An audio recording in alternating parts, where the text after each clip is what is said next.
Okay. Good evening. I'd like to call our 8th meeting of fiscal year 2022 to order. In accordance with the governor's order suspending certain provisions of the open meeting law, people may participate via Zoom. The ID and passcode are available on the planning board's agendas, which are found on the planning board page on the Town of Milton website. Citizens may view on cable access live streaming on their computers or at a later date on cable access website. All right, so our next meeting dates on Saturday, this Saturday, we have a site walk. Just want to remind everybody, it's at 11:30, October the 30th at the proposed site of the memory clinic. And then our next planning board meeting is Tuesday, November 9th. And the one after that is Tuesday, November 23rd. And I wanted to propose a planning board zoning meeting. Let's see. That's to talk about the memory clinic and the accessory dwelling unit bylaw, because we have 3 public hearings tonight. I knew we all didn't want to be talking about those things at 11:30 tonight. So I was looking at November 4th or November 16th. Wanted to see what others' availability look like. You said which dates again? I just tossed out a week from tonight, which would be November 4th, or we could do our Tuesdays, and we're having the 9th and the 23rd. I thought we could do Tuesday the 16th if the 4th wasn't good. Do either. That's good. Okay. I can do either. I can do both of those. Okay. Cheryl, I can do both of those also. okay. Do we have a sense schedule? I know that the select board hasn't selected a date, but maybe it would be worth doing the 4th if everybody can do it, just so it gives us some time to hit some sooner deadlines. I see Tim ready to open his mouth there, so maybe. Yeah, Cheryl, I'm kind of going like this because I think the select board would probably appreciate some feedback from the planning board as to the necessity of a winter town meeting. And so I think, if that conversation, I would, if you guys can do it earlier rather than later, I think that would be great. Hopefully, Okay. Some clarity can come out of that meeting and you can say like, yeah, we think we're going to have these 2 articles, because as Chair Conlon will tell you, you got to get cracking. It's budget season, so we want to catch the attention of the warrant committee. Okay, so let's do Thursday, November 4th. Okay. I thought we could save the approval of minutes for Rich. And how about the staff update, Tim? Thank you, Denny. I'll try to be really quick. I was in the middle of writing just a note to myself to schedule that on the agenda from the clerk's office. So just a few quick things. The Fire Station Building Committee, I had mentioned maybe at the last meeting that they were interested in coming to the planning board to present their plans for the 3 new fire stations. They think they will be ready for the December meetings for the planning board. So those haven't quite been scheduled yet, but I think that we line up for the 2nd and 4th Thursday unless, the 4th Thursday is Christmas Eve. I don't know. That's a Grinchy date for a planning board, but maybe we'll try to get them in on the 9th of December. Okay. So I'll communicate with those. Sorry, can I just jump in? I will be out of town the week of the 20th and the 27th. Okay. So if we are looking, and I'll be out of the country, going back to visit my daughter in France. Only a 6-hour time difference. It's not really a problem. And it may not be, I just don't know.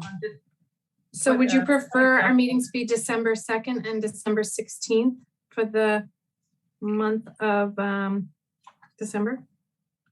It's funny, I already put them there in my calendar, so I guess I was thinking ahead. That's what we were going to do. Okay, well, we are super organized because December 2nd and December 16th. Okay, great. Perfect. All right. Thank you. So let me just, December meetings, 2nd, and what was the other date, the 16th? 16th, yes. Okay, And you so have November 4th. we'll You get have the, November 4th for the, yeah, no, I do, yeah, thank you. So we'll get the fire station gang in, as you're probably aware, this is not a sort of traditional kind of site plan approval or special permit. They don't need any relief from the planning board, but they do value the planning board's input and would like to, staff has already been kind of putting these plans through the cycle of review, and you all may have some other thoughts. So you covered the zoning meeting next week, which is great. The site walk this Saturday, which is great. You're 100 steps ahead of me. One thing I did want to just catch you up on, because it's taken up a fair amount of time and attention and interest. The 237 Hillside Street scenic road permit. You might be aware that that applicant withdrew their initial driveway application. The driveway permit application is kind of how we get a lot of scenic road permits. It's through DPW, engineering, planning, and building department have to sign off on that. We'll learn a lot more about that later. They reapplied with an application that did not trigger the thresholds for the scenic road regulations. As you may be aware, it's about the trees. If you're taking down or cutting down a tree in the town right of way, or if you are tearing down or destroying stone walls in the town right of way, 18 linear feet or more, that triggers the necessity for a scenic road permit. Their new application was below 18 feet. And we consulted with DPW and inspected the site. The proposal does not take down any town trees. You may remember from being on the site, there was that dead tree kind of a little bit close to the house. Their plan is to go right through that. So it's close to the house. It's not in proximity to any town trees. It's an end to a long saga, but I think at the end of the day, a lot of the concerns that the planning board and the historical commission had raised about this application, while maybe not kind of 100% kind of settled and taken care of, I think this is probably as good a solution and as good an outcome as we could hope. Just given, being able to protect the corner that everyone was interested in protecting and kind of doing the town a favor by taking down a dead tree, which needs to be taken down one way or the other.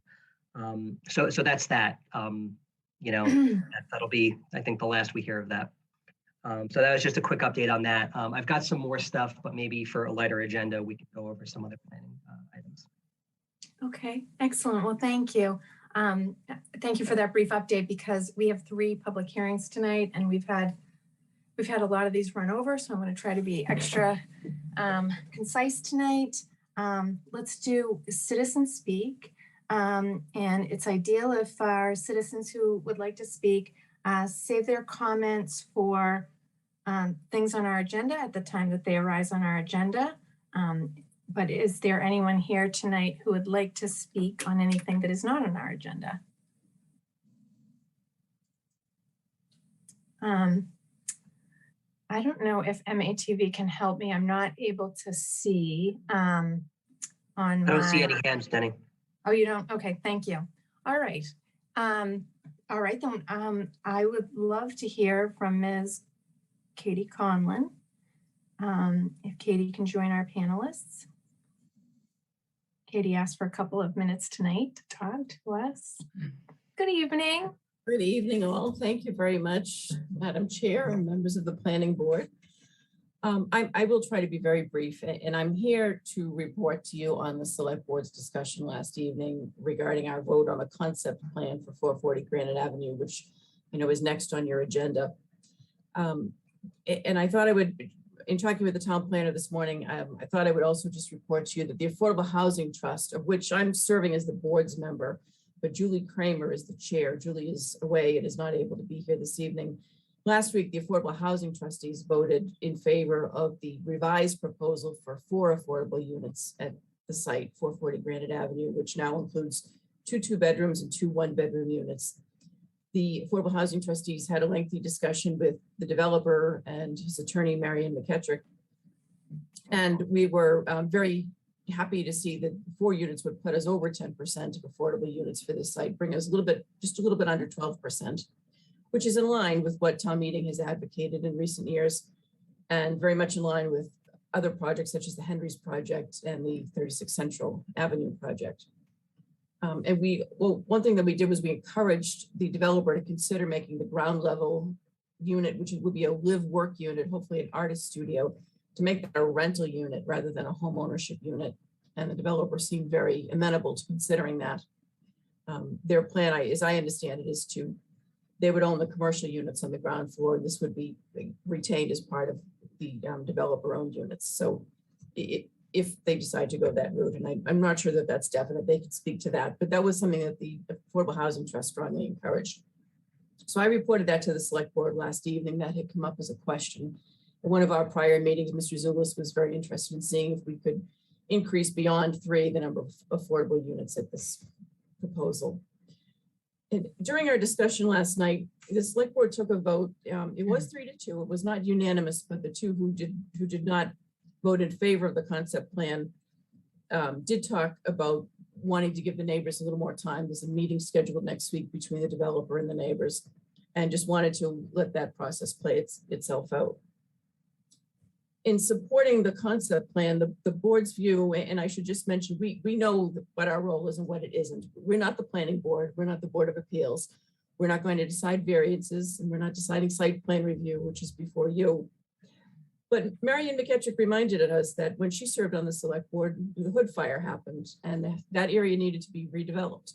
And the select board weighed in terms of what the concept would be for that area, in making a mixed use development at the site. And the select board has often weighed in on issues before the Board of Appeals, not often, but occasionally before the Board of Appeals, on issues where we think there's a policy issue or some reason that we as the chief executive board of the town may want to weigh in to bring kind of a townwide perspective, since we are elected townwide, to a proposal. So we acknowledge that this is a unique site facing Granite Avenue and the highway, and that it's in a business district. And we talked about what does it mean to support the concept plan. Arthur Doyle was, he noted that that concepts are generic and not specific. And he said the ZBA will decide many of the specifics here in terms of variances. So we're looking at general concept. And the things that we cited in our discussion was the fact that this is a mixed use development and proposed in a business district. We liked the idea of ground level retail. The affordable units are a big attraction for the select board. We're always looking to see how we can increase affordable housing. We recognize that there would be more density and scale at this site than what the town is accustomed to is necessary for a project like this.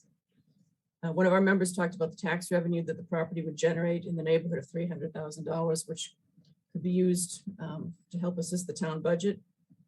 The design of the project, we recognize that it's a modern design and it's a little bit different from Milton, but it's a good project for Milton, was the sense of many on the board.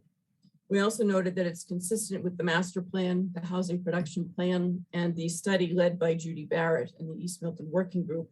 It would help us achieve some of the objectives in those various plans. And lastly, we noted that the town has had a positive experience with this developer, Mr. Moore. He's the builder behind 36 Central Avenue.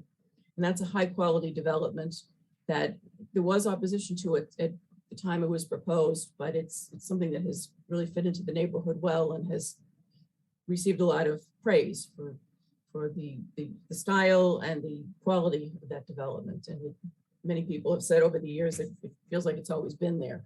Whereas when it was first built, it felt very large, but has fit in well to the neighborhood. So that was what we voted last night, and we wanted to convey that to you. The board authorized me to come this evening to report on our discussion. And again, 2 of our members felt that there should be further discussion with the neighbors. Those of us in the majority thought that further discussion is always good, but the concepts, especially where Arthur emphasized, concepts are generic, not specific. We thought that any changes that might come about as a result of conversation between the developer and the neighborhood would only probably improve the plan, and the concept of mixed use, affordable units, greater scale and density was still something that the majority voted on last night to support. So for what it's worth, we wanted to let you know what our thoughts were and weigh in and again, we recognize that you have a formal approval process in a formal application before you. We did not, but we wanted to share our thoughts with you. So I appreciate your taking the time to hear from the select board this evening. Well, and thank you. And thank you for your service to the town this whole week, Katie.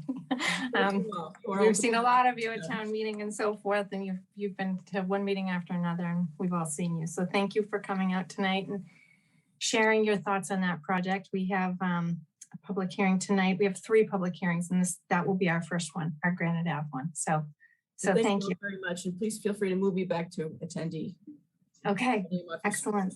Thank you all. Good night. All right, thank you. And I would like to open our 440 Granite Ave site plan approval here and continued from before. Okay, so we received a great deal of information in the last number of days on 440 Granite Ave. I have a bunch of outstanding questions that I took the time to outline, and I'd be happy to share those at the end. But at our last public meeting, Cheryl had suggested that we talk about traffic and parking tonight. So I thought we could focus on those 2 topics. I would love to limit it to 30 to 40 minutes. If we could have each of our public hearings be 30 to 40 minutes, and then we would have our last 2 A&Rs at the end. So that would require all of us to be concise. And all right, so is Ms. McKettrick able to come in as a panelist and tell us who? Go ahead, Tim. Yeah, can I just have everyone from the development team just raise your hands, and then we can kind of pull all those folks in as panelists. I don't have the ability to add people to the panel, so someone else is gonna have to do that. Okay. And so because we have limited time tonight, I'm going to ask Marian and her team if they could give us maybe a 10-minute update on traffic, because I think we've heard about traffic before, so this is more of an update. And then we would have the public try to limit their comments to 3 minutes or so. And then even ourselves, our planning board members, if we could, be as concise as possible so we can keep our meeting moving. All right. Is Marian in the panel? I'm just making myself visible here. Okay, thank you. Okay, here I am. Good evening. Okay, well, I believe we have a fairly full complement of the development team here tonight. I see Ellen Anceloni. I see Tony Shao. I'm not sure about Rob Law. Jason Plord may be here. He's our traffic consultant. So if oh yes, I see Jason, yeah. So, well, we will focus on traffic and parking since that's what you're asking for. We do have a very quick set of slides to show you because there was updated information you received. We would like to show those. And well, I won't go through everything that I thought I might review for you because you've received a few memos from me. I know that if you've read them, you've seen all that information. And I do have a review of traffic parking based on the peer review process that I provided in my letter. And Jason Plord is here. So I think between the 2 of us and everyone else, after we show you the slides, we can go right into that. And then just to say what Katie, first of all, I want to thank the select board for taking a lot of time actually to meet with us. And it was just very interesting to hear their thoughts. I think just as it is meeting with anyone from the public, it's really interesting to get some feedback from public officials. And Katie's remarks tonight were very helpful. And I think they explained the scope of what they're their vote was at their meeting. You know, they don't approve the project, but they're looking at the concept. So appreciate that. And thank you, Katie. And what we plan to say tonight, and we're going to conclude with this, is we have given you an awful lot of information. This is a 6th hearing.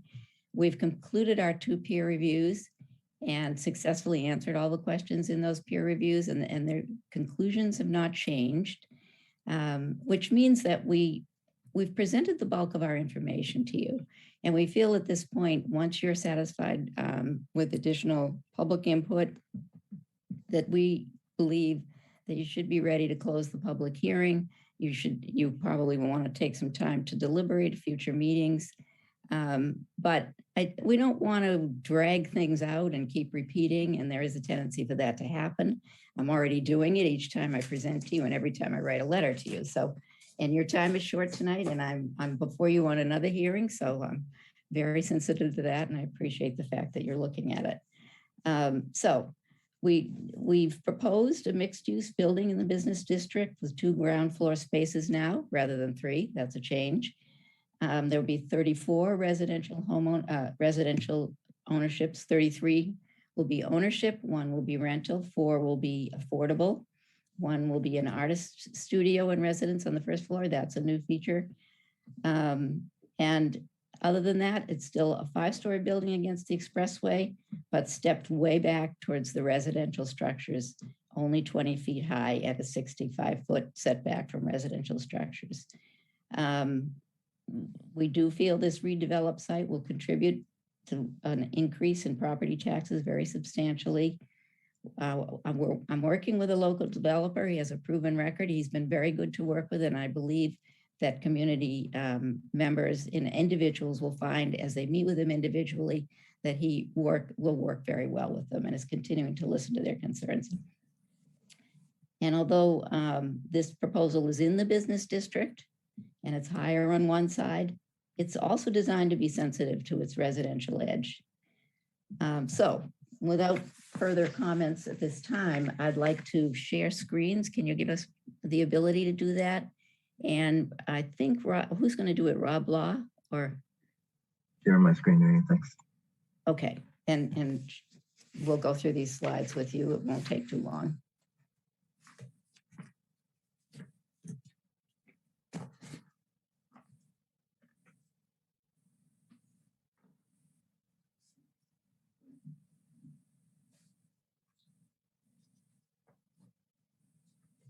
Are you able to see that? Yes. Yes. Tony, you want to kick it off? Yes. So I think let's go to the next slide. So I think you've all, as we've seen before, we've had numerous meetings. We're now at the 6th meeting here with you tonight. And again, we're looking forward to further evaluation, but this is just a recap of everything that we've done since over a year ago, back in October of 2020. So we're just reminding what we've done. Next. And so I'm not going to really explain the site plans issues. I think you've seen this and have heard us numerous times, but I think I'm just going to highlight a few quick things. So in response to the change of the ground floor, the area highlighted in red that Rob is serving, that is the location of the 2-bedroom artist live work studio. This is a rental consideration. So this is something which is now occurring on the ground floor. And it's also reduced the therefore retail frontage from 3 stores to 2. And it's about a 35 or 1/3 reduction in retail component lining Granite Ave as a result of placing the 2-bedroom artist loft here at the corner. Next.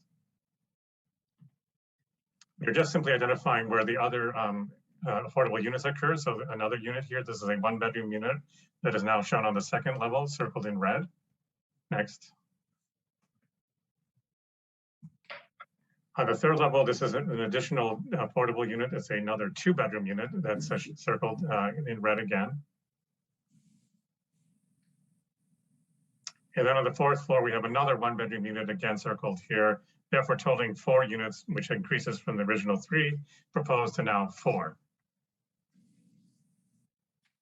And the 5th floor remains as previously shown.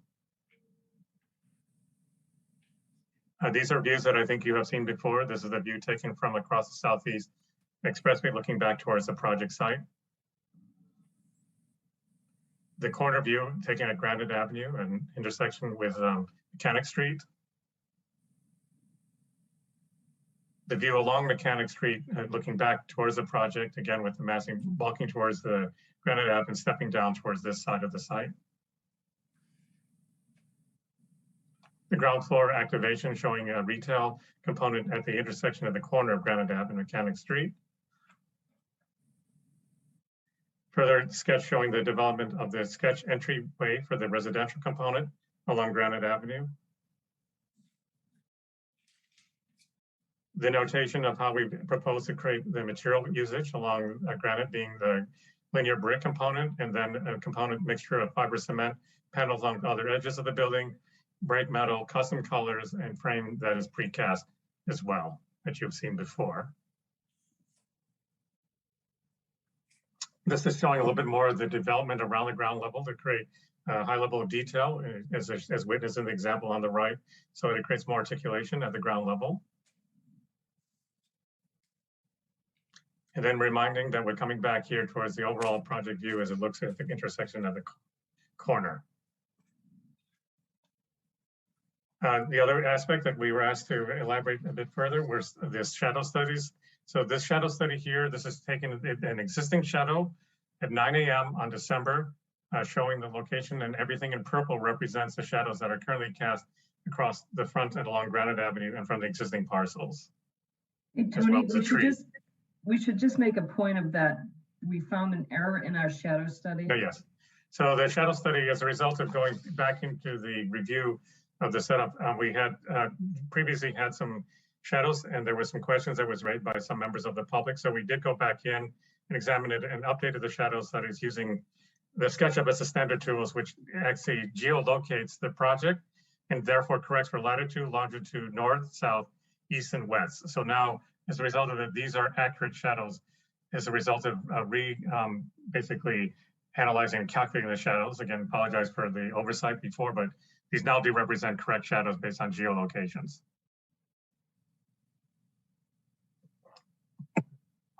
As we move to a proposal, this is what looks at the shadow additional that results from a 4-story building. So everything that's rendered in sort of the green blue color, that represents additional shadows as a result of a 4-story project. And then with our proposed 5-story building, the area that's outlined in red is just representing the additional shadows that increases from 4 stories, that therefore shows the extent of a 5-story building. This is again at 9 a.m. in December. Taken at noon, again on December, this is showing the existing shadows that are cast by the existing projects that occur on site. The area again in the green-blue color represents the additional shadows that results from a 4-story building. And the area that cast in red represents the slight increase as a result of a 5-story building.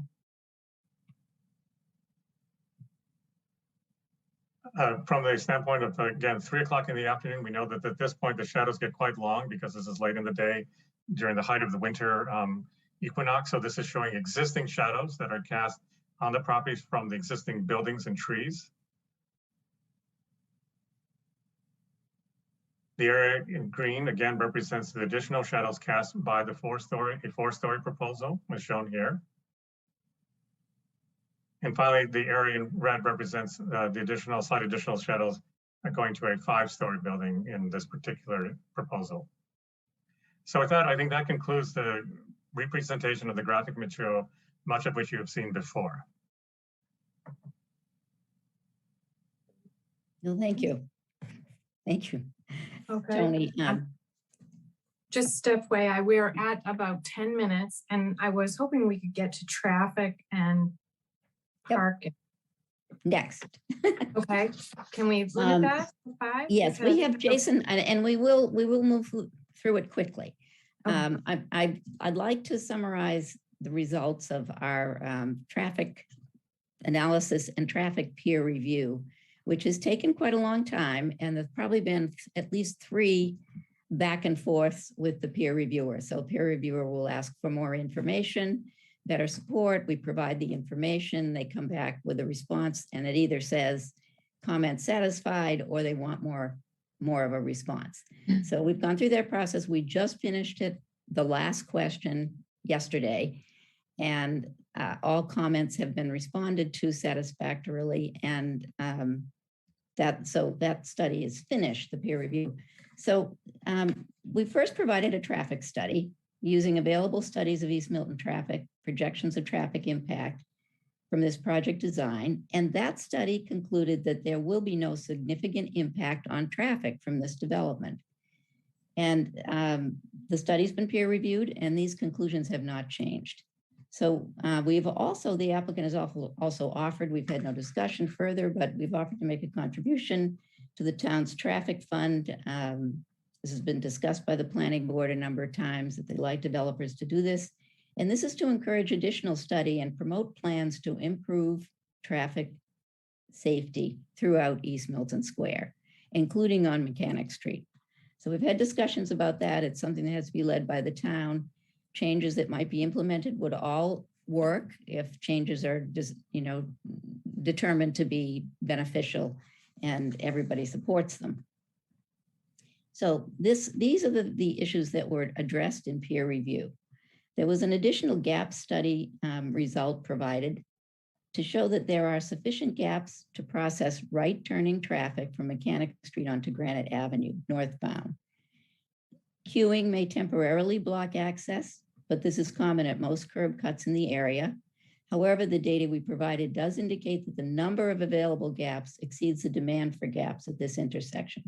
And that's the key to finding operational capacity in an intersection. The neighborhood group has sent a letter to the planning board and they were questioning, they were concerned about the idea that people would turn illegally into Mechanic Street because of the garage entrance. And indeed, for this development, they were concerned that people would do that. So we have provided a written response to those comments. And what we said on this one is that the town is looking at redesigning that intersection in such a way as to really discourage anyone from turning right, since there's no right turn there. And we're working with the town on that. The developer has taken responsibility not only for redesigning handicapped access ramps next to the development, but also across the street on the other side. But in order to do that, the new design has to be completed. So this is a work in progress with the town. We're aware of this concern and this problem, and we're going to continue to work on it with the town. There was additional data analysis of existing traffic studies that was satisfactorily addressed. There was additional data requested from the East Milton traffic study, and that was provided. Crash data for the study area intersections was provided and did not indicate any safety deficiency. Traffic projections from future projects were not found to change the traffic impact of this project. Additional intersection analysis was added, and project impact was determined to be negligible. The use of existing traffic data was found to be satisfactory for analysis of project impact. And finally, prior to start of construction for this project, a traffic management plan will be prepared for review by the town. So second topic in that study was sidewalks and handicap ramp design. These matters were all satisfactorily addressed. Both sides of Mechanic Street are in poor condition. The applicant will provide granite curbing, wider new sidewalks, and streetscape improvements at the perimeter of the project site on Granite Ave and Mechanic Street. The town typically completes sidewalk improvements when any new water and sewer pipes are installed and they pave the street. There is an existing calendar for such work, so the developer will certainly coordinate his work with any planned improvements by the town that are outside the scope of this project.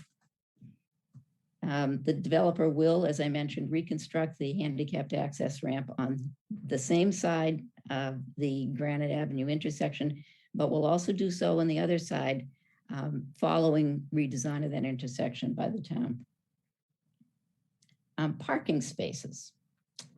And this has been another question that was asked again today by the Neighborhood Association as to the adequacy of parking spaces. First of all, there are 42 residential parking spaces provided in this development, 42. There are 34 units. The development will provide a deeded right for a parking space to each owner of each condominium. A few condominiums may have the right to 2 spaces, a few spaces, and if a condominium, and this will be all in the condominium master deed and regulations, if a condominium owner wanted to lease his space to another owner because he didn't need it, he would be able to do so, but he would not be able to lease space to anyone outside the condominium development.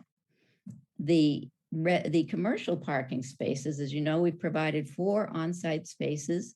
We've closed 3 openings on Granite Ave, which creates enough space to create 3 more parking spaces and a loading zone on Granite Ave. And so we are counting those spaces towards our commercial parking space requirement because we've created those because of the design of this development. We've also, though, changed the development design. As you can see from this drawing, there are now only 2 retail spaces on the ground floor rather than 3. That does reduce by approximately 1,400 square feet, the amount of retail commercial space.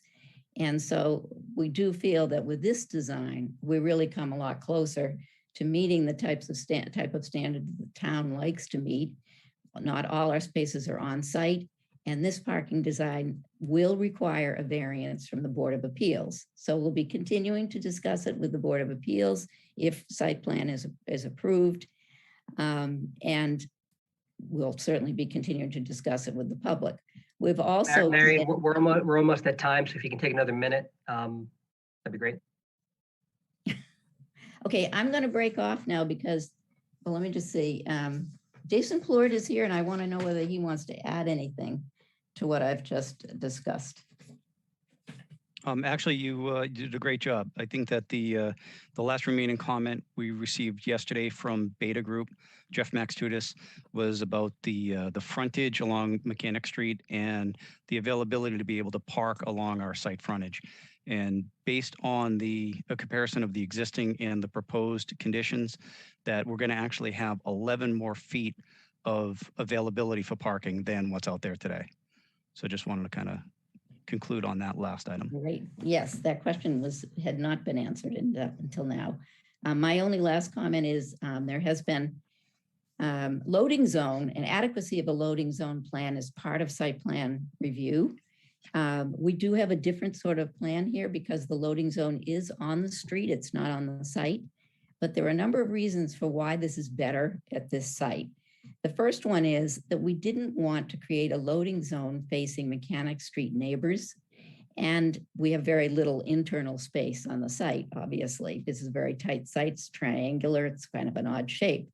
Also, all the entrances to this development are in the front on Granite Ave. The main entrance for residents is in the front. That's where deliveries of their goods will be. That's where they will come out to pick up rides in the loading zone. And the 2 commercial spaces are in the front and their doors will be in the front. So it makes good sense to have the parking and loading zone be in front of the development on Granite Ave. Granite Ave is a very busy street, but it's also a wide street. It has 2 lanes and a parking area. And we just think, looking at the site as a whole, this is the best plan for parking and loading on this site. So that's a very quick run through of what we looked at in traffic and parking and how it was peer reviewed. So does anyone else from the group want to add to that, or I think we're finished with our quick review? Okay, well, Request? yes.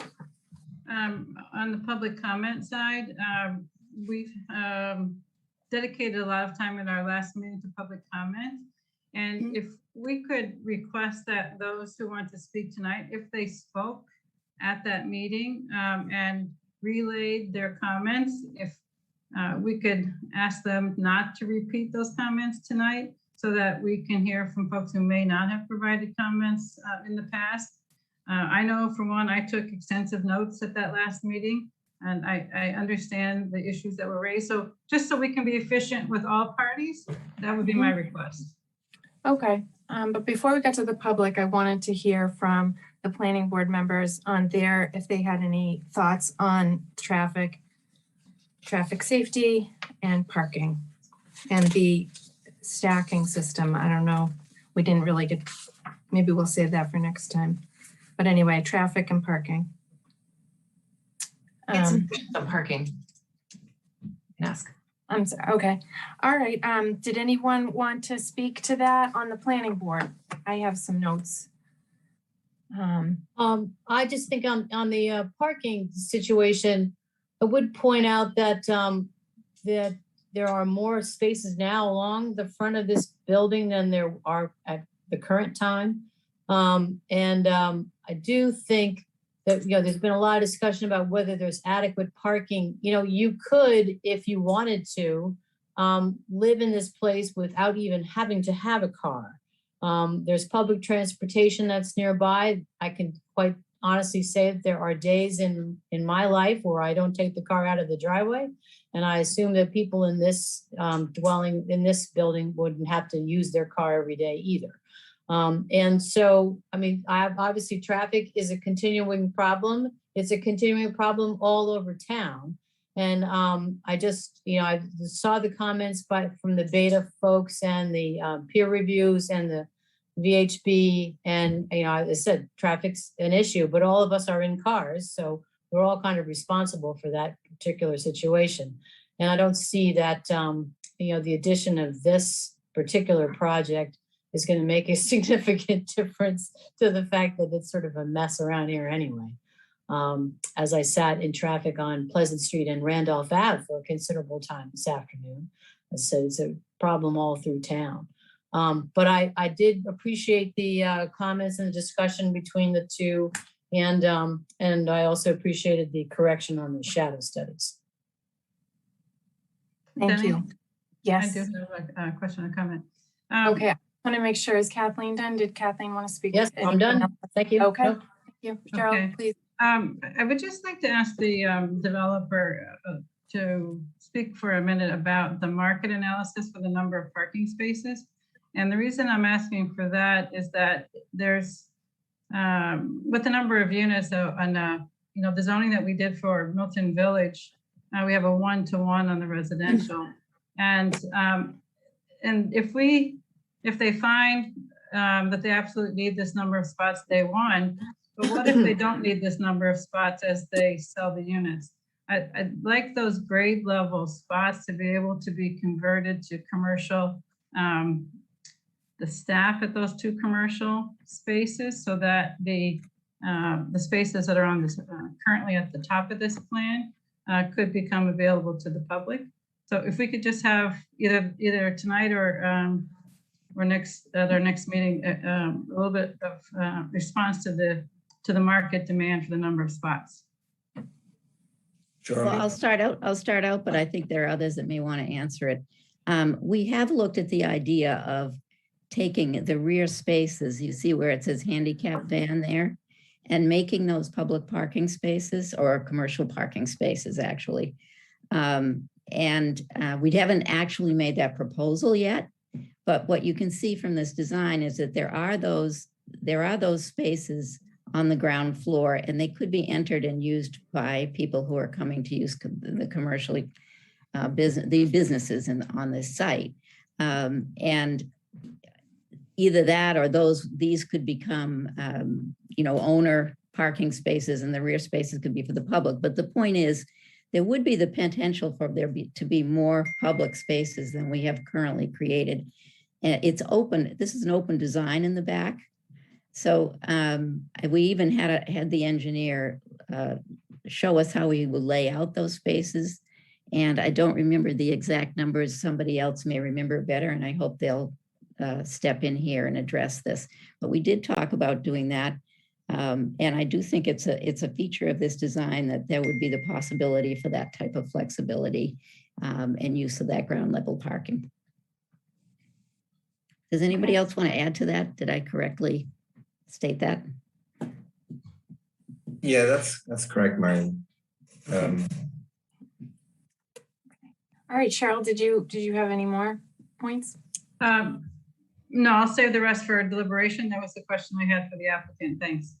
Okay. All right, Meredith, did you have any traffic or parking? Yeah, I had parking because I I'm actually more concerned with the interior, with the units, a 1.27 ratio for parking and residence, especially because these are 2 and 3 bedrooms. You know, this is not an urban location. There is public transportation here, but the likelihood, knowing the people who buy condos in Milton, they're going to have cars. And so I'm concerned with only 1 car per unit being available. I also wanted to ask, because there's 38 in the stacking units, but then there's the other 4, 2 are full-size vehicle parking in the interior, and then there's 2 more, I believe, which are compact. And those are within, not including the extra 4. So can you tell, I'm not sure where I think they call it accessory parking, where the accessory parking spots are and the full-size vehicle spots inside. So those are handicap spots, Meredith. That was another question I had. Where is the handicap? So you're calling accessory is handicap? Okay, gotcha. Right, and then the 2 beside it. But those are the full size. Yes. So we're 34 units. Only 2 bedrooms, Meredith. We don't have any 3 bedrooms. But there is a 1 bedroom. Yeah, there is a change happening in parking. And even in the last 10 years, I've seen a huge, significant change in people opting to have 1 car, and people are conscious of it. I mean, we have 42 spots, so 8 of our residents could potentially have 2 parking spots. I mean, it's a conscious decision if you want to live here, then the option would be to have either 1 car, or 8 units can have 2 cars, but there has to be some balance. And I think this is reasonable. And I think time will tell that this is the right number of parking. Correct. And I think, Michael, you're doing a project in Quincy currently that was actually denied by the town of Quincy for previous times because it did not have a sufficient parking. I'm not sure how that was resolved, but there's a current project, which is actually a development opportunity, again in Quincy, because we're having to now compare ourselves to Quincy. It's 39 units on 5 floors with 65 enclosed garage spaces. You might be familiar with this, I'm not sure. It's 22 bedrooms and another 19 2-bedrooms. And the lot size is 0.61 acres, and they have 65 parking spots allotted. And I'm just trying to draw the comparison. You know, this just, I know there is a trend. I agree with the developer that we are seeing a reduction of required parking spaces, but I think this just seems to be really far off of you know, of what is realistic for our community. And I look at our town, you know, and sort of what represents them. The other question that I had, and the other comment I had is that this is very different also, because I think to assume that people will not have any cars, I think in downtown projects, you can assume that some people will not have a car at all, that they'll completely use public transportation. And the other thing that's different is when you look at apartments versus condos, apartments don't have to assign the spots. So you've got the flow of people in and out, and people can park in different spots. And typically there's not, there's always usually an open spot. Here, somebody can go on vacation for 3 weeks and that spot is going to sit empty and no one can park there. So I just think it's very limiting, you know, as a condominium with this number of units. The other question I did have is you're widening the sidewalks. And I just was curious, what is the width of the new sidewalk compared to what's currently there? I'll answer that in a minute. Meredith, to go back to you referencing a project that we did in Milton that was in Quincy that was rejected 4 times is inaccurate. And to be honest, I find it a little offensive that you would say that. We have a project in Quincy that we withdrew because we purchased the property beside it. And it's currently before the Quincy Planning Board next month.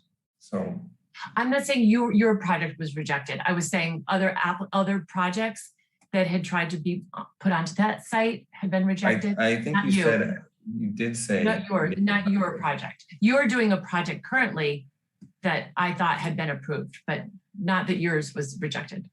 It was other applicants, other developers. Okay. Because it's become a concern. Just to answer your question on parking, Yeah. 34 units, 42 parking spaces, I think is very reasonable. And we are trending towards one-car families. If we're marketing these condos for people who are downsizing. Typically, when you're downsizing, that means you go to one car. You're not traveling to work. And we think that the parking count is appropriate. Maybe Rob or someone could reference the sidewalk widths, but I know we're increasing the sidewalk widths, but I don't know specifically.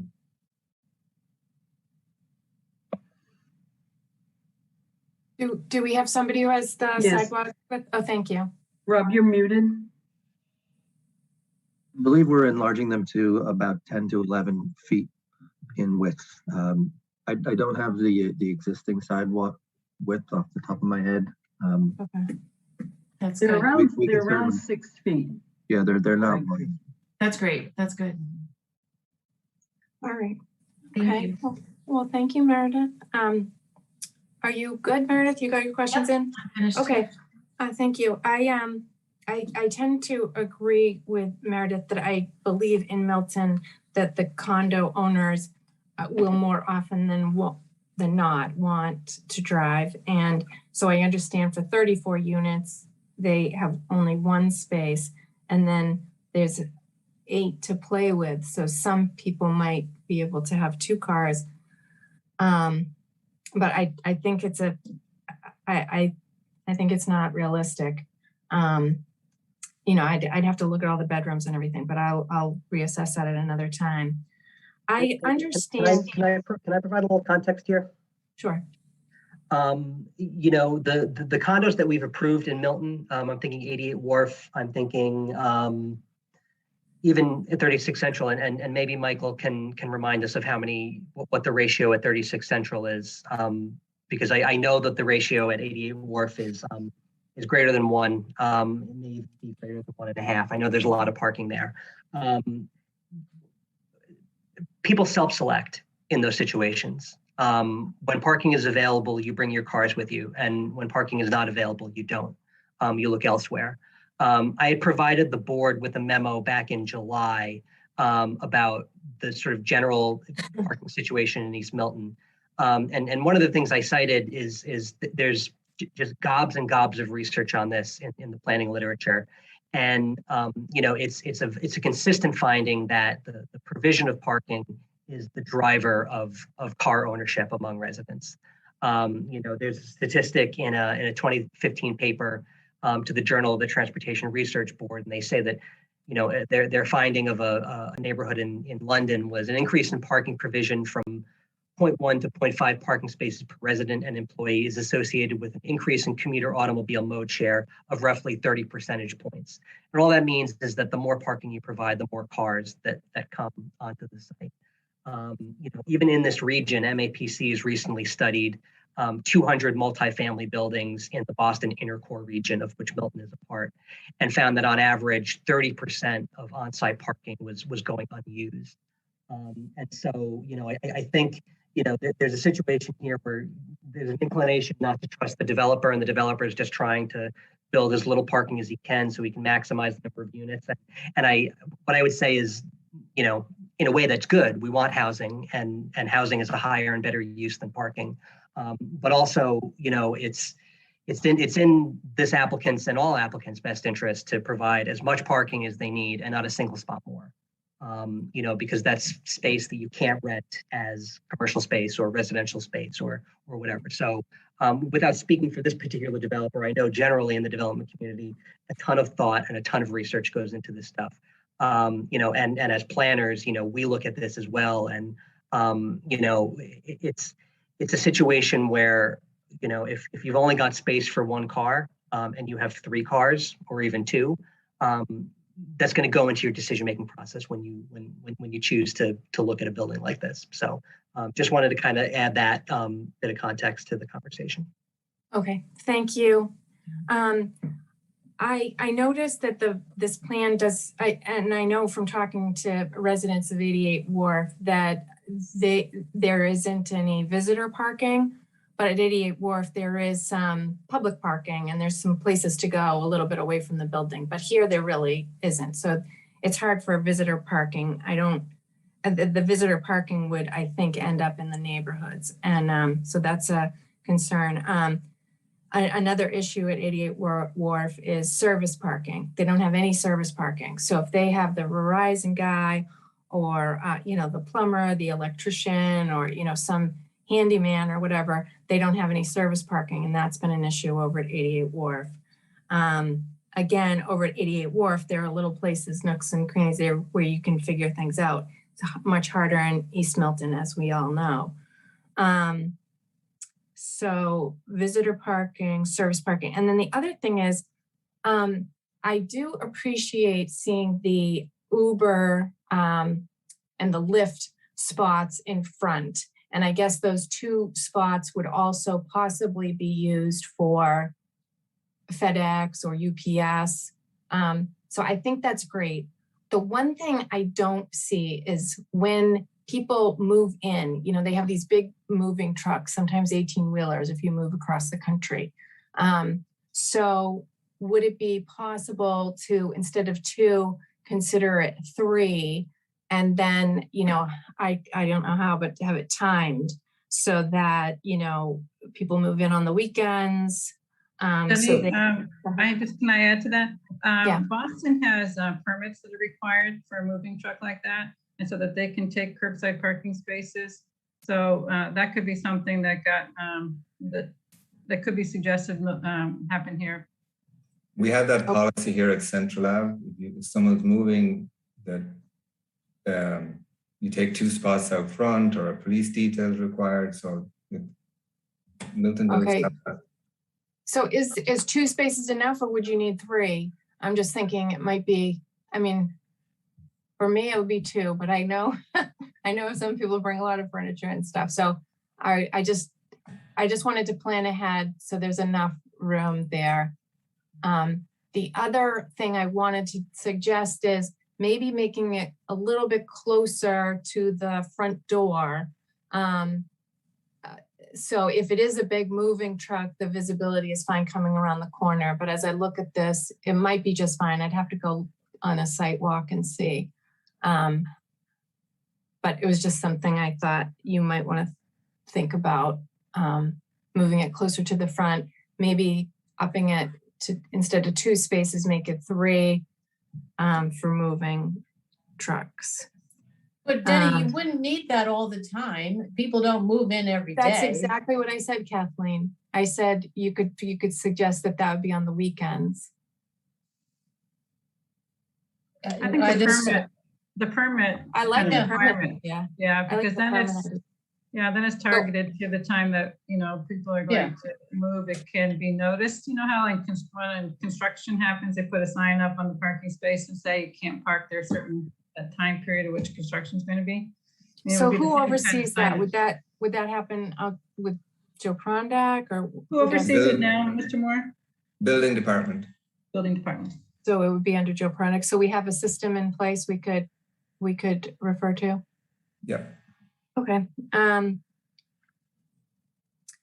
So the other thing about parking spillover, so I guess it seems as though we're back to the idea of having 3 employee parking spaces in the back of the site. I had heard early on that we couldn't do tandem spots. Tandem spots wouldn't count. So you could say there's really 3 spots there instead of 4. I mean, you may end up using them that way, but I don't know. I had heard at the beginning, like last summer, that we couldn't count tandem for some safety reason or something. Tim might recall what that was about, but I'm just worried, I know that some of the traffic studies that I looked at, the parking studies, says that Granite Avenue is about 75% full here or there when you go and take a look. But the neighbors have brought to our attention that when Dolan Funeral Home is active, it's at all capacity. So if we're adding business, visitor parking, all on Granite Avenue, and we have a funeral or two going, that the potential is really there that they're going to end up parking in the neighborhoods. But Denny, those streets are public streets. People can park on a public street anywhere in town. Right, but what's happening, I mean, we have business use, we have the, the service.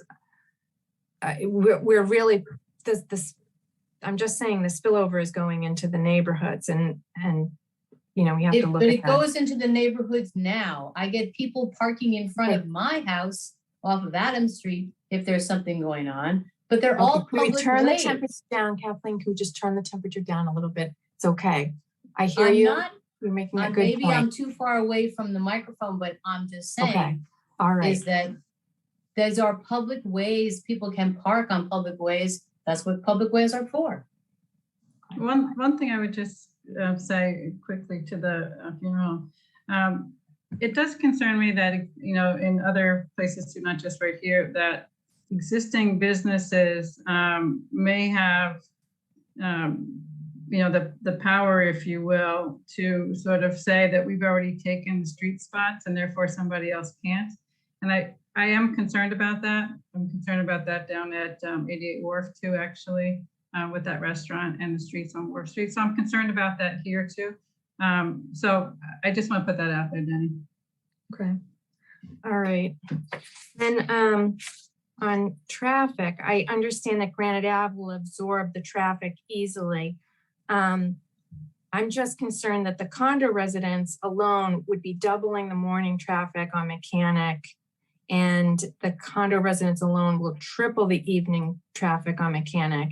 That doesn't account for, the construction traffic or the, the service vehicles or the deliveries, the trash, the trash trucks twice a week and so on. So Mechanic is a small, narrow, one-way street without curbs currently. Has the development team thought about any traffic calming measures? So when these condo residents, have to go all the way around, they've been on a highway, let's say, to get home, they have to go all the way around and they're still in highway mode. Some traffic calming measures to prevent them from taking a right, which we've talked about, and to help them slow down on the residential Mechanic Street. Well, we plan to reconstruct the entrance of Mechanic Street and Granite Ave on both sides, which the town engineer will design and will install. I think that will definitely be beneficial to deter people from turning down. As to traffic calming measures, the only really thing you can do is put speed bumps, and I know the town has I don't believe they have a policy to do that because of snow plowing. So I'm not sure what else could be done. Can we have, is Jason Flord still here? Because he Yes. could talk a bit about the traffic on Mechanic Street. We studied that as part of our traffic study. Okay. I do want to just point out one thing, which is that these residents are not going to be entering in the morning all at the same time, coming back in the evening all at the same time, because the target resident may in some cases be a younger couple or a younger person, but it's very much going to be an older resident. And I can't help but compare this to myself. My husband's retired, I'm not. We have one car. So, and we don't come and go at the same time, and we never come and go during commuter times. Most older people will just simply avoid that entirely. So that's why this development is designed the way it is. It's designed this way to have a target buyer who is not going to be your typical everybody leaves at 8 o'clock and comes back at 5. Of course, everybody doesn't anymore because a lot of people are still working at home, and that pattern is changing as well. But I'm not even going to say that that's likely to affect this development. But I do want to say that, again, that this development is not geared to to be mostly residents who will be commuting during regular traffic hours. Some of them will be, but I think many of them will be older and they will not have that same schedule. But Jason, is there anything you want to add on Mechanic Street and the impact of parking other than what we've already said? Sure. So a couple of things is going back to the accessory parking. I just wanted to actually provide the correct word. That's accessible parking, another word for handicap. So I just want to make sure that I kind of got that out there, accessible. Now, as far as the traffic increases along Mechanic Street, in our September 16th, 2021 memorandum that we had prepared in response to Beta's comments on our traffic study, which did take into consideration expanding the study area to look at other intersections beyond the site driveways and Granite and Mechanic Street. And on figure 2 in that memorandum, it shows the additional vehicles that would be added to the roadway network through the intersections. This was peer reviewed, so it's not just me rattling off numbers here. It has been peer reviewed and it was accepted. Now, this methodology is based on ITE, Institute of Transportation Engineers, trip generation methodologies. So it's not, it does not take into consideration the age limitations or anything like that, if it's elderly or if it's younger couples or families. It's really all about ITE, trip generation methods. So it's taking into consideration multifamily units. We did not take a trip credit for the use of public transportation. We did not take a trip credit for if one of the residents wants to visit any of the retail uses. So this was trying to provide the worst case scenario. And even based on that, we're talking about on figure 2 within that September 16th, 2021 memorandum, we would be adding in 3 additional cars coming off of Adams Street onto Mechanic Street, exiting the site to go onto Mechanic Street that would then turn right onto Granite Avenue, 9 vehicles per hour, and that's during the weekday morning. So during the weekday evening, we have a total of 8 cars that would be added from Adams Street onto Mechanic that would be entering into the development. And turning right from Mechanic Street onto Granite Avenue, 6 vehicles per hour. You know, just to put things into perspective, Mass DOT and Institute of Transportation Engineers identify developments as having a noticeable impact if you're going to increase traffic volumes on an intersection approach by 100 vehicles per hour or more. We're nowhere near that. So as far as the increase in traffic volumes on Mechanic Street, it's going to be negligible. Now, as far as traffic calming measures, one of the biggest traffic calming measures that we traffic engineers use is seeing if there's a way to be able to narrow a roadway, because what that does is it slows down speeds and it may deter vehicles from using a certain route.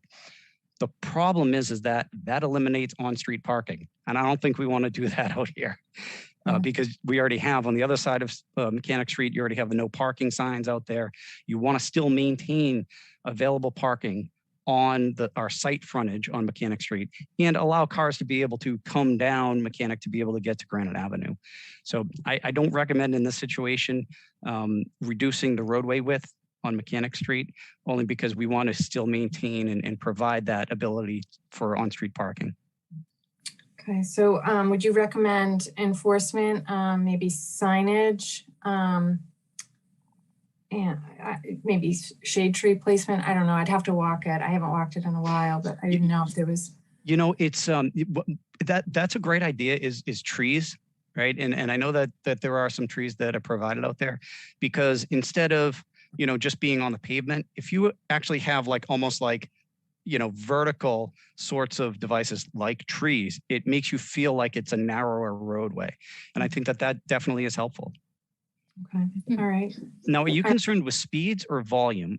or Both. both? Both, Both. okay. Yeah, Yeah, so, you know, and even- wrong ways.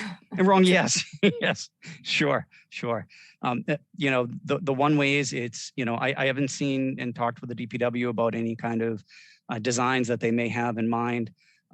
You know, the do not enter signs, the one ways. I know that those are already out there. It's, you know, it depends on what DPW can come up with as far as the design. I can definitely weigh in on it then, but without knowing, I have no idea. You know, really, it would be enforcement. You know, you can't put down those, you know, when you're going into like a parking garage or anything like that, you know, those metal bars that stick up and you can't back up over them when they pop out, you can't put those on the road. Right. You know, What I like your DPW would not be happy with that. Okay, well, thank you for weighing in on that. Denny, I had one question for Jason, just while he was on, because we were just talking about the handicap parking. I'm also assuming that we'll have handicap parking for the front of this building, for the exterior spots, and I just don't see that marked on here. Because I'm assuming at least one or possibly two would be handicapped. Is that correct or no? Rob, I don't know if you folks have that answer. Well, the handicap parking requires an access aisle, which can exist along the street. Right, but one thing, let me just chime in. The town regulates where those handicap parking spaces go. Right. I mean, that's we can certainly work with them to sort out where one should go. I don't know where one is right now, but if they think we need one, we can put the signage in. I mean, we have two here at Central Ave, so. Right, that's why I was just thinking, Michael, that reminded me of that. Okay, and my last question, and then I'd love to hear from the public. On some of these peer reviews back and forth, I noticed on page 34, there was a comment, T17, a traffic management plan. Oh, this is, I think, from the engineer, should be provided for review. Traffic and parking impacts associated with construction, delivery, contractor parking, material staging should be discussed and identified. The response that was given was that would be provided before construction. I don't know if you've given us that information already, but I would like to see that before we close the public hearing. Denny, we do have a construction management plan that I did review, and I do have some questions about. Yeah, I think that's gonna have to wait for another night. Yeah, I think it's a big topic, but yeah. I do want to mention that we do have a plan. So I did see the construction management plan. But does it deal with the traffic and parking impacts associated with construction, delivery, contractor parking, material staging? It does. I don't think it addresses contractor parking, which is one of my questions. But so maybe that is something we can ask them to come back with. And also, you know, given it's kind of an urban site relative to construction, like job trailers and material storage, there's different ways of doing it than on a more suburban site. And so maybe they can add to their plan with some information about that. Okay, well, if Tim Cherwinski can help me, I'm having technical difficulties. I can't see all the attendees, participants. So I'm going to have Tim help me ask people to raise their hands if they would like to speak. So Jenny, what would be helpful for, you're gonna have to make me a co-host in order to be able to manage that. Okay, is that something I can do, or can Cable Access do that for us? If MATV is listening, that would be great, but I think you might be able to do it if you kind of hover over my name and. Okay, let me try.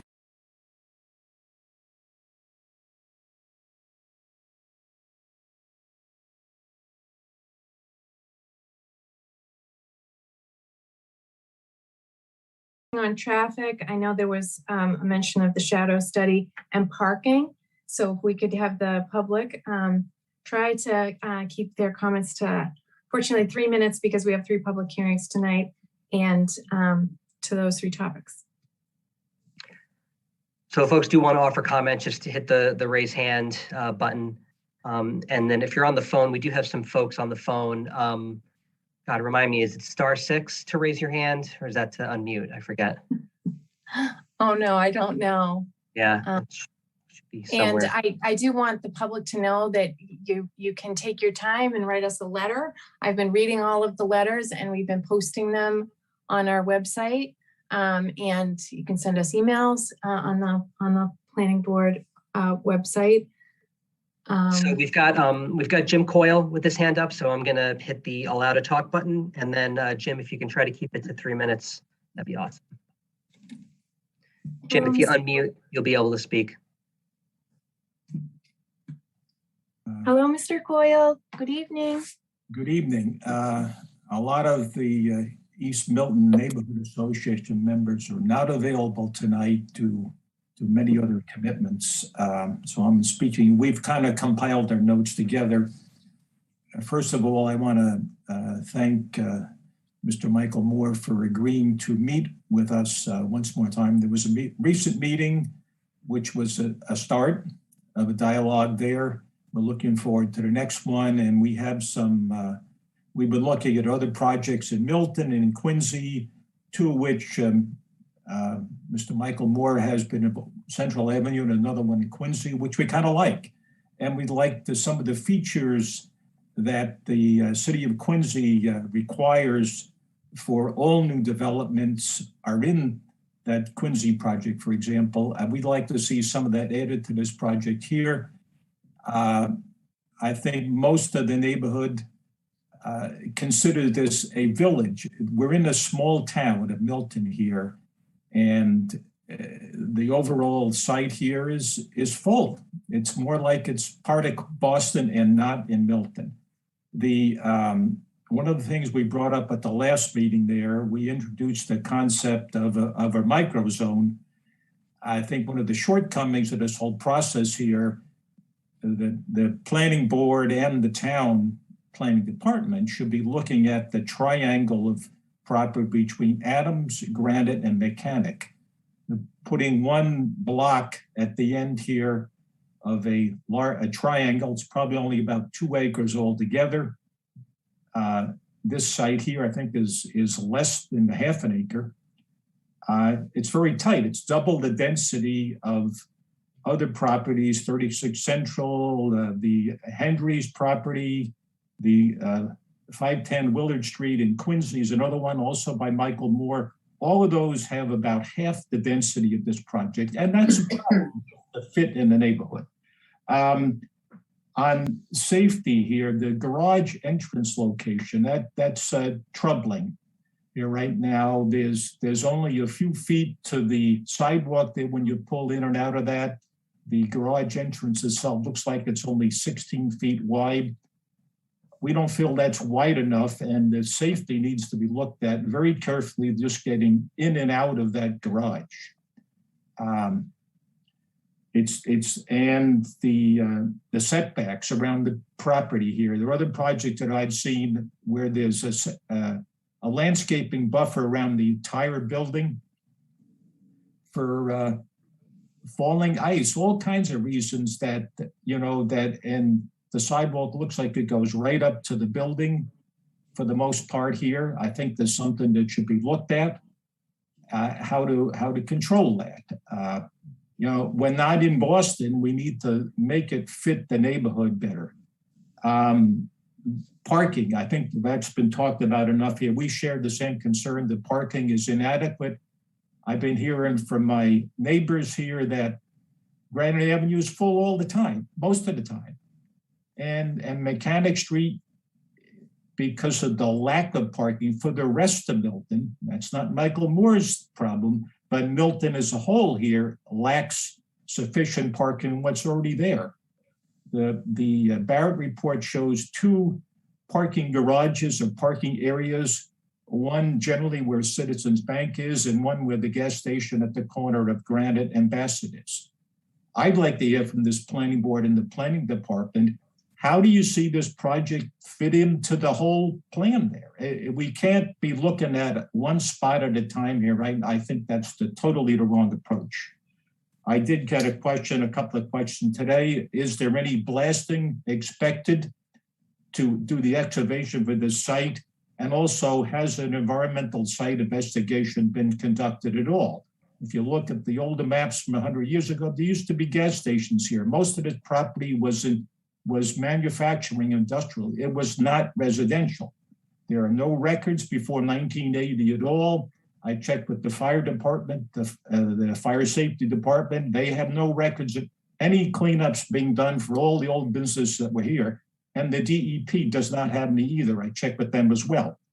Mr. Kroll, you're at 4 minutes, so if you can try to wrap up your comments. Well, I'm going to object to that here. Last night at the select board meeting, we really didn't get a chance to speak at all. So I think there's a lot of things we have to say. We're going to save a lot of that for the meeting with Michael Moore here. But one more thing on the stacked parking. I think we need to have a peer review company look at that carefully. I did some checking. Recently, there was 4 projects that included stacked parking, mechanical stacked parking, similar to this one. I don't know the details, but all 4 of those were turned down. So I think there's a lot of homework that needs to be done. Yet I'm not convinced at all that stacked parking belongs in a residential neighborhood here with the garage that opens up to a residential neighborhood with a lot of children and young people that, mechanical device that with the garage they're opening in and out. I think that's a really serious safety problem that needs to be looked at. And the local streets are already full. I think I said that already here. To count on retail spaces being available wherever customers you have your retail here, visitor spaces, I think it's inadequate. I don't think we can count on all those spaces would be full right away from the people that don't have a place to park now, that work in a restaurant, work in the business, because Milton has not provided the parking for many, many years. This is a long-term problem and it needs to be addressed. Maybe that's more of the purview of the planning department and the planning board, not this. It's not Mr. Michael Moore's problem, but he has to live with part of this here. So we are looking forward to meeting with him in the near future. We hope it's next week or as soon as possible. So. Well, thank you, Mr. Coyle, and thank you, Mr. Moore. Thank you for building consensus is so important in projects like this. I think you will both find that you will end up with a better product in the end, and it will help you with the planning board, and it will also help you with the zoning board of appeals. Consensus is always good, and I know it's hard. I know both groups are in a lot of meetings right now, but I think you will reap great rewards if you do what you can to come up with some consensus on a number of issues. It will help a great deal. So thank you both parties for reaching out and working with one another. It means a lot to us. Did we have anyone else from the public who would like to speak?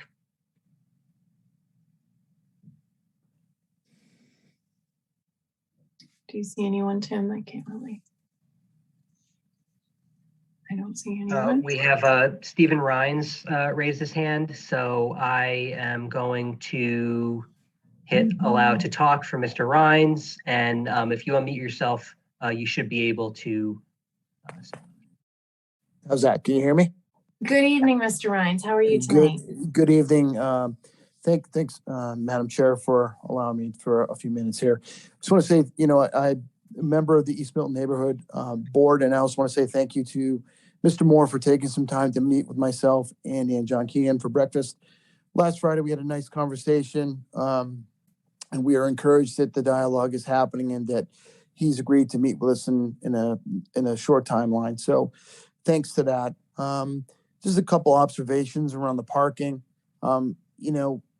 Most of us that live in East Milton and Milton, for that matter, who have children, have more than one car. So it's, for us, it's kind of shuttling them around to soccer, to basketball, everything. So I think realistically, we need to consider that most people that are going to live in this building don't just have one car. Public transportation in Milton does exist, but it's not like we're living on the green line, the red line, or one of those areas. You're walking if you want to catch that, right? So, and with respect to parking, the overflow, can you guys hear me okay? Yes. Okay, sorry. And this just real quick. And Well, with regards to parking, it just seems to me, it'd be obvious that a building should be able to park itself, meaning that, have the capacity to support the volume that's going to be coming in the building. We should not rely on,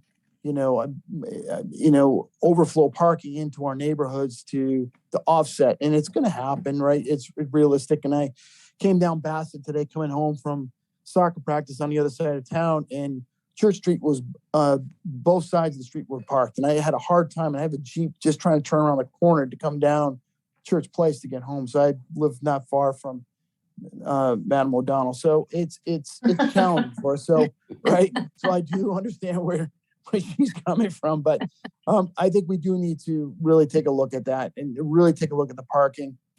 It's a real issue in Milton. And, but that's all I really want to say. And thanks for the time this evening. Well, thank you, Mr. Rhines. And if I could get your street address, I should have asked for that. Our poor clerk is chasing these addresses Sure. down. And I would advise you not to drive there in the morning because there's, it's pretty busy. But 46 Belcher Circle. Okay, great. And Mr. Coyle, if you could tell us your address, if you have a moment. I just want Julia to be able to. I've already sent Mr. Coyle back to the attendees. I think we have his address in previous iterations of the minutes, so we can. I have a feeling you're right. All right, thank you. So do we have anyone else who would like to speak tonight on traffic, parking, shadow studies? We have Elaine Benson, so I'm going to allow her to talk. And Elaine, if you mute yourself, you'll be able to talk. And your street address, Ms. Benson. Hello. Hello, good evening.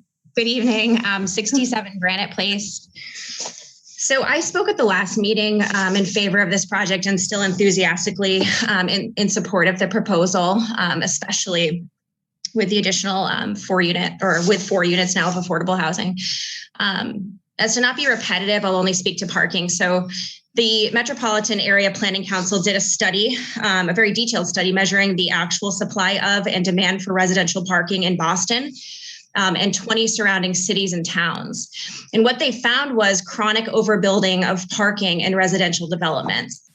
In my opinion, the 1.27 number for this development seems completely reasonable. As a comparison, 360 in Arlington, which is 2.1 miles from a train station, had a 0.71 parking spot per unit average. Neponset is another example. Neponset Landing, in Quincy has a 1.06 ratio.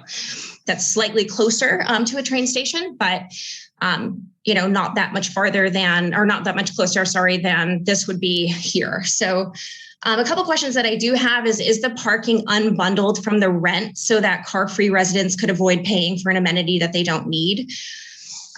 If not, I assume that they would probably lease their spots, but that was one question that I had. And then could there be a car sharing option, perhaps something like Zipcar? And then just to wrap up, thank you so much for, to the developer for being so thorough and responsive with this process. Well, thank you. Ms. McKettrick, do you know about the unbundled or car sharing option? Yes, we provided a more detailed answer on that. I'm beginning to forget which memo. So let me just go over it very quickly again. This is a condominium. It will have a master deed. It will have regulations. And these are very detailed. So there are different ways that you can arrange parking spaces within a condominium. What we have talked about is the idea that each unit would have with the deed the right to use one space in the automated parking facility. And by the way, this doesn't mean that they have space number 2 or something like that. This means that the car goes in and the automated parking facility takes the car and puts it in a space. And correct me if I'm wrong, Michael, or anybody else, but I believe that, so the idea that all the spaces are in use all the time, being sort of moved around like a Rubik's Cube. But anyway, to go back to the ownership. So one parking space per unit. Possibly some units would have in their deeds the right to 2 parking spaces, but let's assume most have 1. So let's say you get a tenant who is older and no longer drives. Well, they don't need a parking space. They will have the right to lease that parking space to any other tenant who wants to have the lease and would like to have an additional space. They will not have the right to lease it outside the condominium.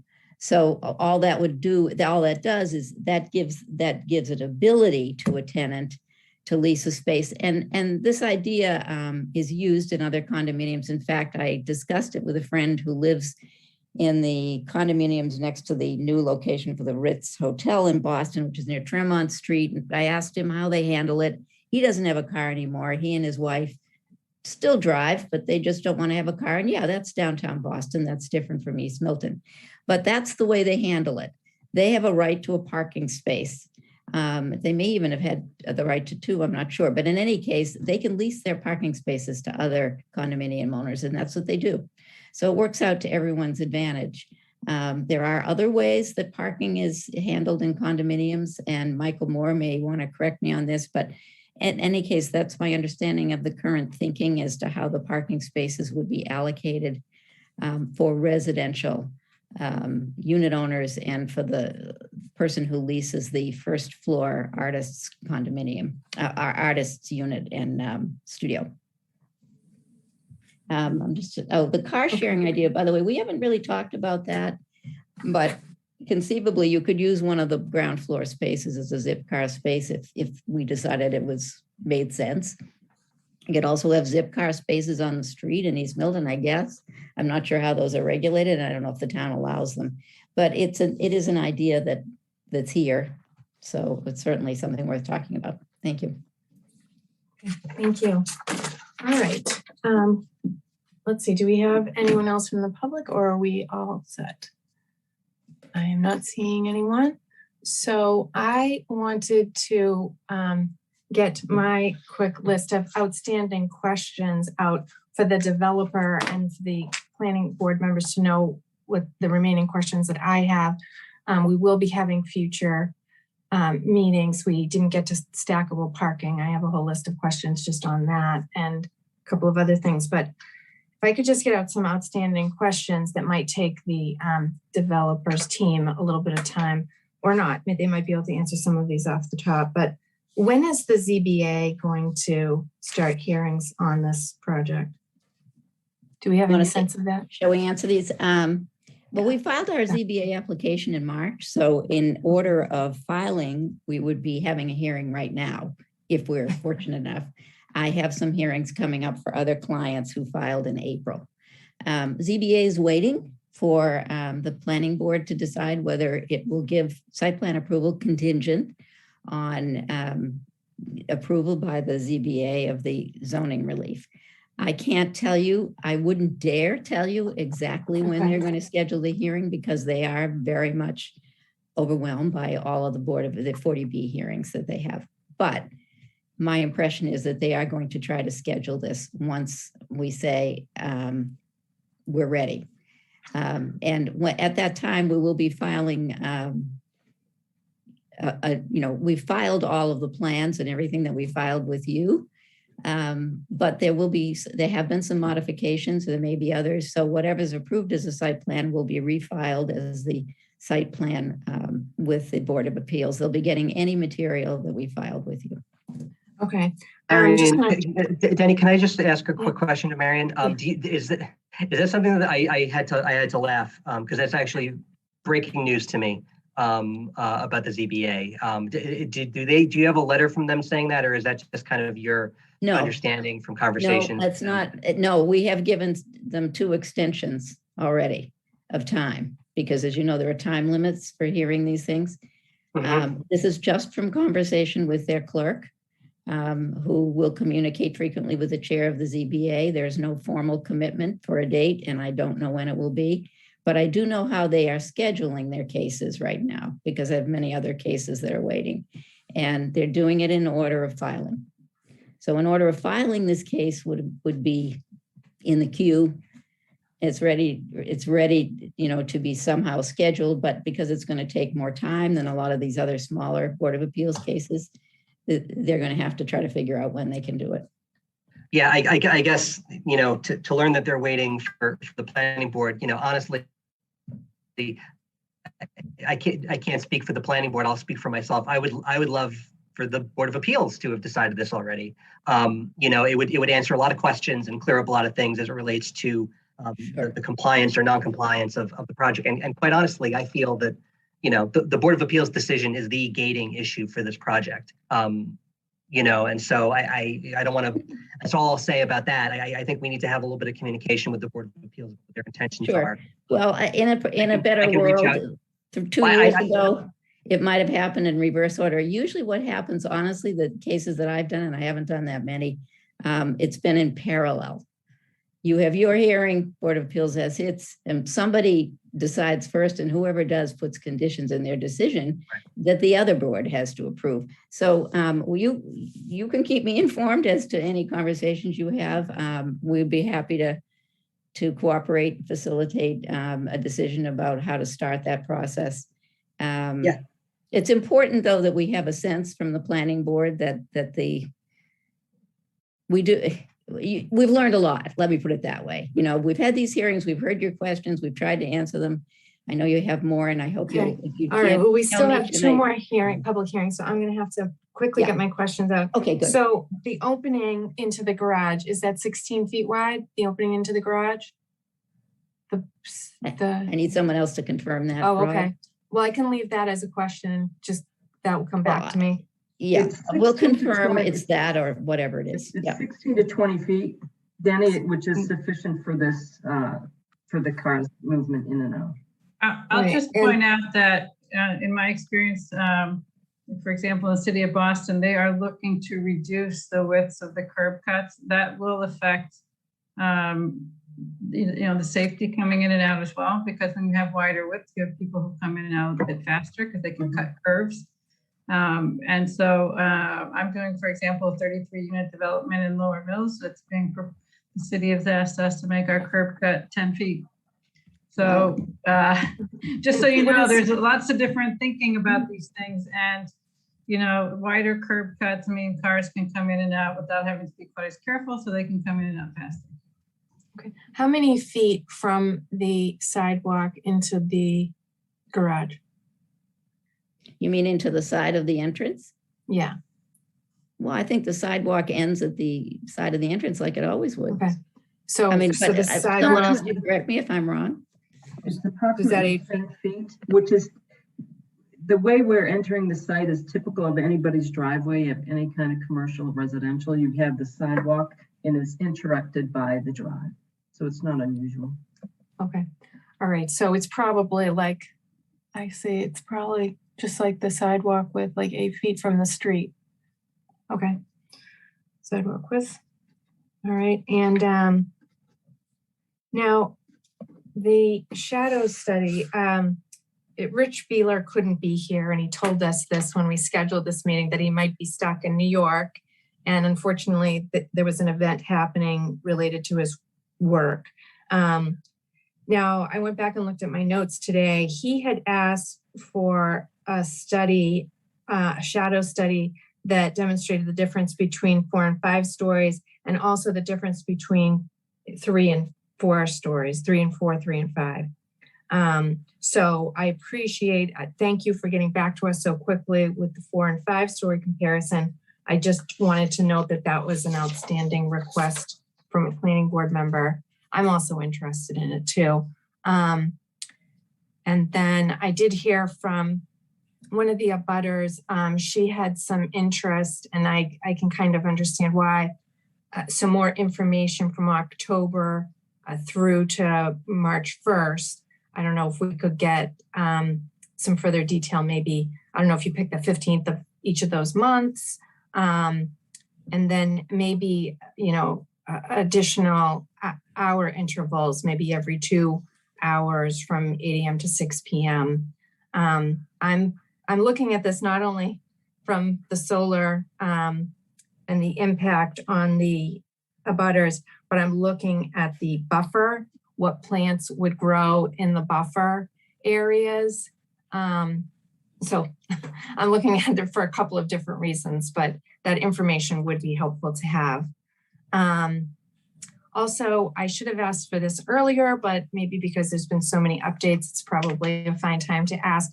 I would love to get a large size of the updated plans from the developer. I could stop by 36 Central, or it could be dropped at the town hall. I'd be happy to pick it up. Right, so you want one like the original submission, right?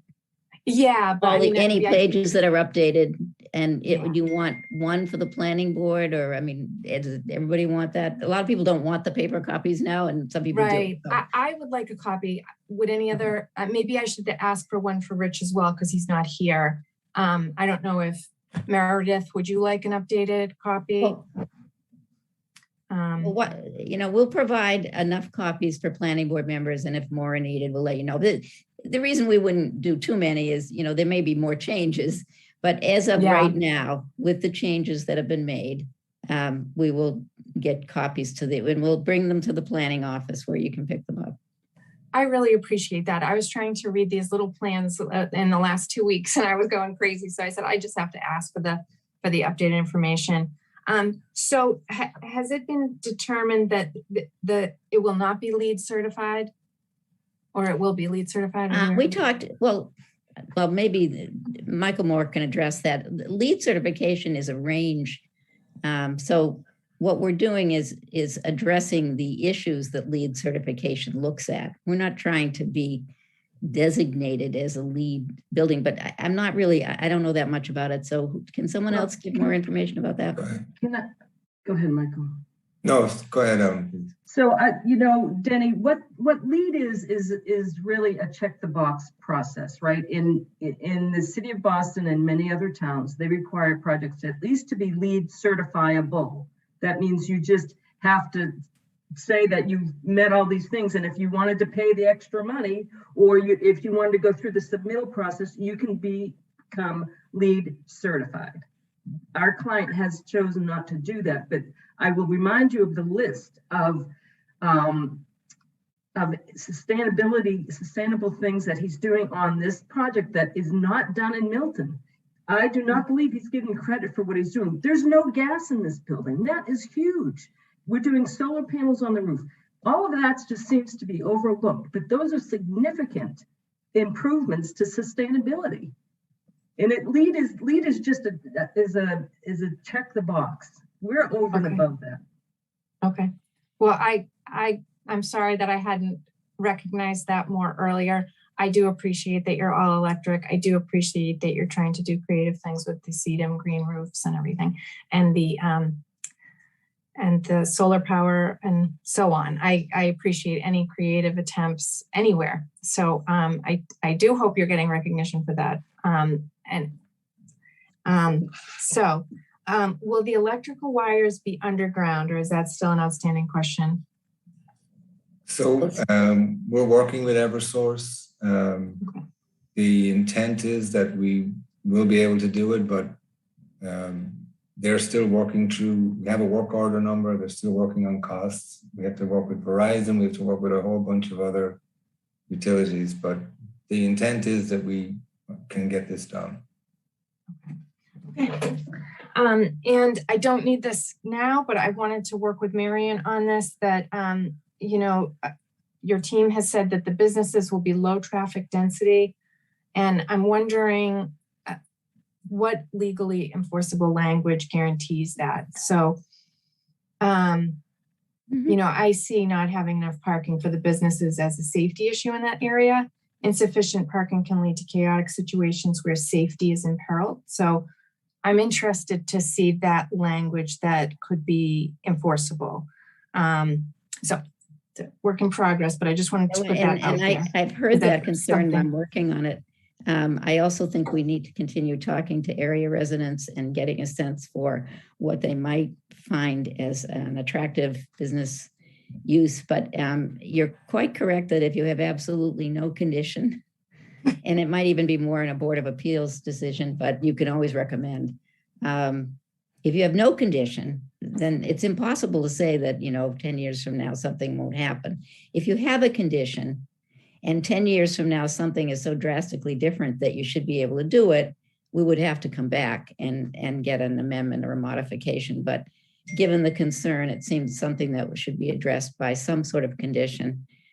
So it's kind of a work in progress in terms of what the language could be. Okay. And then a question, this also came up, I think, during the public hearing. People were asking if there was going to be balconies or what kind of windows would be on the back of the building facing the neighborhood. So I'm trying to assess safety of the design and impact on the neighbors with that question. I think I saw some interesting balconies behind 88 Wharf. I think Meredith has more design words than I do, but I think the balconies, you don't really walk out onto them, but they look pretty nice. And for safety and noise impact, I thought those would be pretty good. Meredith, what do you call those? Juliet? A Juliet Okay. balcony. So they're on Yeah. 88 Wharf. They're very nice, and they yeah. There are balconies on this project. They're right on the plans. No, the balcony, a Juliet balcony, it's a little bit different. Some of these units have little terraces off of them on the plans. Correct. Okay. But my point is that people can go actually, if you're out on your balcony, it can create noise disturbance. And, if something falls off the building, blows off the building in a windstorm, like say somebody had My girls a do it. nor'easter, Yeah, right. like a nor'easter came through and Yeah, there you go. And they're also like just happened. and they're also translucent. And, even with condo, regulations, a Juliet balcony prevents, I don't think that's within the scope of our discussions on site plan review. Well, say is talking it's about safety and noise, I think is what she was saying. So Juliet balconies are very desirable. And But they're not very functional, Meredith. Yeah. People like to sit out on the deck. That's the whole point, Now, the other thing I'll add is that clients of ours have found that, especially during COVID, the private outdoor space is really, really important for people. And when they're working from home, to be able to step outside to their own outdoor space. I mean, this area doesn't have a lot of outdoor space immediately adjacent to it. I do think we have to think about the users in this regard. I mean, the outdoor space is an attractive feature for buyers, I think. At least that's what our clients have told us. I think so too. Yeah. All right. There Well, aren't a lot, as you can see. There's only a few, so. anyway. on the construction management plan, and I know we'll get into it later, but to give you time, something that I'm interested in. The plan says all subcontractors will implement and manage their own health and safety program for the project. So, I was sort of left with the question, what is it that makes it certain that when they implement their own plans, that the level of safety will be adequate? In other words, just saying that they will implement a plan doesn't tell us whether it's a good plan or a bad plan. So I'm looking for any sort of guarantees or language that this is in fact a good plan. So we don't need to get into it right now, but that's just a little piece of the construction management plan that I will want further information on before closing the public hearing. A question I had is there a foreman on site during all working hours of construction? That sends a good message. Is the foreman responsible for oversight and enforcement of what happens if a subcontractor deviates from a safety protocol? A lot of corporations now, have this, and I would wonder if this case would be yours. Is there a whistleblower mechanism that would allow a worker to raise a safety or environmental concern without fear of retaliation? A lot of these 1-800 numbers are, out there for corporations. So these are the kind of things that would make a plan, have more meat in it. Later in the construction management plan says and I quote, all site personnel will be subject to follow the safety orientation and identification guidelines and processes established by the Brinko Construction Company. So I'd like to see a copy of that prior to closing site, Excuse me, our Denny. public hearing. Denny, excuse me, but you are going way off the charts on what is proper for site plan approval. No, Absolutely it's all about off safety, the chart. Kathleen. It is not all about safety. You are going Yeah. into the private management of a project, and that's not part of the planning board's job. I'm asking for a copy of the safety orientation and identification guidelines that they described. That's outrageous. No, it's not.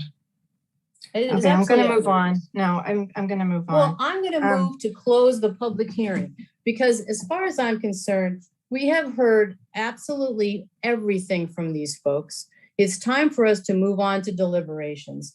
Many people have put in information in here. There's nothing more that we can get from this developer. Kathleen, we were getting information today. I just had 10 questions of things that I would like to have. You can make a motion. I'll entertain a motion, but I will be then making this motion right now that I'd like to move to close the public hearing. I believe that we have been provided with enough information from these folks that we can move on to the deliberations. We have a memo from our staff on site plan approval. We have a memo from town council on site plan approval. We have proposed conditions from our planning staff that we could talk about putting into our site plan approval. And at this point, I think that it's just not fair to the developer. It's not fair to the neighbors. It's not fair to anybody to carry this out any farther. And so I understand that everybody thinks that we should be building a parking garage. We should be putting in design standards. We should be doing all kinds of things. There have been at least 5 studies and at least a bazillion studies and plans and things talked about in this area for the last 30 years. I've lived here. if I could interject. And so I am making a motion right now to close the public hearing and to proceed to discussions on the conditions on the site plan approval. I would That's just my like the motion. other planning board members to understand that I have 10 questions left. We have other topics that we haven't even gotten to yet. And we have a planning board member who's not even here. That's fine. Okay, so you've made your motion. Anyone second I'm it? making my motion. Okay, any I'll second? second it. Okay, all in favor? I'd like to move to discussion though. Okay. Denny, I would be interested to, what number were you on in terms of your questions? I was on number 10. Number 10, okay. Can I just, on that number 10, Denny, on the construction management, can I just offer some comment?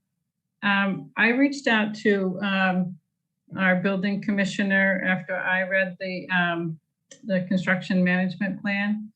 And I asked him if he would be reviewing that plan along with the DPW when a building permit were applied for.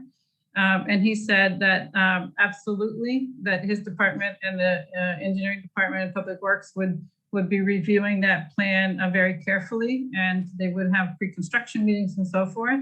And so I just wanted to put that to you and have you understand that I did receive that feedback, that this isn't the end of the construction management plan in terms of the detail and scrutiny that it's going to get, okay? Okay. And as far as, if I can make a comment about the closing of the public hearing, and some of the things that have been suggested or requested, as far as like the shadow study, I use the software that this architect used to do this shadow study. It's widely accepted for doing shadow studies. And the reason December is used as an example is that it's the worst case scenario. So it only gets better before December and after December, because the winter solstice is when the sun is lowest in the sky and the shadows that are cast are longer.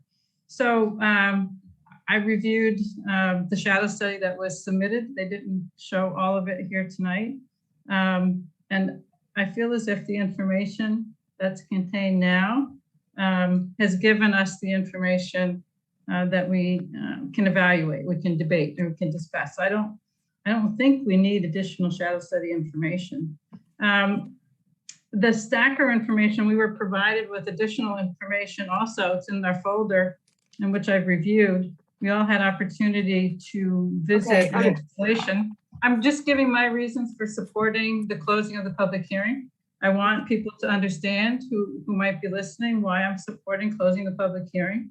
And we also have a lot of information we can debate whether we agree on or not, but that's for our deliberations. We have spent very little time discussing and providing feedback. I limited my comments today to questions because I understood we weren't going to deliberate yet.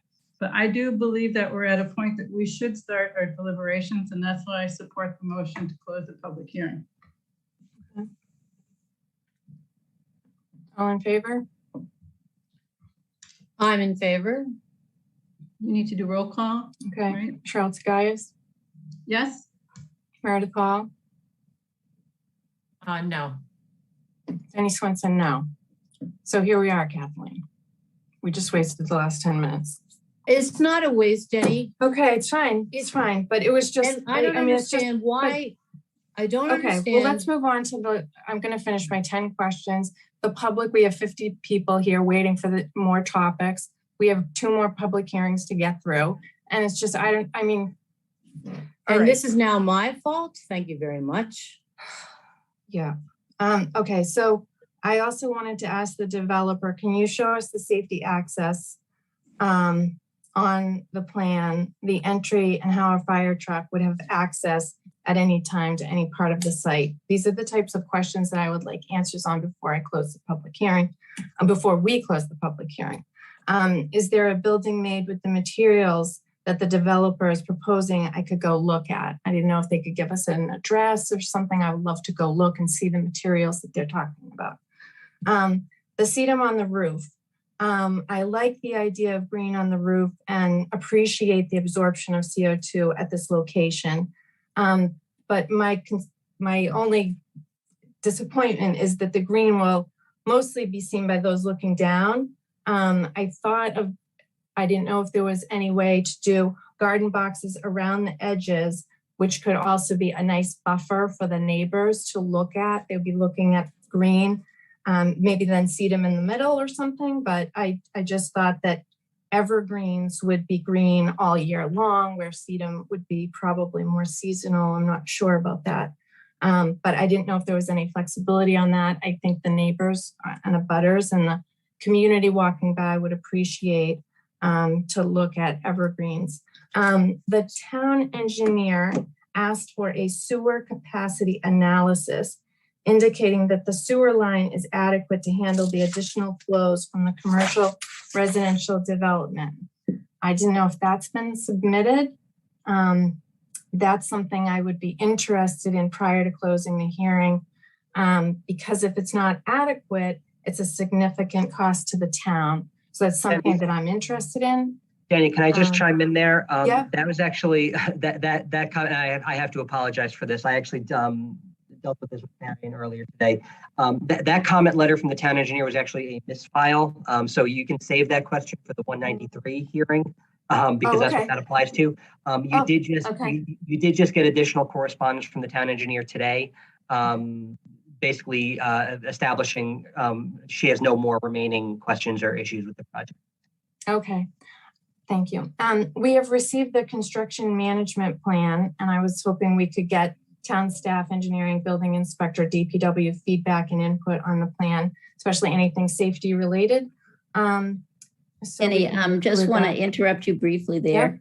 Yeah. This plan first went to the building inspector, and it's with DPW, and it's come back, and then it's been sent back to DPW. So it is in a process of town review. So thank you. We will report on that. Thank you. That's excellent. The town engineer, so Tim, you can tell me if you've already got, the town engineer asked for a plan showing appropriate pedestrian warning signage system for the parking lot entrance. Did that happen? You can get back to me on that. We agreed that we will do that. Okay, so that will happen to the engineer's satisfaction. So well, we could presumably a town would review the signs, but this was supposed to be something that we would do when the development was constructed, but we can talk about it. All right, and these are just like check the box, but the town engineer suggested we get a letter from the historical commission just to put in the file. That's already in the planning. It's already at the, I answered it a long time ago. Okay, The so letter is that- on file with the building inspector, which is where Great. it's supposed to go. Okay, I just want to give the town engineer. It's part of the everything she wants. process. Yeah. Yep, perfect.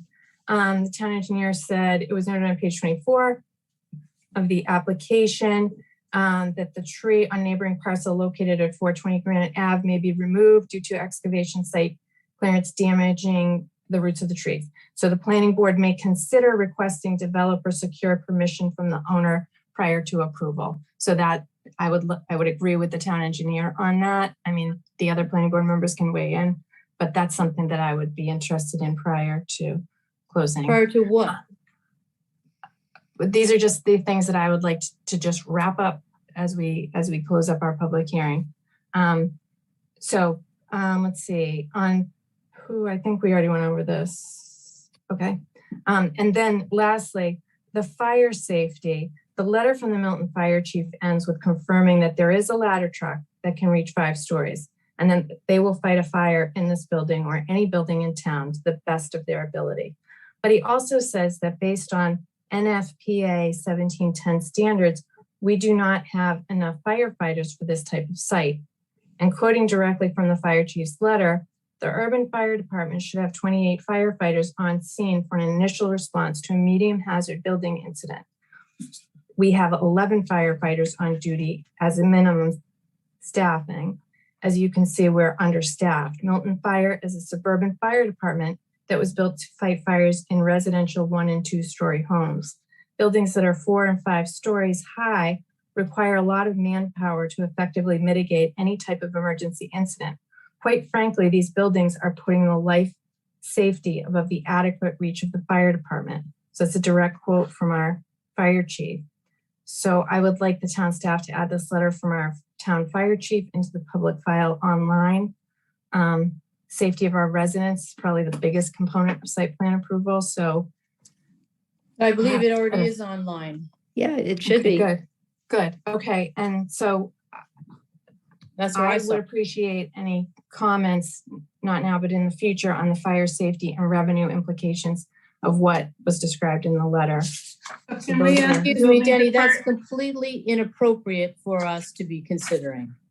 We can't be considering in any project the Safety. impact of costs of adding more firepower.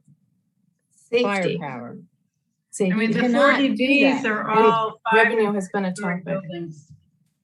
We've got 40 Revenue has been a big topic as a benefit to the town. Revenue has been a topic as a benefit to the town. And it Costs has to been the town pointed out in the would need to record be of this balanced. hearing that the taxes on this project are considerably higher than what people are collecting on the taxes on the existing revenue, We Right, all and know that's that why this would need to be considered. why. It's a This is one of the benefit. things that would need. This project is bringing in a lot more taxes than the present use of the property is. We've already got that We've into been the over term. that. That's right. We've been over that. But the new piece So of then information. why is the fire fact chief- that you want to consider the fire department costs a reason to sort of continue this list of issues? It's not fair, Denny. Yeah, there's been a fair amount of information submitted in the last day or so. So Well, I would say that the continuation is 40B defensible. projects are not subject to whether the fire department needs to add a truck or not. So how All do right. you get site plan approval based on a truck or not? I mean, this is really Well, stuff I that's just coming saw up this after letter 7 today. months. I just saw the letter today. I wasn't even aware of it until today when I was reviewing my materials, but I think Well, we need that's- to. Does That's any- unfortunate, but we've had that letter for, quite some time. Okay. Well, okay. And I so, thought you said you um, had 10 issues that you wanted to talk about. Well, in reading my notes, I realized that 2 of them had already been discussed. So, all right. Would anyone else like to discuss anything that they would like to hear prior to, ending the public hearing I would like for the developer to know? I would like Tim to review his memo, his comprehensive, thorough memo, his consultation with town council. I think there's a lot of confusion about what our jurisdiction is here, what we should be weighing our decisions based on. And before we continue to ask for more information from the applicant and extend the public hearing, I would like to hear from Tim. Okay, I think that's fine. I think we had set out a goal at the beginning of the meeting to give each subject, 30 to 40 minutes, each public hearing 30 to 40 minutes.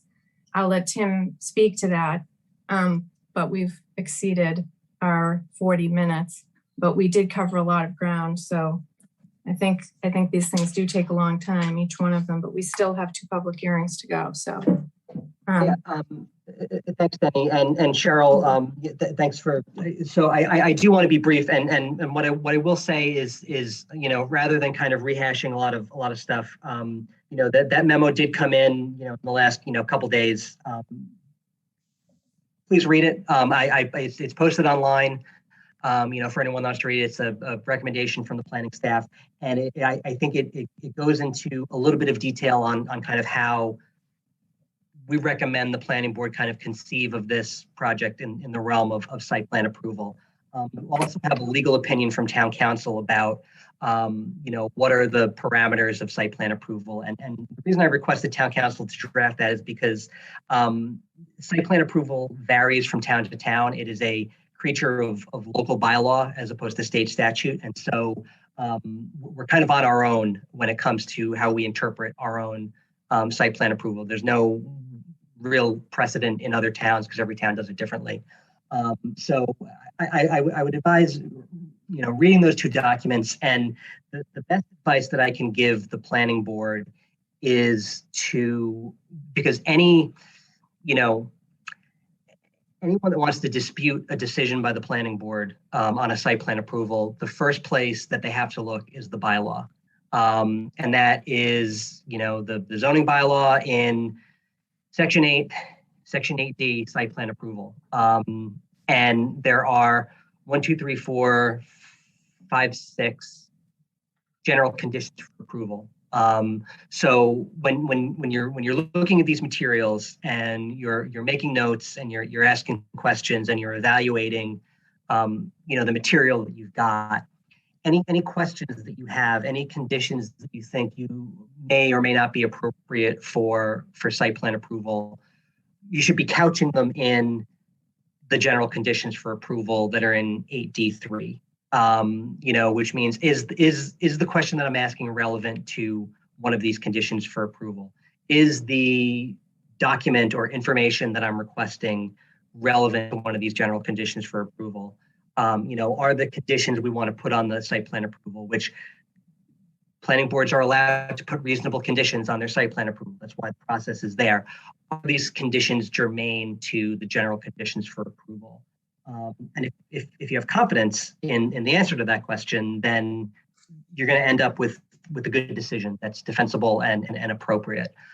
So there is an element of it's up to you to kind of figure this out, but also the bylaw is there, and you should be using it as your sort of guiding light for how you interpret these applications and these materials. So I'm not going to go back and look through every kind of question and request that any planning board member has made, but I think as you go through this process and future processes for site plan approval, to really have those general conditions for approval in your pocket and refer back to them constantly, because those are the guardrails that you have for site plan approval. And if you have a question about something that you think should be in an approval or in a decision, and you think it doesn't really fit, talk to us, because I think as Cheryl mentioned, there are safety nets outside of the planning board in terms of construction management plans, or in terms of approving or reviewing driveway permits or fire safety plans. So there are things that everyone is very concerned about, all of the impacts of the project, because this is where we're discussing this. But the planning board has a relatively circumscribed set of conditions that they can consider. There are other boards, other departments that pick up a lot of that slack, and so we can kind of give you that information and point you in that direction. So I know I said it would be brief, and it wasn't that brief, so I'm gonna wrap that. Oh no, thank you very much. That was very helpful. Okay, so I will take a motion to continue the meeting so that we can pick up where we left off, but we can go on to 893 Brush Hill Road and 193 Central Ave after that. So can I get a motion, Meredith, to continue this meeting? Or anyone? I'll make a motion to continue the public hearing for 440 Granite Ave site plan approval to November 9th at what, 7:10, Tim? That'll be good. Thank you. All in favor? Kathleen O'Donnell? Waiting You for need the- a second. Oh, second, I'm sorry. I will second it. Kathleen O'Donnell, all in favor? Yes. Meredith Hall? I think your volume mute is on. Cheryl Tagayas? Yes. Denny Swenson, yes. We're just waiting for Meredith. Did we lose you, Meredith? Did we lose her? Oh, you just need to unmute Meredith. Hi, Meredith. We just need you so we can move to our next topic. We're having technical difficulties here. Maybe we can move on and close this. Okay. Maybe we can have a stop the screen share. Okay, so Meredith Hall just lost power, but she's texting me. Does that count? She just lost power. I think if you do a screenshot. I'm now back in. Sorry Oh, about that. good. Okay, so That was- all in favor, Meredith Hall? Yes. Okay. Whew. Okay, so we Sorry got about through that. 440 Granite Ave. Good night, everyone from 440 Granite Ave. Thank you so much for slogging it out another night with us. Thank you. Have a good night, everyone. All right, so next on our agenda is a public hearing on 893 Brush Hill Road. It's a scenic road application. I don't know if Tim wanted to give us a quick summary. Yeah, so if so, Ike is here, so I'm going to promote Ike to panelist. Ike, I don't know if you have anyone else from here. I think he's coming in. If you've got anyone else with you that we should be looking for in the attendees, or if you're on your own right now. No, this is just me. How you guys doing? Good. Good evening. How are you? Pretty So good. just very briefly, I will kind of tee this up, and then Ike, I don't know if I can share my screen, or if you want to share your screen, you can certainly do that. But we have a scenic road application for 893 Brush Hill Road. Old school planning board folks will recall 893 Brush Hill Road as the here. So you know, if you've been around the block with us, you're very familiar with the area.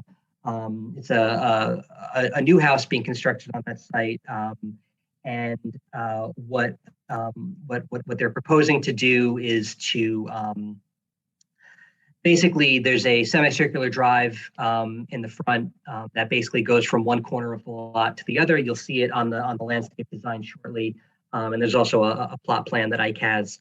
The proposal is to basically shorten the diameter of that semicircular drive to bring one of the openings closer to the other, to open up a little bit more space in the front yard for some stuff that the owners want to do. My understanding, and I can kind of speak to this a little bit more, is that we're not talking about any net loss of stone wall, but rather kind of moving stones from one portion of the wall to the other, and also kind of generally sprucing up the wall, which is in tough condition in some places. I think there was actually an automobile crash that damaged portions of it. The trigger for this, as it relates to the scenic road regulations, is the activity on the stone wall. There are no trees in the town right of way. There are a few trees on the applicant's side of the wall, I don't think that there's any proposal to do anything with those trees. I sent an email to the planning board, I think it was last week, kind of trying to do a little bit of what I did with site plan approval, with scenic road approval, and just kind of situate you all in what the regulations say and what they don't say. And just like with site plan approval, there are kind of considerations, for the planning board to consider. And, the nexus of the scenic road regulations is in the town's right of way, stone walls and trees. And if you're taking down a tree, you've got to get a scenic road permit from the planning board. If you're altering 18 or more linear feet of stone wall, you've got to get a scenic road permit. The considerations, I don't have them on my fingertips, but they're environmental, historical. I should actually kind of bring these up because it's important, but they were in that email that I wrote. One thing that I wanted to kind of bring to your attention in that email, and I think there are folks that may want to speak to this, later on in the public comment portion. There's a fair amount of attention on this, because of the, relatively sweeping changes that are being proposed for the front setback of the house. I talked about driveway permits earlier, and this is again how we get scenic road applications for the most part is through a driveway permit comes into DPW. The form has 3 boxes on it. One of them is for engineering, one of them is for planning, one of them is from building department. Engineering has things that they look at with this stuff. They want to preserve sight lines. They want to make sure that you'd be able to get in and out safely. They want to make sure you're not proposing a driveway opening in front of a utility pole, things like that. Planning is interested in the scenic road regulations. And again, that's section 13 of the rules and regs. They start on page 33. Stone walls, trees in the right of way. The building department, driveway construction triggers a zoning review because of 2 provisions in our zoning bylaw dealing with parking in the front setback and paved area in the front setback. You are allowed to pave 40% of your front setback. And the front setback is in the A zone, it's 30 feet. So the width of the lot and then 30 feet from your frontage is your front setback. 40% of that is allowed to be paved. 30% of that front setback is allowed to be parking, which in this case would be a driveway, or if there's another parking facility. But I think in this case, we're strictly talking about driveway. So all of that is to say that there are 2 zoning regulations that the building department looks at. I just spoke earlier about other departments and other boards having the sort of safety net of things that people are concerned about. I want to kind of publicly say this to you all and publicly say this to all the folks that are in the attendee pool, that our building inspectors are very good about this. They do this all the time. It's math, it's geometry. Eventually, when Ike goes to get a building permit for this project, they're going to pull out their measure and they're going to say, you have too much paving, or you have the right amount of paving, or whatever. And that's something, again, they do it all the time. So, folks that have seen the plan are looking at this and saying like, wow, there's a lot of pavement. We don't like it, yada, yada, yada. I don't mean to yada, yada over those concerns, because that's a legitimate thing for people to be concerned about. That's not a consideration for the planning board here. It's a consideration for the building department, which again does this all the time. It's a math equation. If the applicant needs to make an adjustment to the plan, they'll make an adjustment to the plan. If they need to get a variance from those zoning provisions, they can pursue that strategy. But those are things that'll be handled outside of the planning board, but they will be handled. So that's a very long preamble, but we got a bunch of calls, we got a bunch of emails, building department got a bunch of calls, got a bunch of emails. So we just want to sort of set people's expectations for what the planning board is doing here and what other departments are doing in their review. And so all of that is preamble to Ike, who is the applicant. I don't know, Ike, if we established if you wanted to share your screen or if you want me to share the screen with the material. Yeah, you can go ahead to share it. Okay. Also want to just thank everyone. I first time I'm sitting in front of the planning board, so I've appreciated what you guys do. So kudos to everything you guys do. This is amazing that everyone can do it. So I just want to say great work for everything you guys do. And secondly, I've had an opportunity last week to meet with the Historical Commission, and they have endorsed this, and they look at it as a way of restoration of the stone wall. And as Tim brings that up, you guys will also see that the stone wall is completely dilapidated. It's fallen apart. It was recently hit by a car. One side of the stone wall, I think both sides were previously hit by a car, but one side of the stone wall was previously hit by a car. So the stone wall is really falling apart. And while Tim brings that up, the goal here is really, how do we restore this stone wall? So here's the stone wall in front of the house. This is the left side of it. And as you can see, that stone wall is currently falling apart on the left side. If you want to go to the next one, this is right directly in front of, and there's a lot of cracks. And I think all the pictures would also show all the cracks on the stone wall. And you can go to the next one too as well. We can just highlight all the different cracks on the stone wall. There's several. Maybe I can, let's see. Do you mind if I share my screen? Yeah, go for it. Okay. I have 3 photographs from you. Like I've got the plot plan, then I've got the landscape plan. So if you've got extra stuff, feel free to share it. Yeah, give me 1 second. Let me just share that.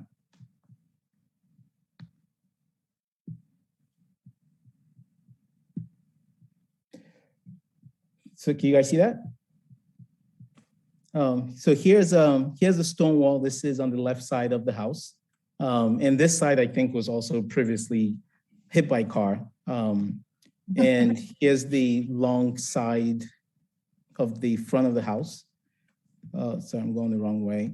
Ignore that. And here's the right in front of the mailbox. It's there's cracks all over the current wall today. And just highlighting where those cracks are. And it's pretty much all over the house. And here's another picture of the recent hit by a car. And there was a police report that was filed for this. So this is a recent situation.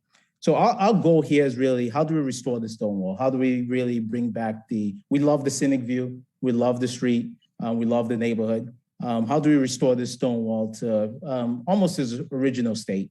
And as part of this project, we are looking to reuse as much of the stone wall. Not all of them can be reused, but to reuse as much of the stone wall that's currently there. And as Tim pointed out, we're not losing any footage from the stone wall. So we're not reducing it in any way. We're actually trying to keep it the same length that it currently has, and trying to reuse most of them. And also as part of the goal, today the stone wall in front of the house is about 3 feet. We're looking to bring it's about 36 inches. We're looking to bring it from a height perspective. We're looking to bring it to 48 inches, which aligns closely well with Woodmere, which you're seeing right there across this line right here. Also aligns pretty well with Curry College that's in front of the house. That's the goal of this. Want to just restate that we met with the Historical Society and also expressed that we love the scenic view of this street. And really our goal is, how do we really restore it and make it look nice?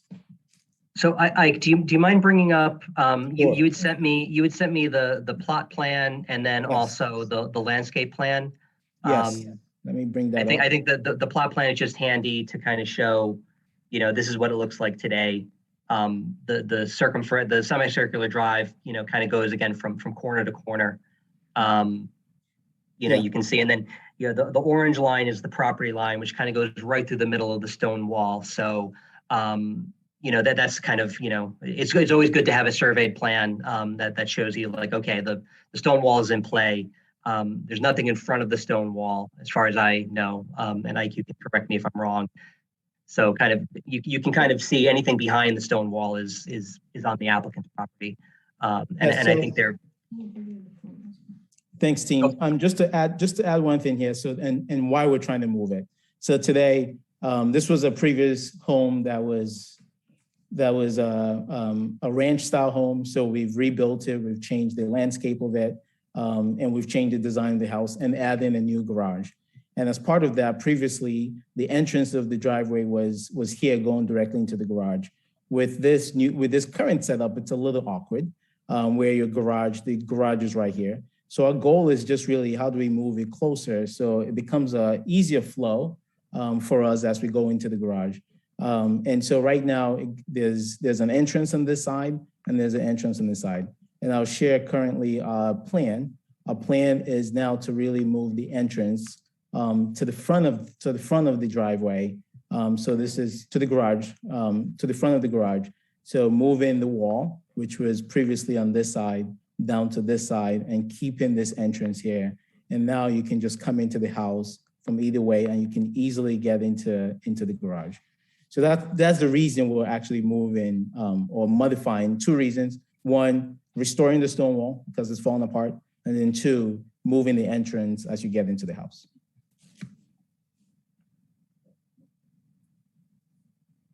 Happy to answer any questions or. Okay, so the length of the stone wall will be the same in the end. It's just the opening will change place. Is that correct? That's accurate. The length of the stone wall will be the same. The openings will be different locations. Okay, and currently there are no trees in the town right of way. Currently there aren't any. No trees, no. Okay. And the openings, are they the same size? The openings, this drawing's a little bit off, but yes, the openings would be exactly the same size. As they were or as one another? As they were. So right now, Okay. This doesn't really show the size, but Okay. right now they are, I think, about 17 feet. I know Okay. this one shows 19, but right now I think they're about 17 feet. Okay. All right. I have 19 feet, 11 inches is the new proposed. Yes, so it's 19, right? That says right here. I said this is off. Almost 20 feet, right? Correct. We're planning to make it 17, which is currently Okay. the same size as it is today. Okay, that's good. Okay. All right. Okay, I open it up to planning board questions or comments. So I just wanted to make one point. I think Tim did make this, but the pavement on the property is outside of the planning board's jurisdiction. So that falls under the building inspector. Okay, please. Let's go, Meredith. Oh, I just had a question. Well, I'm so glad that you're restoring the stone wall. I'm on the historical commission, but I missed that meeting. But it's great. And I'm actually really pleased to hear that you're wanting the height to be more consistent with the neighboring, the Woodmere properties so a little bit lower. I have the Woodmere as being about 35 to 36 inches and the Curry wall about 42. So you're wanting it to be more of what's next to you. So it looks more consistent, correct? That's our goal, yes. Great. That's good. All right. Okay. All right. Any questions or comments, Cheryl or Kathleen? No. Okay. Cheryl? I think restoring the wall, I think modifying it to the existing driveway width is an improvement because you heard us talking about driveway widths if you've been tuned in for a bit here. It's completely reasonable to want to make the driveway work better for the way your home is situated. So I don't have any troubles with approving this with conditions that the widths be modified on the plan to 17 feet and the height match the Woodmere adjacent to it approximately. So. Okay. All right. Well, thank you. And I wanted to thank the public. I did receive a lot of emails and letters, and I just wanted to thank Tim for filling us in and explaining that pavement issue is outside of our jurisdiction. But Tim Chewinski and Joe Prondak are available to you if you have any further questions on that. So I will entertain a motion. I was just going to add one more thing just to add, because when we talk about stone walls, we also talk about trees. I don't know if you're at all interested, but we have a shade tree committee who recommends street trees. And part of the beauty of our scenic roadways is the beautiful stone walls, but also some of the beautiful trees that give a canopy to the road. So it's not something we're requiring, but I thought it would be really nice if you could do some things to buffer and give you privacy from the sport court and onto the street and protect that. Oh, But I'll you might be thinking welcome about that anyway. Yeah. No, I'll welcome that. I drive an electric car, so I love the planet. I love, I love trees. So I'll welcome anything. I mean, just from a privacy perspective, also to put some trees there. So I welcome that. So we've got an approved tree list, and I'm sure those folks would love to talk to you if you wanted some advice. Denny, this is a public hearing, so if there is public comment, we should hear it before we. Oh, thank you. I'm sorry. I've been in such a rush trying to make these meetings more efficient. So let's hear from the public. Is there anyone here tonight who would like to speak to this project? Please raise your hand so Tim can cue you up.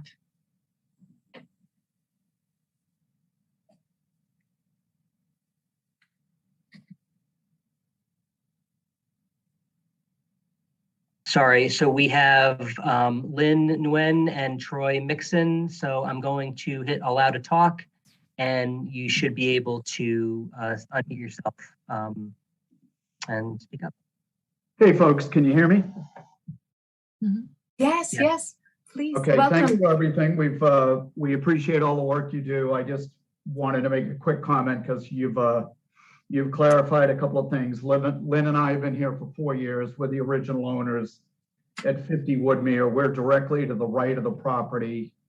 And we understand that the stone wall and what's going to happen, I'll call it Plan A, the stone wall, and Plan B, what happens inside the stone wall. We understand that will be more directly approved or dealt with by the building group. So we respect that and we understand it and we thank you for that.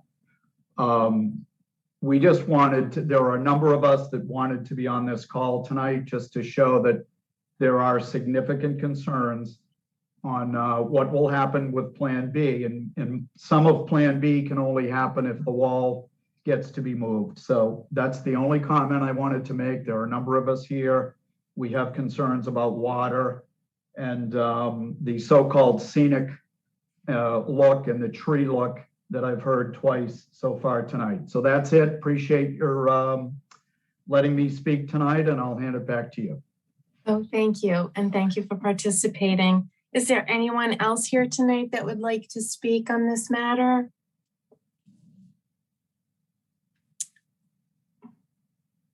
Are you seeing anyone, Tim? I'm not seeing anyone. We've got Lori. So I'm going to hit allow to talk. And Lori, if you could let us know your name and address, that would be great.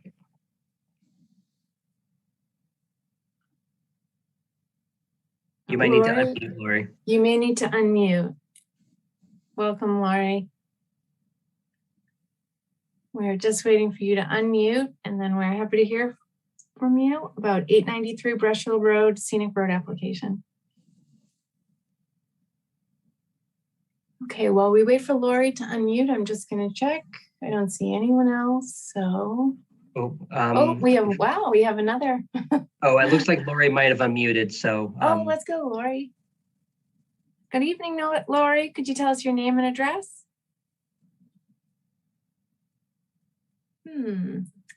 Let's see. I'm going to put Lori on mute for now, and then we'll elevate Megan Barrett, and maybe Lori will come back to us. So Megan, if you let us know your name and address. And please unmute. Hi, good evening. My name is Megan Barrett. I live at 20 Woodmere Drive, and I appreciate all of the time that all of you take to look at everything, not just this particular issue. And I do wish that I had met our new neighbor on Brush Hill Road at 893 in circumstances other than this meeting, because it feels so antagonistic to step in on and complain about somebody's plans. I do have very serious environmental concerns about the plan. And I do realize that the paving issue is a building department issue. However, the decision that you folks make here this evening is the preliminary decision that leads to the homeowner having to go to the building department. And when I look at the plans and when I listen to the homeowner, and he talks about needing to move the driveway to gain more efficient and more easy access to his garage, I say that doesn't look to me to be the reason why that driveway needs to be moved. If you go in through the driveway entrance to the right, as you're looking at the house, he can easily access his garage. It looks to me like the driveway entrance to the left is only being moved to accommodate significant paving in the yard and to accommodate a future sport court. And I understand that this is a young family with young children, and I love that. That's just a great asset to the neighborhood. But the sport court probably doesn't belong on the front of the house. And all of that paving just simply isn't good for the environment. So I just ask the planning board to think about that when you make your decision about moving the wall. It just doesn't look to me like moving that entrance is necessary. The driveway, or rather the garage, can be accessed with the driveway as it is. Thank you.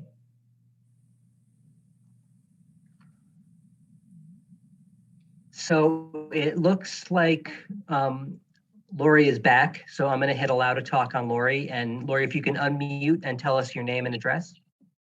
Okay, thank you. Sorry about those technical difficulties. I've had to move from my computer to my phone. For some reason, the audio on the computer wasn't working. But anyway, I'm Laurie McIntosh. I live on Cushing Road at 77. So I am not in a butter, but I am up the street from this property. And I am the president of the Cushing Road Neighborhood Association. We are the 9 homes on Cushing Road that is a subset of the Greater Brush Hill Road Neighborhood Association. And I just want to reiterate what has been said earlier. The driveway or the stone wall improvements are definitely a good idea. But as proposed, it again looks like it is to pave over, and maybe I'm misreading this plot plan, but it looks like almost the entire front of the yard will be paved. This gray portion that is for which the letter G, I believe, is the perimeter. That is all paved as well. And then the court, anyway, our concerns are about aesthetics because this great swath of paving is out of character for the neighborhood. Considering a sport court would include floodlights at night, which is inconsistent with our dark wooded area. Noise at night in our neighborhood carries for blocks and blocks, as everyone who lives there knows. Baseball, basketball, and tennis courts are already within walking distance of the house. And as just recently said, the environmental impact of paving over such a great area. Rainwater picks up pollutants from the asphalt, concrete, and the pavers, which then becomes runoff into the groundwater. And the water flow and the water, not the water table, but the water flow when there's rain can adversely affect the immediate abutters, 5 units, I believe, on Woodmere, and then the house on the corner. So we just want to voice our concern as well with the implied intention of changing this driveway and therefore the stone wall. The stone wall could be repaired just as it is. Anyway, thank you.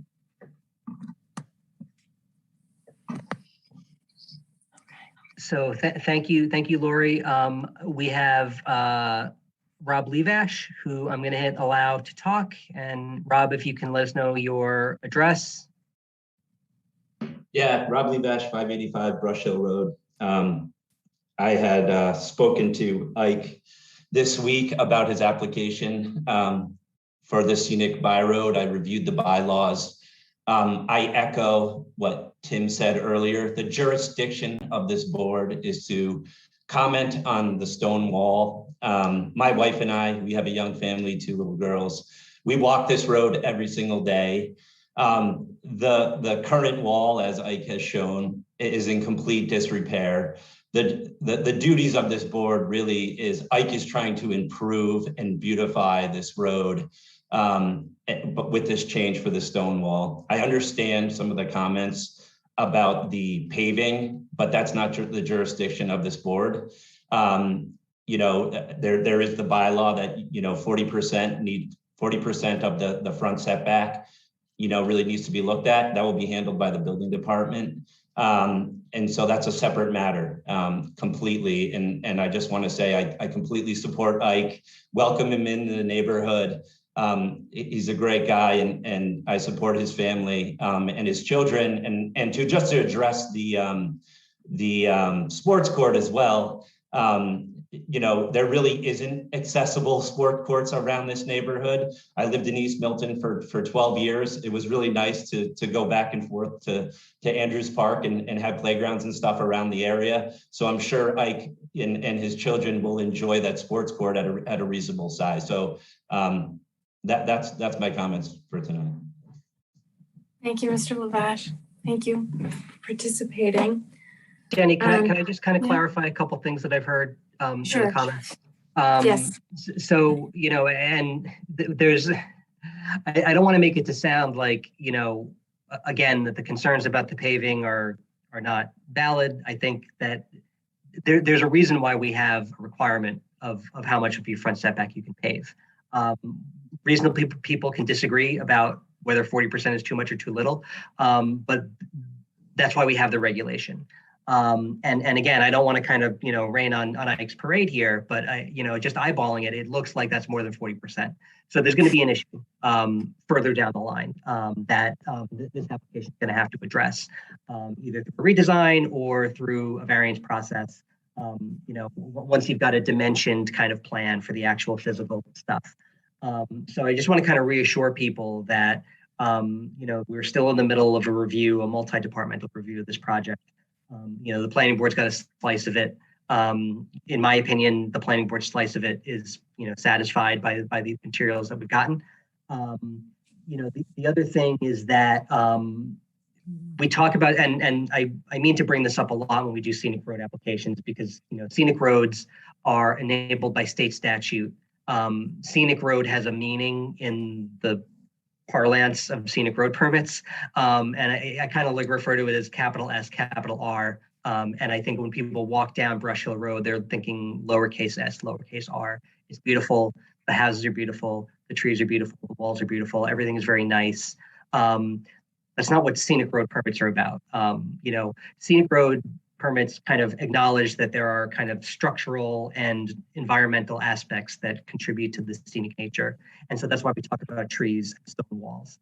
There is an active process in town right now, and Meredith can speak to it if she wants, or maybe we can do it another time because it's late, of identifying local historic districts. The Brush Hill District is on the National Register. That does not provide the type of aesthetic protection, for lack of a better term, when it comes to structures that a local district would. So I think when people raise aesthetic concerns about Brush Hill Road or Milton Hill or wherever it is, there is a current venue to have that discussion. And I think we want to make sure people are aware of that. I don't know exactly where they're in their process, but you know, I think that, you know, districts that are on the National Register should probably be in consideration for local designation, in which case we can start talking about materials, houses, architecture, style, you know, things like that. So there are a lot of different tools that are potentially at the town's disposal to address some of the concerns that I think we don't want to shoehorn into the scenic road process because of a jurisdictional issue. So, you know, just want to kind of make people aware of that. I'm happy to put anyone in touch with our dear friends on the local historic district study committee, you know, to kind of get in touch with that process. So just wanted to add that context based on kind of what I was hearing. Okay. Can I make a comment? Yes, please. So just one comment, and glad the neighbors are here, and hopefully we can meet on a different note on a different day. But I love being in this neighborhood. But I think just one. So this design was done prior to my knowledge of the different bylaws. Like I said earlier, I love the environment. I wouldn't call myself a complete environmentalist, but I love the environment. I drive an electric car today. My plan is to modify this to meet the bylaws, to meet whatever regulation that Joe and the team requires me to meet. So yes, this was done prior to that knowledge. And so that's why you guys got that design. And also the other piece I'll add, and not to call anyone out, there are stone walls in this neighborhood that has been done that there was no permits. So first off, I went ahead to ask for a permit to do things the right way. So I think my going ahead to apply for a permit to find out what the process is, to understand what the procedures are, speaks of my character, of my plan is to do things the right way. And there are multiple stone walls that was recently modified without permits. So I think that just speaks to who I am, speaks to my character, and speaks to what I bring to this neighborhood. So yes, we'll do everything that we can to meet the bylaws of the town. Well, thank you. Thank you for following our processes. It makes a difference. Thank you for doing that. Okay. Does the board want to discuss this any further? I just wanted to say that I read comments as well from people, and I appreciate the time that they took to send those letters to us. I just wanted to recognize that, yes, I did read all of them. Thank you. Yes, thank you. And I just wanted to point out there were a lot of comments tonight, and I do understand the concern about too much pavement. You often hear us talking about how much impervious materials go into a development site, and of course it's always the less the better, for environmental reasons and for the reasons that a number of the neighbors mentioned. Ms. McIntosh, mentioned oils and things get washed into wetlands and so on and so forth. So all of these points were valid and important, but unfortunately we only have jurisdiction over a small piece of this. And I'm heartened to hear that Mr. Na will be following the guidelines before him with the building department and with the planning department. So, okay. All right. I will entertain a motion if anyone has a motion on 893 Brush Hill Road's scenic road application. I'll move to close the public hearing for 893 Brush Hill Road scenic road application. Second. All in favor, Meredith? Aye, yes. Charlotte Gaius? Yes. Kathleen O'Donnell? Yes. Denny Swenson, yes. Okay. Further, I'll move okay, perfect. To approve the 893 Brush Hill Road scenic road application on the condition that the two openings not exceed 17 feet and that the stone wall not be any higher than the adjacent stone wall at Woodmere. Second.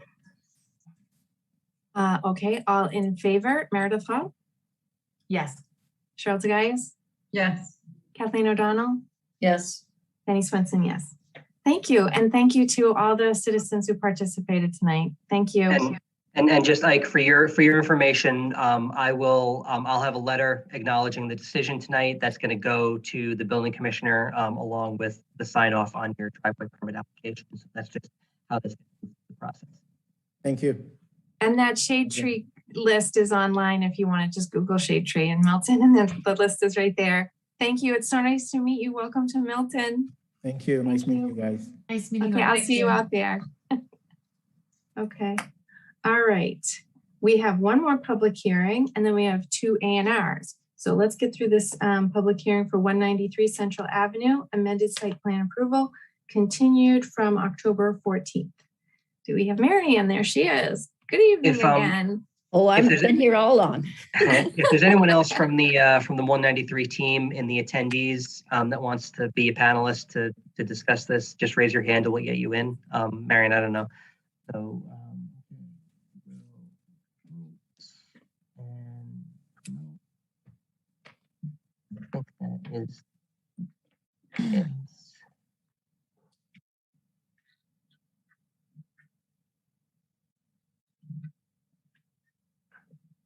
Yeah, John Tilton and Joe Walsh.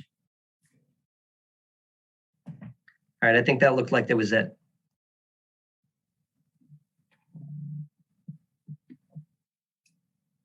Okay. Do you have John Tilton? Yeah, he's in here. Okay. All set?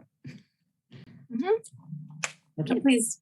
Shall I begin? And because it's our last public hearing of the night, I'd like to keep the presentation to 10 minutes. If it's really just updates, that would be great. If there's anything new, we would love to hear from you. Yeah, I'll try to be very concise. I have given you several written documents because there was additional information that was requested at the prior hearing. So we had the hearing, we also had a site walk, and there were some questions that came up on the site walk, perhaps hadn't been discussed fully at the hearing, and there was some clarification provided. So I was really helpful doing the site walk, Denny, so thank you for suggesting that. And it was a beautiful day too. So what I've sent you is, I've given you a memo. I'm going to briefly review it. And we have a memo from the project manager, John Tilton. So he's describing changes that we've made so far in the site plan. And these are to address questions that have come up. So I'm just going to very quickly read those. We've provided on the site plan now a snow storage area. And I think I also said in my memo, if there were large amounts of snow that had to be removed, as in most sites like this in Milton, they would have to be removed by truck, but ordinary snowfall will be pushed into the snow storage area. There's a detail sheet that we've added for a dumpster enclosure, which is, I took some pictures of the one up at the Eustis Estate, and this is going to be looking similar to the privacy fence that's going around most of the site. Stone wall detail, additional detail was added to the plan. It'll be 4 feet high in the stone wall part, 4 feet high of vinyl fence, just like the privacy fence around the surrounding area.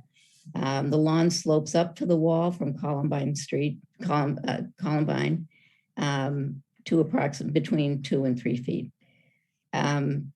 We've revised the landscaping a little bit on the site. Well, we talked about whether we could add some landscaping at the back corner. So we did put 2 river birch trees in there. I think there's 2. They like a lot of water. That's an area where the water tends to just drain down the slope. Then there's a drain in the street. And there's a huge stormwater management structure, well, a large stormwater management structure under the surface in the backyard. But we still think that in a large storm, there could be some water accumulating there. So we thought those trees would do well. We haven't changed the driveway width. We've kept it at 20 feet. The fire chief really liked the fact that it was pretty wide and that there was plenty of room to move around on the site. So far, no changes there. Stormwater, we have final comments from the town engineer that came in today. Everything has been satisfied in terms of her review. We did talk about, we agreed to change the privacy fence on the right side to more of a sort of a dark chain link fence, which is what's around the play areas on this site. And the reason for that is that we want it to blend in because there's an historic wall there, which is kind of interesting, and you want to be able to see it. And there's also a very nice wood fence that the neighbor erected. But anyway, this is starting at the play areas and going back along that wall. You don't really see it on the plan, but we've committed to the fact that that part of the fencing going back will be that different type. Utility clearance information has been provided now on the utility plan. We completed sewer capacity analysis, and there is an overall reduction. I don't know whether that's stormwater or sewer capacity. It says sewer capacity, but anyway. Driveway location. The site entrance location was reviewed by the town engineer and fire department. There's a 35-foot setback from the entrance to Columbine Road that was considered sufficient.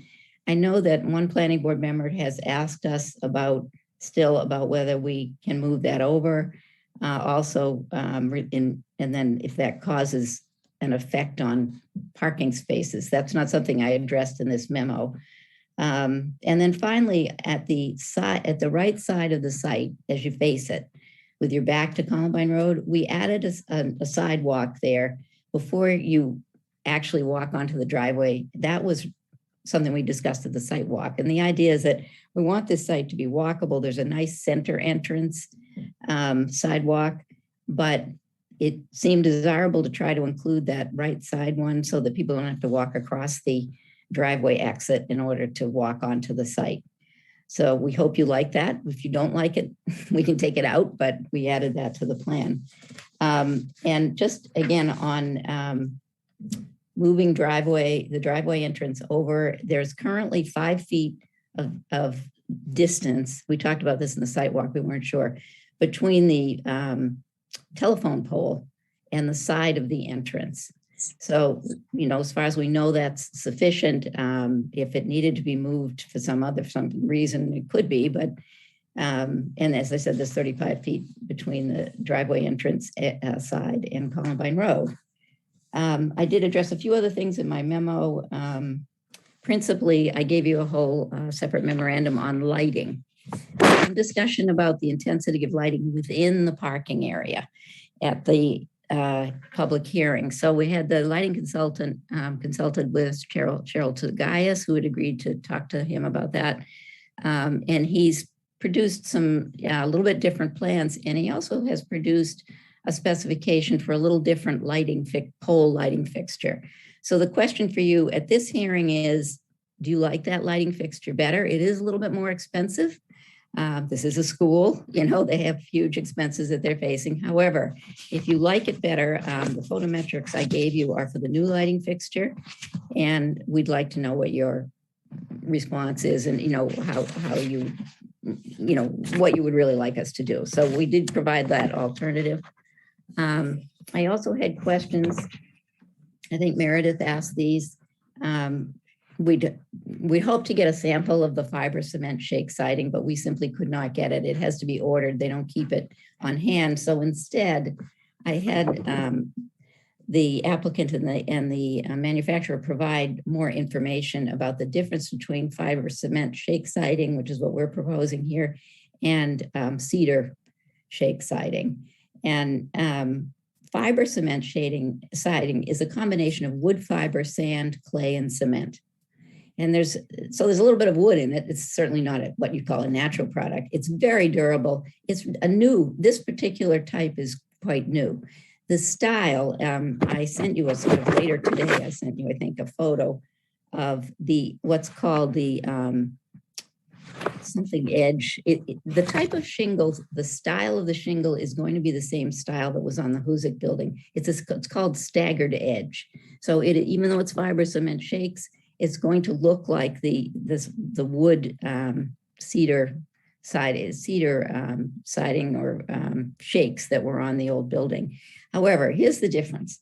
First of all, fiber cement shake siding is fire resistant. It may even lower their insurance premiums. And wood siding and wood shingles are not. It is much more durable. It's resistant to insects, rot, fungus, and UV damage. It does use some wood fibers, so it has some sustainable characteristics. It requires less painting, a lot less upkeep than the other type. And again, this is a school. So, looking forward, they have to look at what their costs will be. But initial costs are actually a little bit higher. This is not a cheap product. It's quite expensive, but it will be the right type for them because it will be much more durable. And it lasts a long time with very minimal maintenance. Typically it has a 30-year warranty. I was kind of surprised at the warranties on shingles because when I look around me, it looks like, for example, people put siding on their houses, the inexpensive vinyl, it just stays there forever, but they're talking about, really short lifespan. But anyway, this type has quite a long lifespan. I do know the building inspector required a similar type of siding on a condominium that was built recently on High Street. It was a new building and he wanted it because of the fire resistance qualities. That particular site was hard to access for fire protection. So that's a quick rundown of that siding. I did just send you, here's one picture. That doesn't, I don't know if you have the most recent one I sent that shows the staggered edge, but you know, if you remember what the Huzik building looked like, you know what I'm talking about. It's a little bit, I guess this is kind of staggered edge, but in any case, that's the style. So there's lighting information, siding information, and the rest that I summarized for you. Let's see. I think I did also get a comment recently from a planning board member about the landscaping on the left edge of the project. I think maybe it was the row of bushes that's outside the stone fence. And I think the request was, couldn't we vary those plants instead of just having a single row? And the answer is yes, we can. But if you have suggestions that you want to give us tonight, we'd be happy to implement them and give you a plan. I really don't want to hold up approval of site plan, but you could give us a condition and we'll submit a revised plan in that regard if that's what you would like us to do. So I'm not sure, we'll probably get more information after you open this up to discussion. I'm not sure exactly what was desired there. And that pretty much summarizes the information I've given you. We did give you, you know, an updated site plan. Again, these are just electronic copies that you have to enlarge on your computer in order to look at them. It's very difficult to look at them in their 8x11. We will, of course, give you full-size plans as a final submission once we determine site plan approval. So those are my comments. I'd like to hear from the planning board, if I could, as to what their concerns are and what you think of the lighting plan. Okay. All right, let's open it up to the planning board and then we'll open up to the public. Is there anyone who would like to speak first on the planning board? Okay, I mean, I can go first. You're muted. Oh, go ahead. Go Yeah, ahead. I appreciated the information given on the shingles and the style for that. The pictures are good. As you may not know, I'm a huge devotee of this old house and used to sail with one of the plumber. I would just say that they have been using those kinds of shingles on their construction, which is a rehab, rehabilitation of older houses. So I do appreciate the fact that they look as if they are traditional, but don't have the same maintenance obligations as the traditional cedar shakes would be. So thank you for sending that information. And thank you for sending the new lighting plan. I like the new fixtures better than the previous edition. And that's all I want to say. Thank you. Well, Kathleen, say hello. Is it Rich Trethrui? Yeah. Yeah, I know Rich too. I was an associate producer for a short stint. I think everybody at GBH was an associate producer for this old house at some point. So I was one of the many. And we were kind of like the freshmen. You got beat up on that show. If you could survive that, you could get to the next one. So anyway. Then you would have known my friend Larry. Larry D'Onofrio? They're going to talk. One of my first bosses in National. Oh, that's so great. Anyway, Yeah. Oh, what a charmer. Okay, guys, I'm sorry. We got to take this offline. All right. Curious about the entry and exit approach on the site walk. Has that been discussed with the traffic commission at all?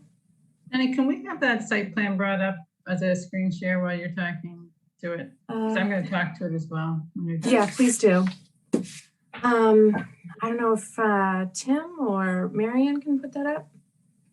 I can do that, but I don't know if the team wants to control that. I can certainly. Okay, thank you. So I'll just give you my 3 questions. No, just bring it up. We need to, yeah, thank you. Okay, thank you. So the entry and exit. And then the pedestrian sidewalk that I was hoping for, so you don't have to blow through all the stones in the front. If the pedestrian sidewalk could go along with the half circle drive. And then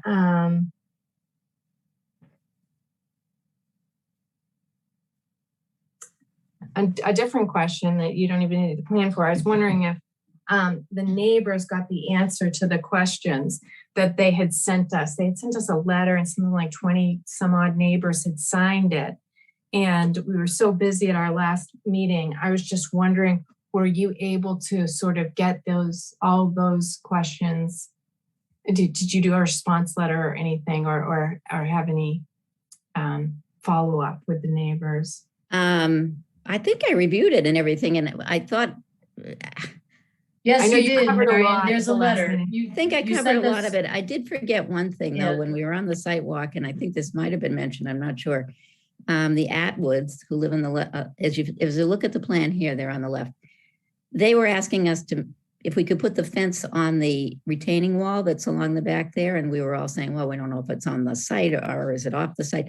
Well, anyway, I went back and looked at the plan, and not only is it already on the retaining wall, that's the privacy fence. So it's going to be installed on the retaining wall, and the retaining wall is on the school site. And the reason that's important is because it makes the wall higher on that side, which is what the Atwoods wanted. So we did have an answer for that. And we also talked about the landscaping at the corner with those neighbors. And I think I answered most of the other issues in my response, but I'd have to pull that letter up and take a look. But anyway, just for now, I just wanted to add that. Okay. All right. Well, And then back to the entrances. Yeah. plan. Yeah. So back to the plan. I was wondering if you were able to pull the pavement just away from the foundation a little bit, so you could have some green there along the foundation, or plants possibly. There is foundation planting on the landscaping plan. I forgot to mention that, and I apologize. Okay. It's sort of typical, and actually, so what they did, I think, when this final landscaping plan that they submitted for today, I think they did add some more variety. I think they put some variety of plants as well as the bushes. So I think this is so small, but if you see how there's two different types of plantings there, Denny. Mm-hmm. That was an attempt to you make it a little lusher and fuller, but there is landscaping at the foundation already. I should have known that when you asked, but I didn't remember it.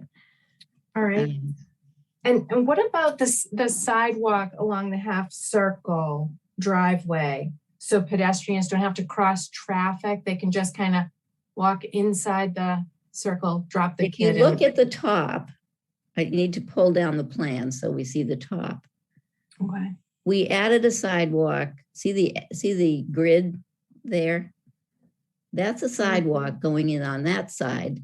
Okay. And that's particularly important there because people are going to be exiting out of that. And, just for safety reasons, if we have pedestrians coming in there, they can go up that sidewalk. They'll be connecting to the sidewalk that's in front of the building. Then in addition, we have a middle sidewalk, as you can see. And the middle sidewalk is supposed to be just to the left of the, we're not taking out any Columbine rocks or any trees, that are already there. Okay. So it's not centered exactly because it's a little bit to the left in order to accommodate the fact that we're leaving all of that in place. And so that was the change. We added the sidewalk at the top. Okay. Thank you.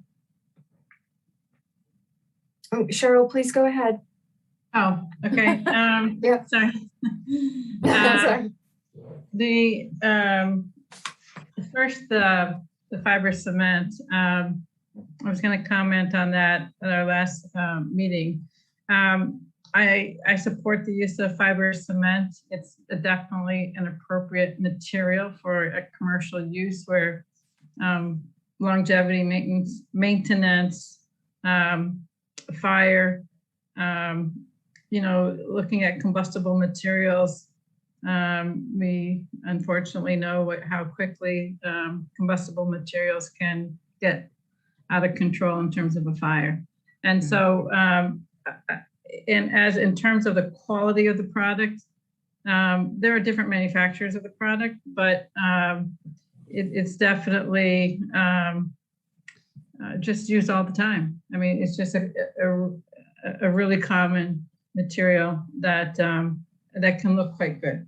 So I absolutely support the use of the fiber cement.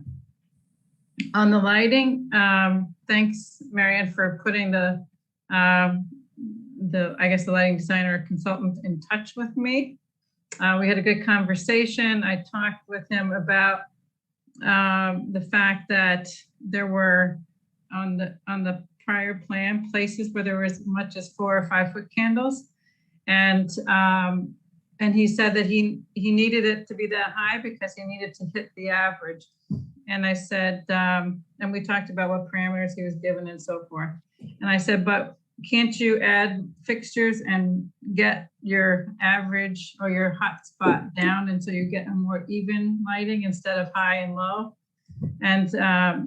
And so he worked on that, and the new plan reflects not only a new fixture type, but a reduction in the peak foot candle level. So I think that that's an important overall.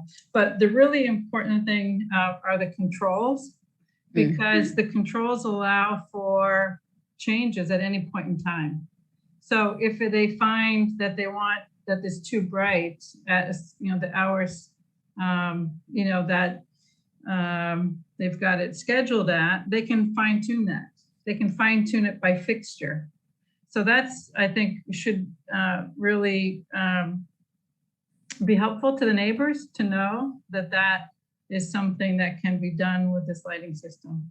So I do like the fixture type better, and I do like the revised photometric plan, and I'm really happy with the control system. So that's on the lighting.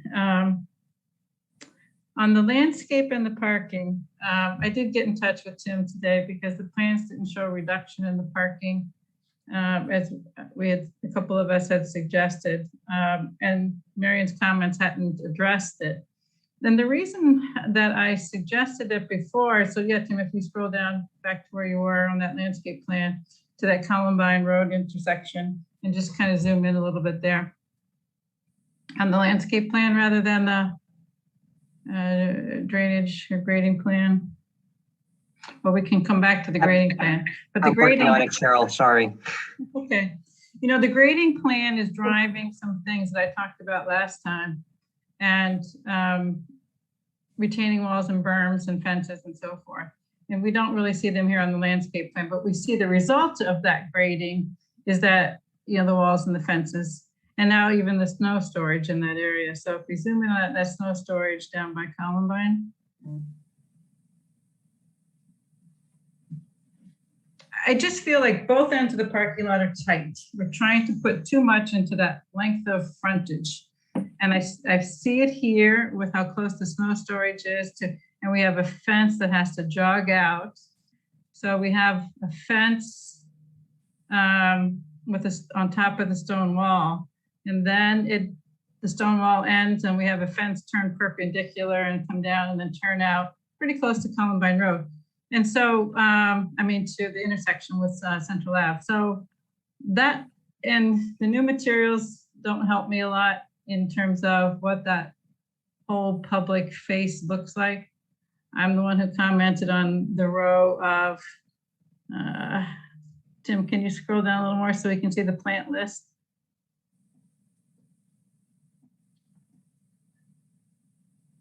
The spirea.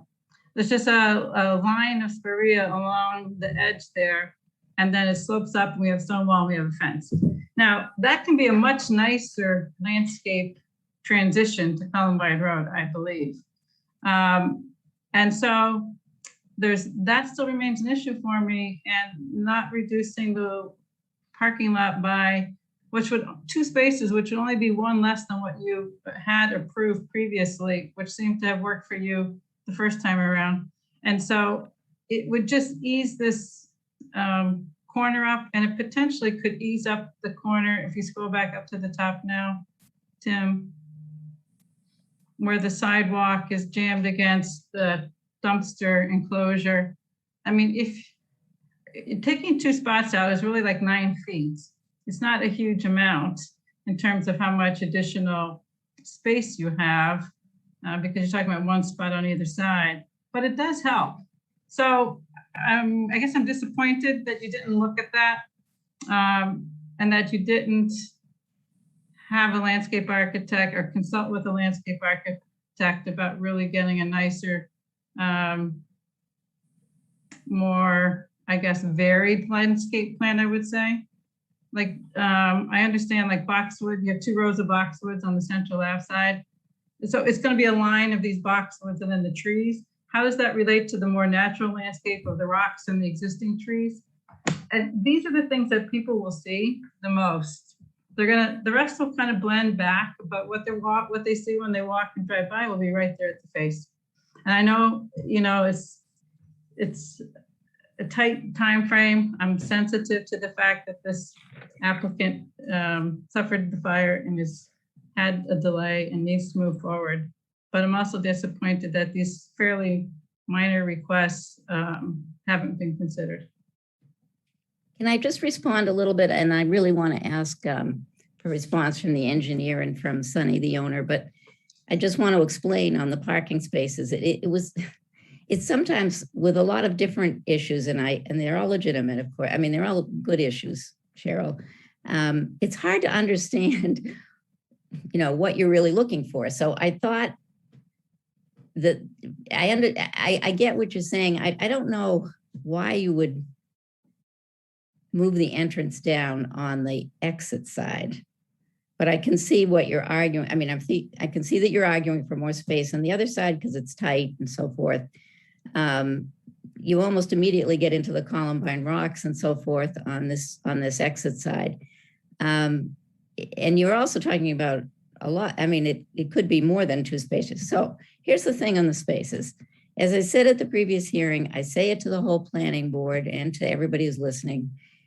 We designed this to have as many spaces as we could provide. That, the same as what we had last year, because it was very important to try to stay with that plan as much as possible. We're asking for amendments here. We did manage to put in 1 more space. We thought that was good, because the reason for the parking area is to allow there to be ample parking for people who are coming to the school and for the employees, and not to have people parking on the street too much or unnecessarily. Now, there is space on the street for parking. So, that's the goal. And it's also a goal of the Goddard School oversight. They like to see enough safe off-street parking when there's a school for toddlers and infants and parents. So that's why we've tried to keep these parking spaces. So, we measured the distance, to the telephone pole. We measured the distance to the street, and the engineer reviewed it again, and we didn't think there was a problem with any of those. And I'll get back to that in a minute. As far as the landscaping goes, at least along the Columbine Road edge, I mean, we can provide a landscaping plan with more variety. We'd like it to be a condition in site plan approval, so we can give it to you for review by the planning board or the town planner, or by you, however designated. I'd call it a more varied, improved landscaping strip along that edge. I don't think that's, we're planting plants. I mean, if you're substituting different ones and getting somebody to design it a little differently, I don't think that's, overly burdensome or too difficult to do. As far as redesigning the parking lot goes, I really want to know does the planning board really want us to reduce the number of spaces here? And yes, there are some advantages to doing that in terms of making more space, at least on the entrance side. We would, again, if we had to do that, ask that it be, a condition, and that we come back with a plan and that you approve it. But I just ask all the planning board members to tell me if they agree that it's better to reduce these spaces that we've tried to fit in to the greatest extent possible. And then, we need a snow storage area, and it needs the fence to be relocated to have it, but it's not going to be used most of the time. But in terms of and one other point is the fence, the wall along the school is not a retaining wall. It is a safety wall, and it is required. We have now shown you that the design, which is what was intended all along, is going to be stone facing. So it will look like it'll be natural stone facing Columbine Road. And then the white fence along the top will be the same white fence that's, or whatever the color is going to be. It will be the same privacy fence that's going all around the site. So it's the same style. And from a visual standpoint, as I told you, I don't think it's all that difficult to provide a more varied landscaping where we just have a row of bushes there. But in the previous hearing and even more recently and in the letters, one of the concerns the neighbors have had is, noise, and some people don't really want to look at the activity in the yard. So there's no question that this wall, which we have to provide, also provides more privacy. It's even more private really than the white fence that continues all along the back wall. And it goes all the way to the edge of the play areas. So I don't see any problem with that, even though we had to do it because it's a requirement.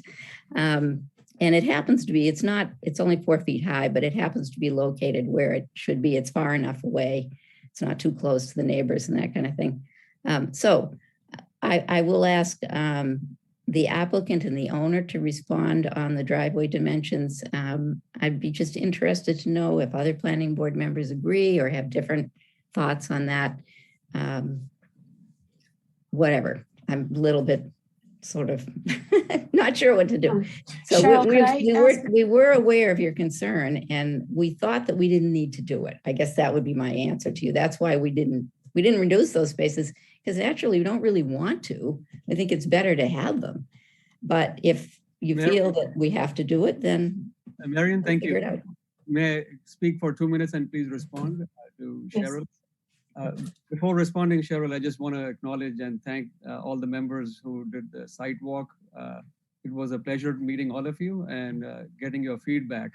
In specifically addressing your question about the parking, I don't want you to think it was not looked at, Cheryl. We did look at it. We discussed it both with corporate as well as with the engineer. My previous assumption, obviously it was wrong, was the request was based on the snow storage, because in the previous site plan, there wasn't room for snow storage, and that was behind the request. That was my assumption, which obviously was wrong. The second thing is safety of the parents and staff. Typically, Goddard schools, new and old, Goddard corporate really pushes hard to get 35 spaces in at a school. That's based on their experience to share between faculty as well as parents to have adequate parking. Also keeping in mind, the school gets deliveries, mails, and people who come and go for visiting to have some short-term parking. So typically their requirement, if not, mandate is 35 spaces. We are at 31, which is, as Marion pointed out, one more than the previous one. Our assumption, or my assumption was, because of the moving of the site, we accommodated snow storage and still allowed us to keep the parking. It was potentially a win-win situation because we were keeping in mind the safety, we were keeping in mind not parking on the street, as well as providing room for the snow storage. One thought could be maybe we can determine 1 or 2 spaces, Cheryl, as just temporary, for people either delivering mail or something else coming and going, so it's not used all the time.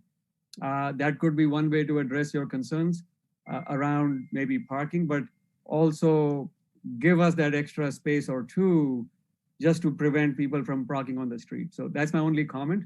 I'll allow John Tilton, if he's still on, maybe he can confirm and echo if there's anything he wants to add to the parking situation.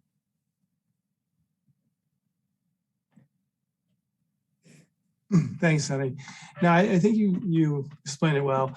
And this is probably my 5th Goddard school, and typically 35 is a number we shoot for. The reason we had 30 last time is we wanted more, but we kind of ran out of room and back. We were trying to get to 35. We get to 31 here, so that's kind of what we were looking for. I know Goddard School wants more, but we couldn't squeeze any more because the local bylaws didn't allow that. So, and this is kind of my comment about whether you can squeeze more and meet that requirement is we have to look at the site and what really works on the site and not about whether we can shoehorn something in that might not work on the site. So it's a balance that our board has to look at. And, you know, I guess I would be at the point where I would support the 30 spaces since that's what we approved before. But what I drew here is that, you know, losing one space here and maybe it'll have an impact over here, allows this stone wall or the fence to come across here. And it allows now all of this landscape, you know, to kind of continue across and not look like it was shoehorned in, which is what I think that does to it. So it's you know, it's a big change. This design, having a parking lot as the front of the building, which is not what it was before. And so I do think it's a balance of meeting the zoning, which you're doing, and a balance of meeting the requirements of the Goddard School, but also being respectful to the fact that this is a lot on this site, and we need to.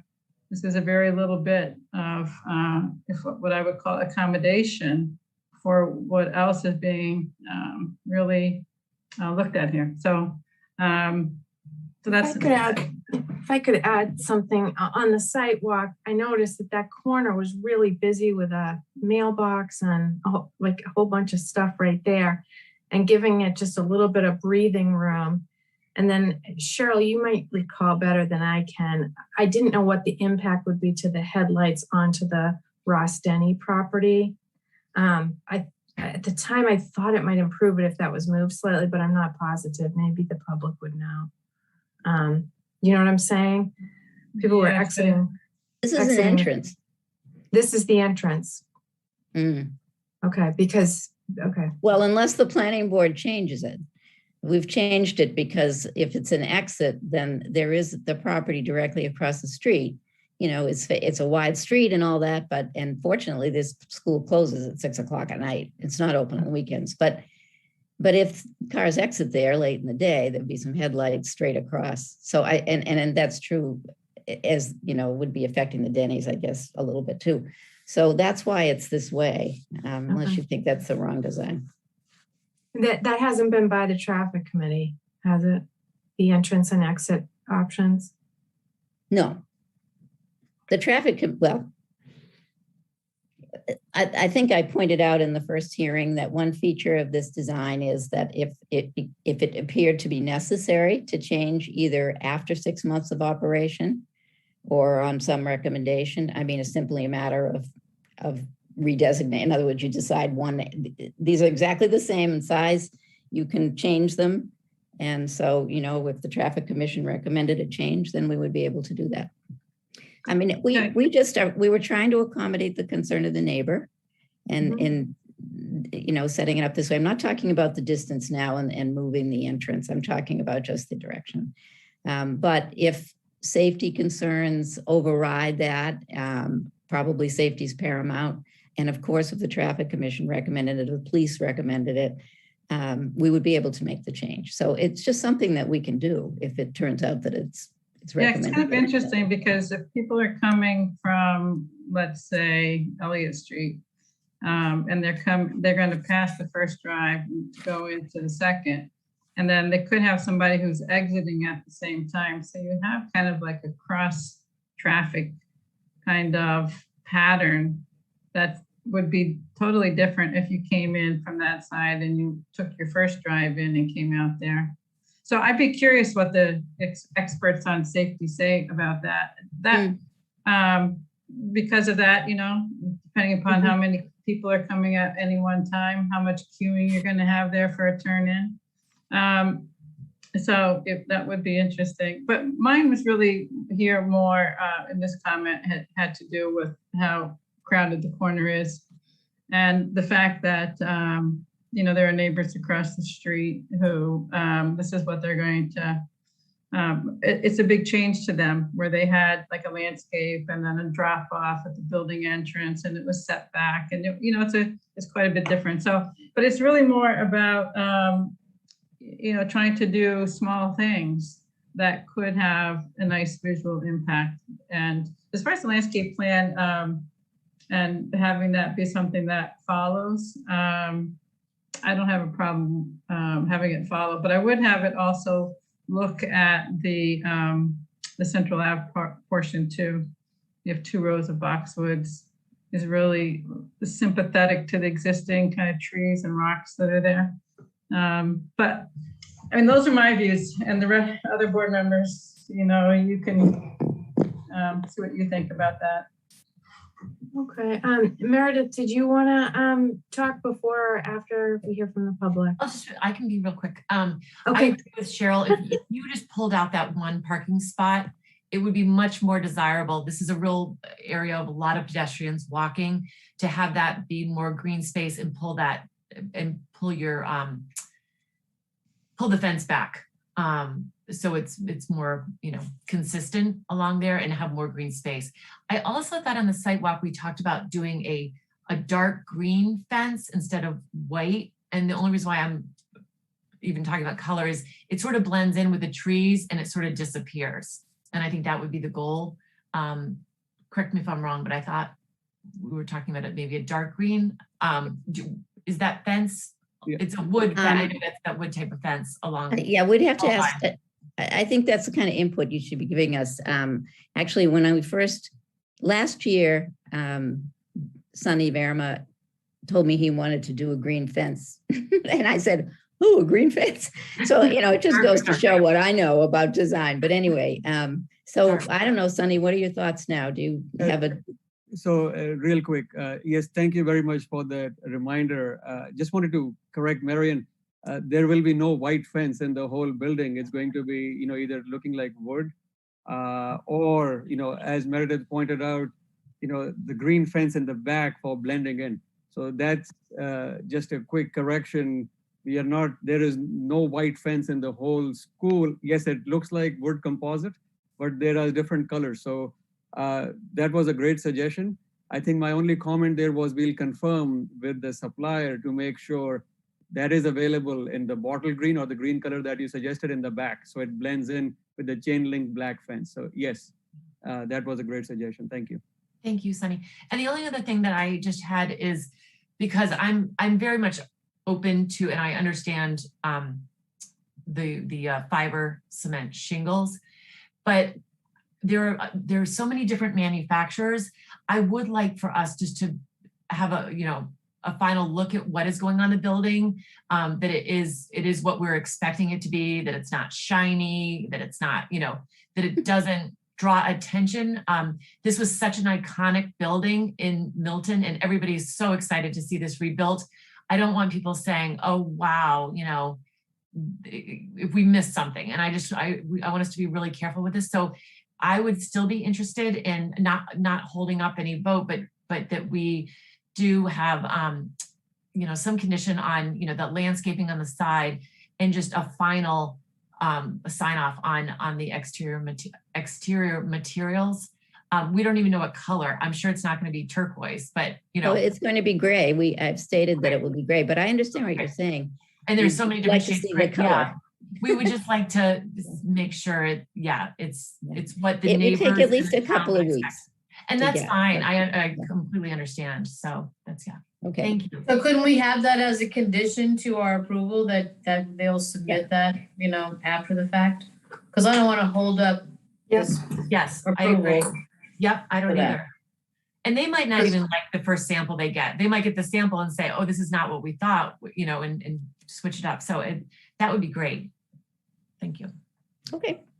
I didn't know if you had gotten back to us on the lawn instead of turf. That was a big discussion last time I was on the lawn side. I think I provided a previous memo with quite a bit of detail on that. Okay, I'm sorry. And basically saying that this is just in the play area, where the play equipment is. It's a very, to answer the concerns, that was something that came from the neighbors, you're right. To answer the concerns about whether the materials were not safe, was what type of material this was. The answer was that, first of all, it has been tested in many of the other Goddard schools, and they do use it. It contains none of the toxicity that was referenced in that Globe article a couple of years ago that people were really concerned because they read that online. Instead, the materials were all, I don't have on the top of my head what the materials are, but they were all safe materials. And that this was just considered to be, an ideal surface. It absorbs water. It doesn't have to be cut, so you're not pulling out a lawnmower to, trim it all the time.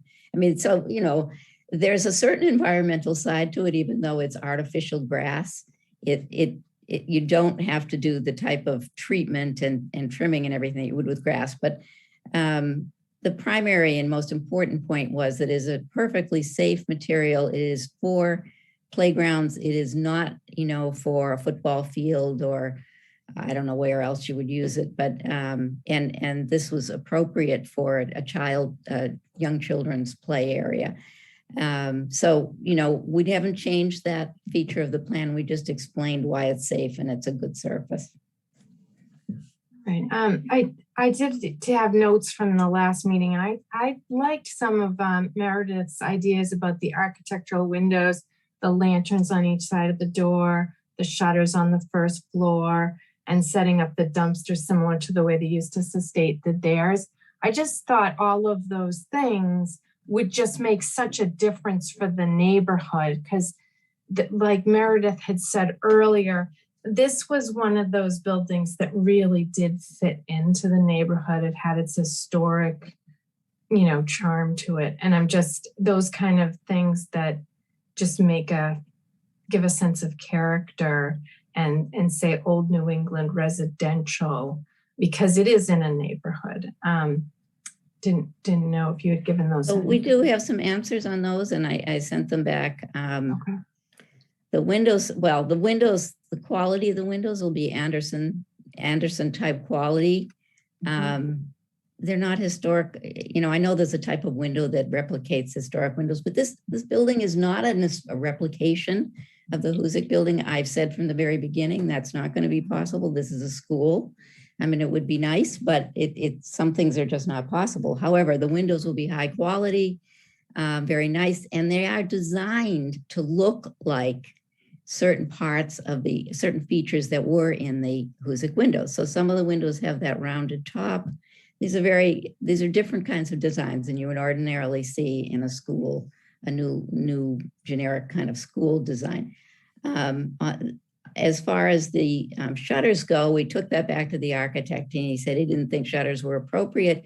That's for a colonial style building. The Huzik building never had shutters, so it wouldn't look as much like the Huzik building with the shutters, and he just doesn't recommend it.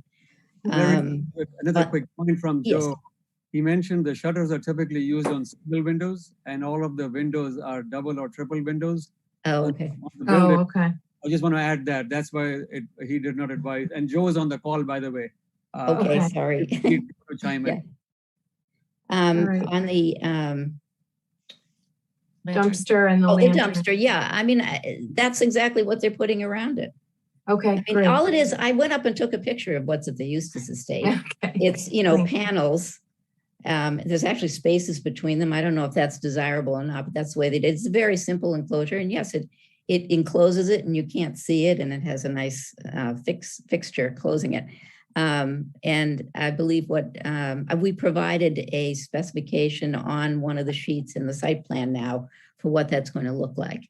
And I think it's quite similar. It's sort of a ribbed appearance. And I guess I'm wrong. It's not white. It's whatever color would match the fencing. So, okay. And the lanterns lanterns for saying everything was white, but I didn't realize. And the lanterns on each side of the door. And we did change the. If you look at the new lighting plan, there is a change to the lighting fixtures on each side of the door. I'm going to go back and look at my description. Okay, and we do need to give you an answer on the. We need to give you an answer on the lighting options. I don't know if we could pull those visuals up. While you look for that, maybe we could open it up to the public, and then we'll get your answer when you find it, if that works for Lighting others. demo down below, yeah. So if the public could start raising their hand so that we can get ready to do public comment. We're very interested to hear from the public who has waited on a very long meeting. Okay, just raise your hand. Nobody's raising their hand yet, so Marion, you can tell us. So I can't manage the sorry. the participants and have screen share at the same time. So I don't know if the applicant can bring up the photometric plan, but I'm going to need to stop my share and be able to manage this. All right. Well, let's get public comment. We'll, to be continued, Marion. Okay. There right. is a nice sconce fixture at either side of the front door. Okay. And so I'm not sure what the objection was. I don't know if there is an objection to that. Actually, I'm not sure you realize when we had that comment. Yeah, I didn't realize it. I didn't realize it. Thank you for telling me. We'll have Meredith weigh in a minute, but if it's okay, we'll open to the public. Excuse me. We've got Jenny Russell. So I'm going to allow Jenny to talk, and if you can just give us your address. Hello. Good evening. It's Jenny and Helen Russell, and thank you for your site walk. We were away, so we weren't able to stand at the end of our driveway and observe. But I'm sure you did notice how close our house is to the street. And we're delighted that the planning board is considering one less space. The snow removal accommodations, I think, make a difference, although I would worry in a year of a lot of snow that the bushes would all get smashed if you're pushing the snow into the bushes. It seems like a funny place to leave the snow. I wouldn't recommend that. In terms of the selected plantings, it might make sense to consider rhododendrons along that wall, because if you go further down the street, there's quite a large rhododendron garden. So that might look nicer than spirea, which I think is, kind of spready and gangly. I don't know whether you were aware of how many people walked by while you were standing there. It's a very busy walking street. And I have to say, it's kind of heartbreaking to think about really a corporate school taking that space, and the number of cars that are coming in and out of there, not just coming in the beginning and leaving, but coming and going and coming and going twice a day. So it's hundreds and hundreds of cars. And to be, frankly, directly across the street from that, give me 100 days of the Hoosick with all of the things people didn't like about it. We actually like the Hoosick Club. So we're not people that are typically complaining about a beer can or two in our yard. But I do implore you, please, to think about the traffic and to consider it in advance of designing the ins and outs of the driveway. I have had on several occasions pulling into my own driveway or pulling out, have people roar by me on, illegally passing on a double yellow line. What kinds of markings are you putting on the streets for the exit and entrance? Is there a clear pedestrian walkway at the end of that? For the kids that are riding their bikes down to Pierce, for the people running. It is a big, big building, and it's a big, big school. I work in schools myself, so I know. So those really are our concerns, and I really appreciate you taking the time to think about it, and we appreciate the process. There was one other issue around you. Oh, Jenny wants to tell you. Yeah, well, you get a twofer for us because we're both here. Really appreciate the planning board's attention to aesthetics around this, because, oh my gosh, really, really appreciate it. So thank you. So we won't harp on that. I do want to implore the board to consider a traffic study before this gets started. To use the baseline study of another school at another time seems to me almost irrelevant to the situation that's here. So I think it's really important to take a look at what's existing now. Two other items. One is usage creep. I don't know what to do about that. The hours that are proposed doesn't account for staff needing to come early, staff needing to go late, events. Oh, can we have a birthday party here? Oh, can we use it for this and for that? So there's no assurance that the usage creep won't happen. And if it does, who do we go to about that? Who do we go to for non-compliance around operations? Not clear about that. So that's, I think, all we have to say. Thank you very much. Thanks a lot. Thank you. Thank you. Thank you very much. If others could raise their hand. So Marion, could you remind us what the hours of operation are again? The hours are 7 to 6. 7 to 6. 7 a.m. to 6 p.m. No weekend hours. And I'd like the applicant or the owner to address the general way the building will be used. I think we did last year, but rather than paraphrase for Sure. him, he might like to address that. Before you do, I just want to confirm with Tim Cherwinski. So if it says 7 a.m. and 7 a.m. to 6 p.m., no weekends, and they were to deviate from that plan, would the neighbors just be able to go to Joe Prondak, or what would the process be? That would be, so if that's a condition of their site plan approval, then that would be a building commissioner issue. And I think, and we'll see what Sunny has to say about the usage. The daycare use is a Dover protected use. That's why we're here, because we're prohibited by state law from putting zoning restrictions on certain types of uses, including daycare. To the extent that the site could potentially be used for other non-daycare related uses becomes, again, a building commissioner question. So, again, we'll see what Sunny has to say. If we're talking about, things that are kind of have a nexus with the daycare use, then that's probably going to be okay. But, as you start to, you use the term creep, if you creep away from that, now we're talking about, well, the daycare use is allowed, other uses are not allowed in the residential zone. And so becomes a sort of a building commissioner issue, but I'll let the applicant can speak a little more. Thank you, Tim. So just to confirm, the building is, as Marion confirmed, it's open just weekdays. It's 7 to 6. We've owned another school in Watertown for 5+ years now.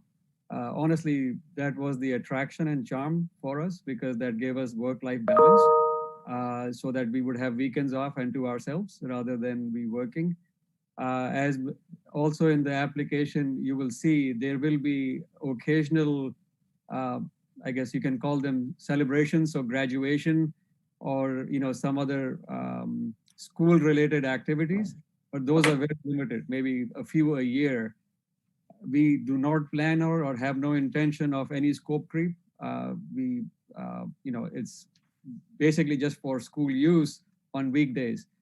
There are no birthday parties. Yeah, we do not use the school for birthday parties, any functions, anything not school related. So I can assure our neighbors that's not our plan. That gives us, like I said, work-life balance. I'll once again reiterate about the traffic. What was submitted last year is from our Watertown school. It's not from another state, although there were averages presented for Massachusetts schools, national schools, and I guess headquarters where it's in Pennsylvania, and it is remarkably close. What you will see, unlike regular schools which open and close at the same time, and you are expecting hundreds of cars to come in, that does not happen at Goddard schools. I can assure the neighbors it will not happen in this case. Most of in fact, a lot of our parents have siblings. That reduces the cars. Many parents in Watertown actually walk to school. That reduces cars. And within the information submitted last year shows you that the typical drop off and pickup varies within a 6 or a 10-minute window. So parents will come in for a few minutes, drop off, and then leave. And it's spread out over the morning 2-3 hours, and same thing in the afternoon. So you will never see the congestion you would see at a public school, which opens or closes at the same time.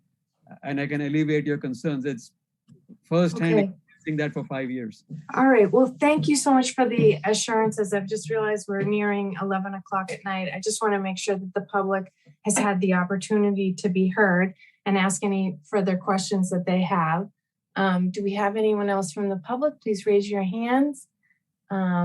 We would like to, okay, I see Mr. Zucker. Mr. Zucker, if, I don't know if Tim has to do something, but you need to unmute Mr. Zucker and just give us your name and address. My name is Bill Zucker. I hope you can hear me. Yes. I live at 8 Ruggles Lane, which is also right across from the school. And I join with Jenny and Helen in their imploring you with respect to the issue of traffic. The response from, as I understand it, from Marion has really been that this was an issue that was addressed when the plan was initially approved, and therefore does not need to be addressed now.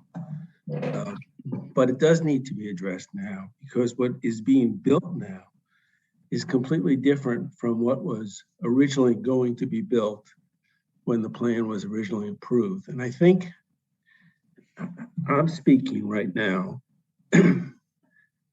because before I was willing to turn a blind eye with respect to the uses, since it was going to preserve the Husa Club building. That is no longer the case.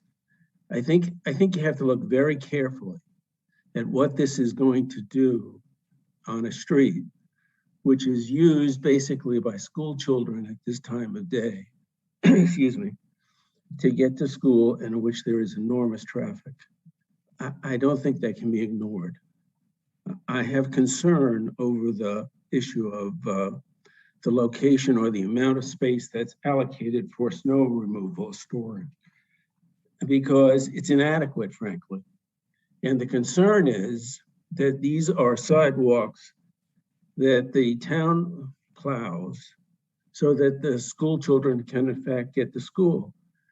You can't have the snow piled up across the road, which to clear the parking lot, which is likely to happen in these circumstances if the snow storage is inadequate. And I think frankly it is. I have concern that the sidewalk itself should extend along Columbine, because you're talking about increased traffic, not only on Central, but on Columbine, which is a street where people normally walk. So I think the issue of traffic is a huge issue here. And simply to reference the fact that it has been, it was part of the approval process before, I think ignores the true extent of the issue. I think if the board were to think back to that initial process, there probably were no neighbors who spoke up at the time, because all of the neighbors were in favor of the revised plan at the time to preserve the Husa Club. The true difference this time is that the Goddard School, and by the way, it's not really a school, it is a daycare center. And we have to understand that. And the limitation is children under 7 years of age. But this time around, the neighbors were not approached until this thing had been completely redrawn and had gone through 13 iterations of the drawing. So there has really been no attempt to preserve what was originally there. And therefore, what I say to the board is, you really need to look at this afresh. And the primary issue from my perspective is the issue of traffic, the effect that which will have a huge effect on the neighborhood.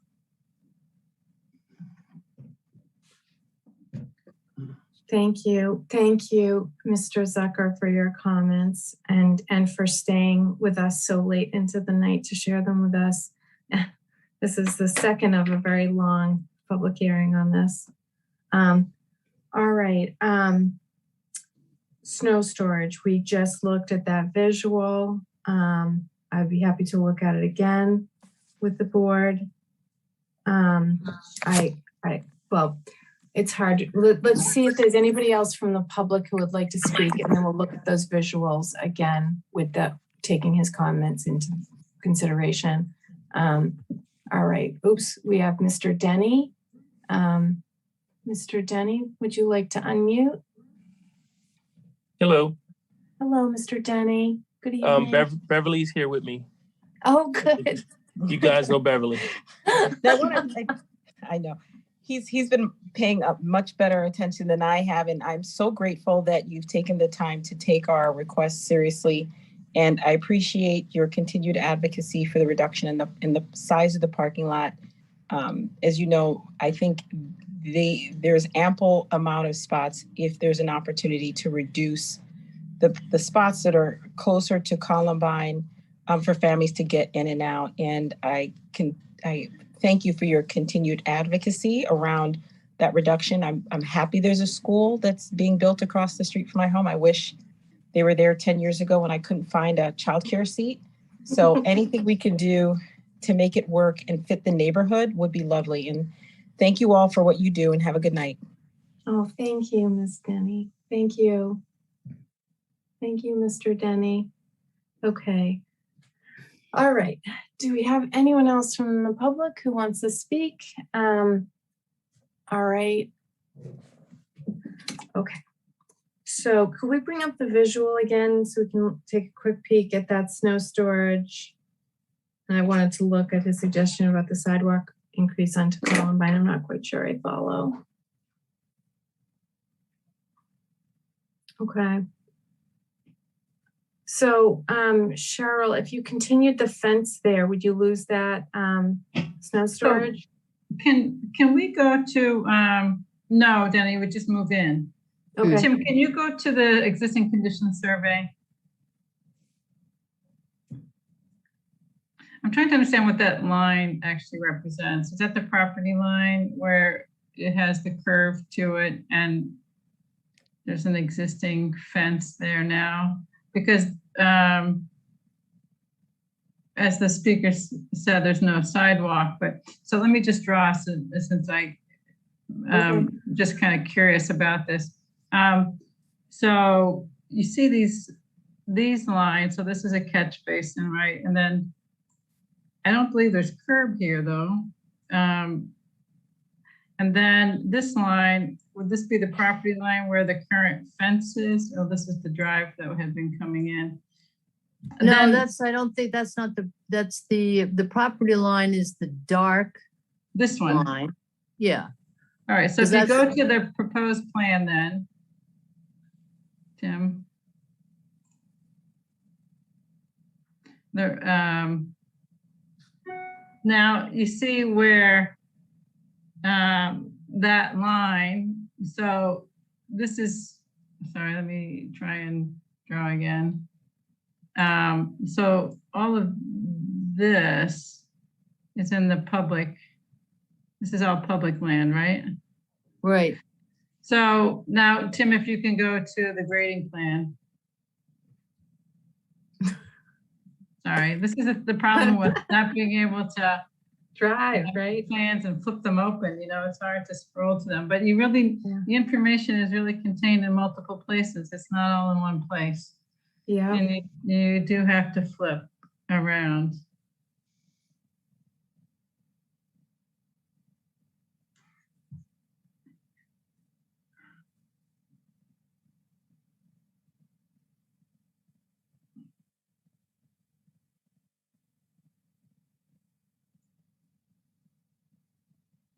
So it's kind of an odd thing that there's this variable dimension, but like this dimension here across there, if I'm guessing that this might be 5 feet across here. So that's because of that walkway. So this might pinch down to maybe 4 feet here. I mean, so if there were, and then you have like an existing street tree within that public, and you have another one here possibly, right? So doing a sidewalk, and then you have this bigger one here, doing a sidewalk in here would probably impact a lot of those trees. Is there a sidewalk? There isn't a sidewalk any farther on that street. No, so I called up, let me see here. I have Google Street View here. I had open on my computer, and so there's curbing. Well, something doesn't seem right because Street View doesn't have all these angle to it. And there's curbing all along the side. And there, but no sidewalks. So yes. What would be the point of having a sidewalk that just goes by this property and then dead ends? If there's no sidewalk across the street either. Yeah. Well, Kathleen, we should probably have sidewalks on all streets. Well, yeah, I agree with that. Absolutely, I agree with that. I would think that would be wonderful. It would also be great if the sidewalks we had weren't a complete mess already. But I just my worry is that we have a sidewalk that like just goes for the length of this property and then nowhere else. Well, eventually it would help the Complete Streets program because people could add to it. Yeah. You take an inch. I mean, like I've been involved in projects where you have to put it in, and it might be that there's no extension to it for another period of time, but if you don't start somewhere, you never get them. But you know, it's really it doesn't seem, that photo doesn't seem to match up with what Tim's showing here. It doesn't have this kind of curve to it, and I'm just kind of baffled by that. But this is further, Cheryl, that's further back than. Well, right here's the curb line, right? That's the curb line. Yeah. Okay. So the property line, I'm just baffled that it doesn't follow the curb line is all. The curb line is straight, the property line is curved. So the curb does not follow the property line. Yeah, so the only way to put a sidewalk in here, I think, would be partially on this property, probably into there. But you can't do it on a town way anyway.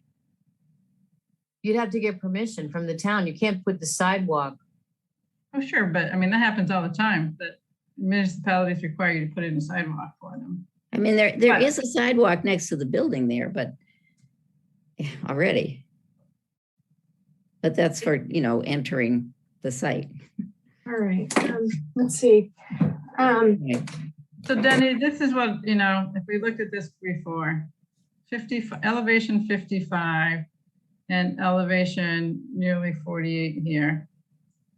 So a 7-foot change of grade, and you know, it's then there's and then the wall, as we talked about here, and then this is an asphalt berm, and this doesn't show the fence that's coming in down here. So even if the town, let's say, decided to want to put in a sidewalk here and needed to get permission from this property owner to do like across here, you'd have better chance of doing it if you modified that. Like you're suggesting we modify it? Mm-hmm. Okay. Well, I think you've convinced me on the modification, and I think we could do it as a condition. I'm interested. We could have the rest of the board weigh in. Did I hear a yes from Kathleen? Yes, I mean, I would have it done as a condition, and you know, sort of move to close the public hearing and then sort of go on to discussing the amendment to the site plan. I mean, I think we have to remember that this application is just amending the site plan approval that we did before. So it's not a brand new application. It's an amendment because the building burned down. Yeah, but so the things I would say to that, Kathleen, have to do with the site plan being totally different than the prior section. Yeah, no, but I'm just saying is that as the process No, is, just trying to remember where we were on this, so. That's true too. That's true too. All right, and one of the last people who spoke mentioned traffic, and that's something we did talk about quite a bit. I don't know is that something when you have a Dover amendment issue that you can, you as a planning board, my understanding is we can talk about the safety, the access. No, onto you the really can't egress do off much. of it. You can't do much about the traffic. You can talk about the, the sort of the conditions for the zoning and things like that, but you really can't talk about, it goes to the use. And So- you're, Kathleen, I think, were you on the board when we did Little Sprouts on Blue Hill Avenue? yeah. So remember how they submitted that they were going to have staggered drop-off times, and that became part of a condition? So Sunny has said that they have staggered drop-off over a 2 or 3 hour period. So that could be a condition. And if that's not what actually happens, then there's something, enforceable there, I guess. Okay. Yeah, I mean, think that's what a we good did, idea. Let's yeah. make it a That's what we condition. did. Because it spreads before. the traffic out, just like you said. Okay, Yeah. let's make that a condition. And then we want the hours of operation, 7 a.m. to 6 p.m., no weekend use. We want that to be a condition of our site plan approval too. Sorry to speak in, but why are we adding new conditions? No, that one was already a condition, 7 a.m. to 6 p.m. No, I'm talking about respectfully, please, on the traffic, because No, it's not it's the same condition as last year. Oh, Oh, the staggered, well, we described it. I would just say that what we submitted last year was exactly what we describe now for the way the traffic will go in and out of the site. We provided tables showing you what happens in other schools, and we said we think this will be the same. And what the board said to us and said as a condition was that after approximately 6 months of full operation, that we would be required to provide a table showing them what the actual traffic pattern was. So to see if it was basically similar to what we had predicted, and if not, to see if any other measures would be required. That's what you had in your last year's decision. And what I said this year was that we would assume we have to follow that same condition. That's right. Okay, if that's a condition. Okay. I know we discussed this staggered time last year as well.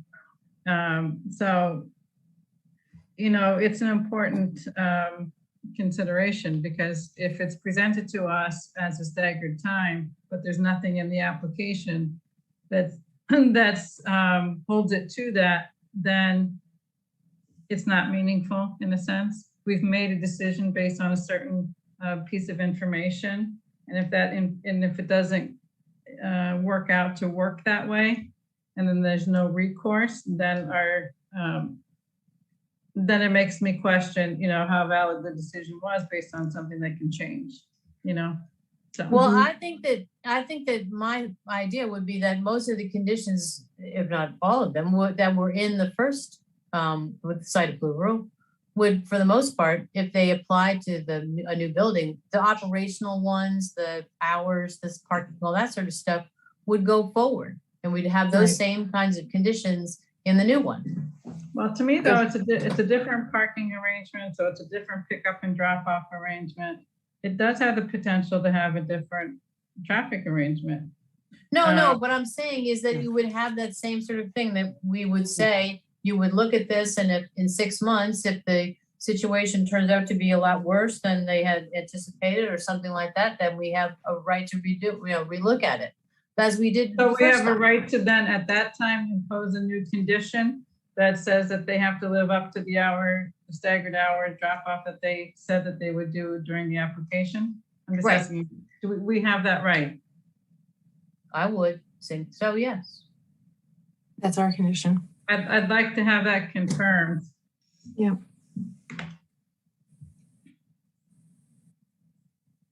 Because, you know, it's an Yeah, assurance Marion, that's can being you- given to the neighbors that the traffic is spread out. And then if there's no way to kind of enforce it, then I feel like we're not doing our job, you know, by listening to the neighbors concerned about spreading the traffic out. Well, I think, Cheryl, I respectfully that I think that what we need to do, as my idea would be sort of to take a look at, again, at the permit that we issued last year and look at that language and then say, okay, what needs to be, and that would be done in our deliberations, which I think we've sort of moved on to by now. And just sort of say, okay, fine, let's sort of see, you know, what needs to change in that particular provision to address the new construction, but essentially carry on that same sort of condition forward. Yeah, just the parking and drop off is a lot. There's the potential to have a lot more parking, pick up and drop off in the front parking lot than they could do in the prior parking lots because of the size of those lots. Yeah, So but I if we really just look do at the think it's language, different.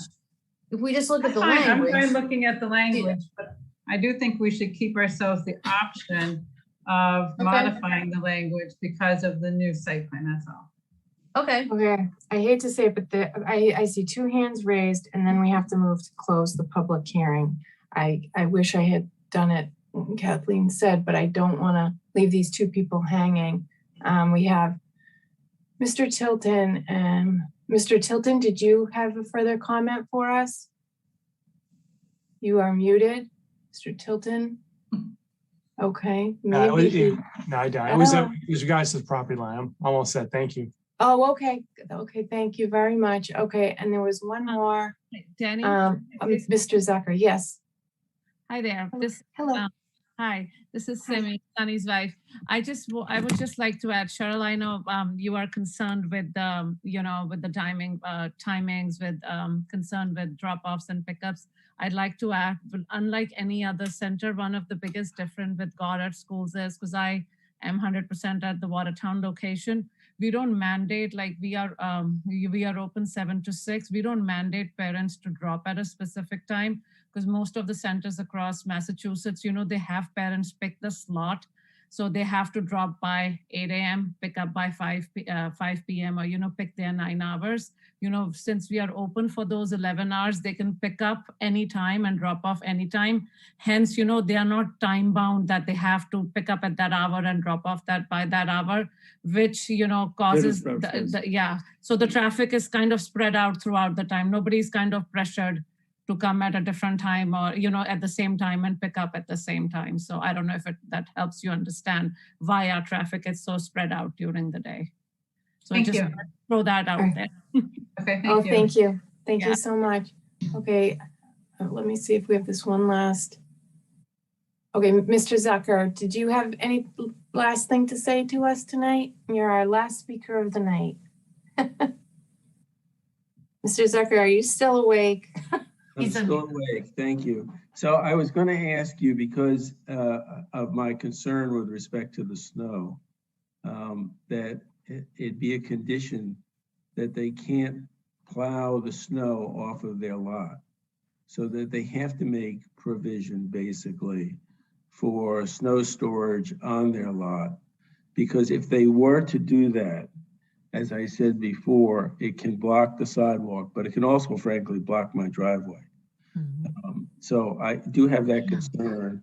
And on the sidewalk issue, we're talking about increased traffic at this corner of Columbine and Central Ave. And I think right now, there are a number of people who simply walk Columbine. That's what happens, they're on the street. But if we have increased traffic, that's going to be more dangerous, frankly, to do it. And there are a lot of people out walking their dogs early in the morning or walking their kids to school. And that's the reason why I suggested the sidewalk. So I leave that to you and your consideration. Thank you. Thank you, Mr. Zucker. You have a good night. Thank you for participating. Mr. Zucker, did we get your street address? Poor Julia. I've been so bad tonight. Okay. I know he lives right near there. We'll look it up tomorrow. 8 Ruggles Lane, I think. Oh, you're the best. Thank you, Marion. Yeah. Okay, quick. I would move to Kathleen. close the public hearing. Do we have a second? Second. Okay, thank you. All in favor, Cheryl Tagayas, Yes. Kathleen O'Donnell, Yes. Meredith Hall, Yes. Denise Swenson, yes. Okay. All right. So what did we just talk about? Okay, so he would like a sidewalk along Columbine, right there. There's a lot of trees. We haven't talked about this before. Yeah, there's some significant trees right along there. Yeah. Right there, which I wouldn't want to see taken out, unfortunately. Yeah. I want to just, and you guys can refer back to town council's legal opinion on site plan approval. That strikes me as a condition that is fatal to the feasibility of the project, to build an entirely new sidewalk. So, you know, understanding that there's potentially a nexus, quite frankly, and I say it in a playful way, the town needs to provide sidewalks on its streets, period. And so where they don't exist, and you know, it's dangerous to walk in the street today. I know that there's going to be additional traffic that's generated by this project, and that's a very important point. But you know, this is the type of thing that you know, site plan approval is about reasonable conditions to regulate a project, not to kind of get the project to do things that we should be doing. So okay, good point. It's not to minimize the conversation. You guys know how seriously I take this stuff. I do. One thing I would say is, Yeah. you It's know, important one for us to thing stay in that I our might- lane. Sorry, Denny. Just, you know, sometimes striping is done in places as a temporary kind of solution to things. Like if some streets are wider than they need to be. So it could be that we've asked him to approach DPW and take a look at the road and see if it's worth putting a stripe on that side. So at least it gives kind of a drivers a place to stay away from and pedestrians a place to stay within. It's one interim solution until town looks at adding sidewalks. I do like the mentioning of keeping the snow storage on site, or that he would be responsible, that it wouldn't be pushed out into the roadways, adjacent roadways. I don't think you're legally allowed to do that as it is. Yeah, I think you're not. I think it's illegal to push snow out on public. Yeah. Mhm. We're going to condition all of your houses not to do that too. Yeah. Right. None of us are allowed to do that. All right, if it's illegal, then we don't need it. No, but I mean, on the snow storage issue, I mean, I think it is, you know, it is you want to have snow storage on the plan, and if the snow exceeds the ability of equipment, it's got to be taken off site. That's typical, and probably fine. Okay. All right. Okay. So, Marion, you caught all the conditions that we spoke about right before we closed the public hearing. So you got this. I mean, you got them. Well, I do want you to go back to the driveway to tell us what your decision is on that. I mean, not the parking spaces, and you know, that's probably a pretty important one. I know it's late and you're tired, but I really want to try to finish. Yeah. On the others, you wanted a condition to have us come back with a some additional, some reconsideration of the variety of landscaping on the Columbine side where the bushes are, and on the front where we have another row of bushes that are. I think we would just say that we're going to require as a condition that there be more varied landscaping. You know, And I would say. And then I think the other condition that we had talked about was losing one of the parking spaces. You know, personally, I'm sort of on the fence about that, but. Well, and that would also entail the moving of the fence and the snow storage, I guess, towards the north, is it? I don't remember which orientation that is, but. I think towards the south, but yeah. Whatever. Yeah. Away from the Columbine corner. Away from the Columbine corner, yes. Keeping more lawn and landscape, Yeah. And then the materials, we were going to have some sort of a sign off on the shingle material. I'm fine with that. Okay. And then I think we should implement Cheryl's new lighting the recommended lighting plan? I think they You submitted got that it. already. And They we've got they it. submitted that. Do you need us That's to it, look we're at good. something to make I a don't know if we choice need- on the lighting? Mary, You did have to hear say us? that you want to do that you approve it. So We it just has have to an say we approve arm. it. Yeah, so the pole has an arm come out that has a kind of a curve to it. And then it's kind of a bulb or a bulb. I don't know exactly the term for it, but the light comes down and does that, right? That's a good compared to being a light that just comes out and comes straight over. You have it, right? There it is. Okay. There's the, All right. that's, yeah, and Well, then you go. Cheryl, at 11:26 at night, I'm gonna go with your advice on the lighting because you've never failed me. I learned everything about dark sky compliant from Cheryl, so. And we can refer to that cut sheet as an element of the decision. Well, So this whole submission of the revised lighting it has to be part of what is referenced in, as part of the documents that are referenced in the decision. Because there's a lot more information than just the fixture cut. There's the controls, there's the memo, there's all of it is important because it has the schedule and all that. Well, wouldn't So- we just have that listed as one of the documents as part of the Yes, site plan that's- approval? That's what I was trying to spit out, Kathleen, but at 11:30, I couldn't get it out, you know? Cheryl, does Well, that it's have to only, bring- it's 7:00 in the morning for me, so I'm ready to roll. Does it just have a ball, Cheryl? It's a hook? No, with a here, ball Tim, hand, pull or- it back up. Tim, if you can pull it back up because it's, that was, I think Sunny pulled that one up. oh, So all right, Sunny, can you pull it back up and scroll down? There it is. Okay. Now scroll down a little bit more because that's not the exact shape that's specified. There. Got it. It's much improved over what was Yeah. there before. Much improved. Is there a color specified? Actually, I didn't look and see if there was a color. Is it black? Black. I think it should I be think it black. does say somewhere that it's black. The first Okay. picture showed black, so black would be good. All right, guys, we have to put the baby to bed because we still have 2 A&Rs. Does anybody? Oh my God. So did Um, So I? do we want to vote to approve the site plan approval as amended and with conditions that have been discussed?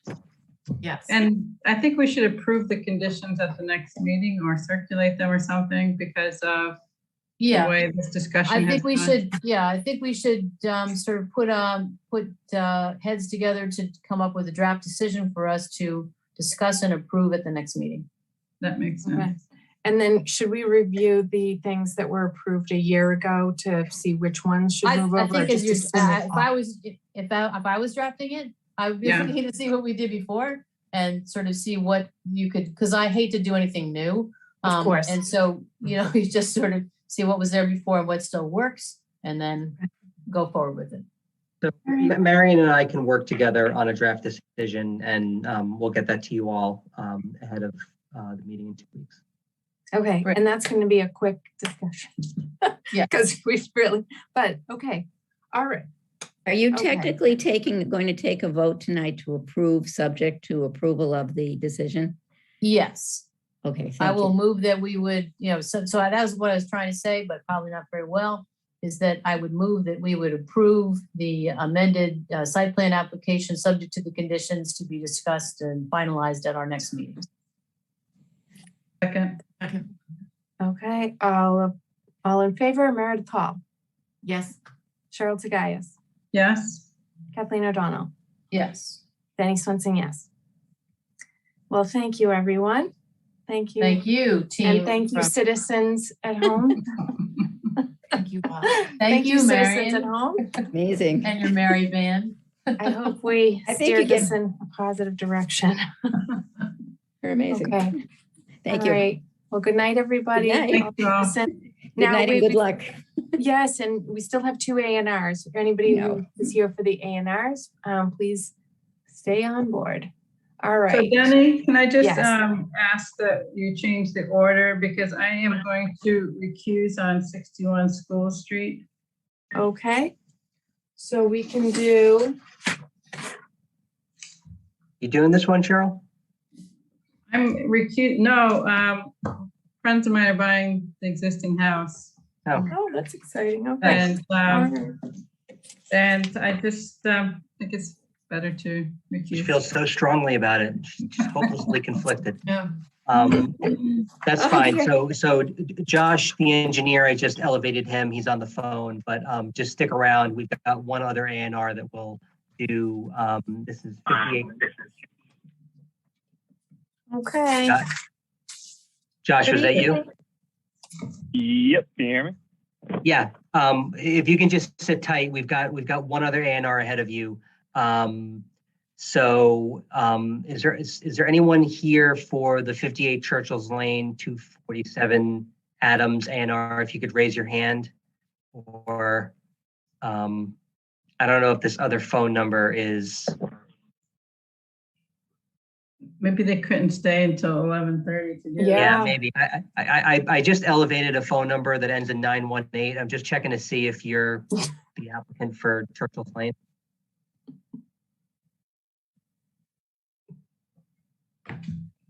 Asleep on the sofa, maybe. Good evening. Hello. Well, Wake up.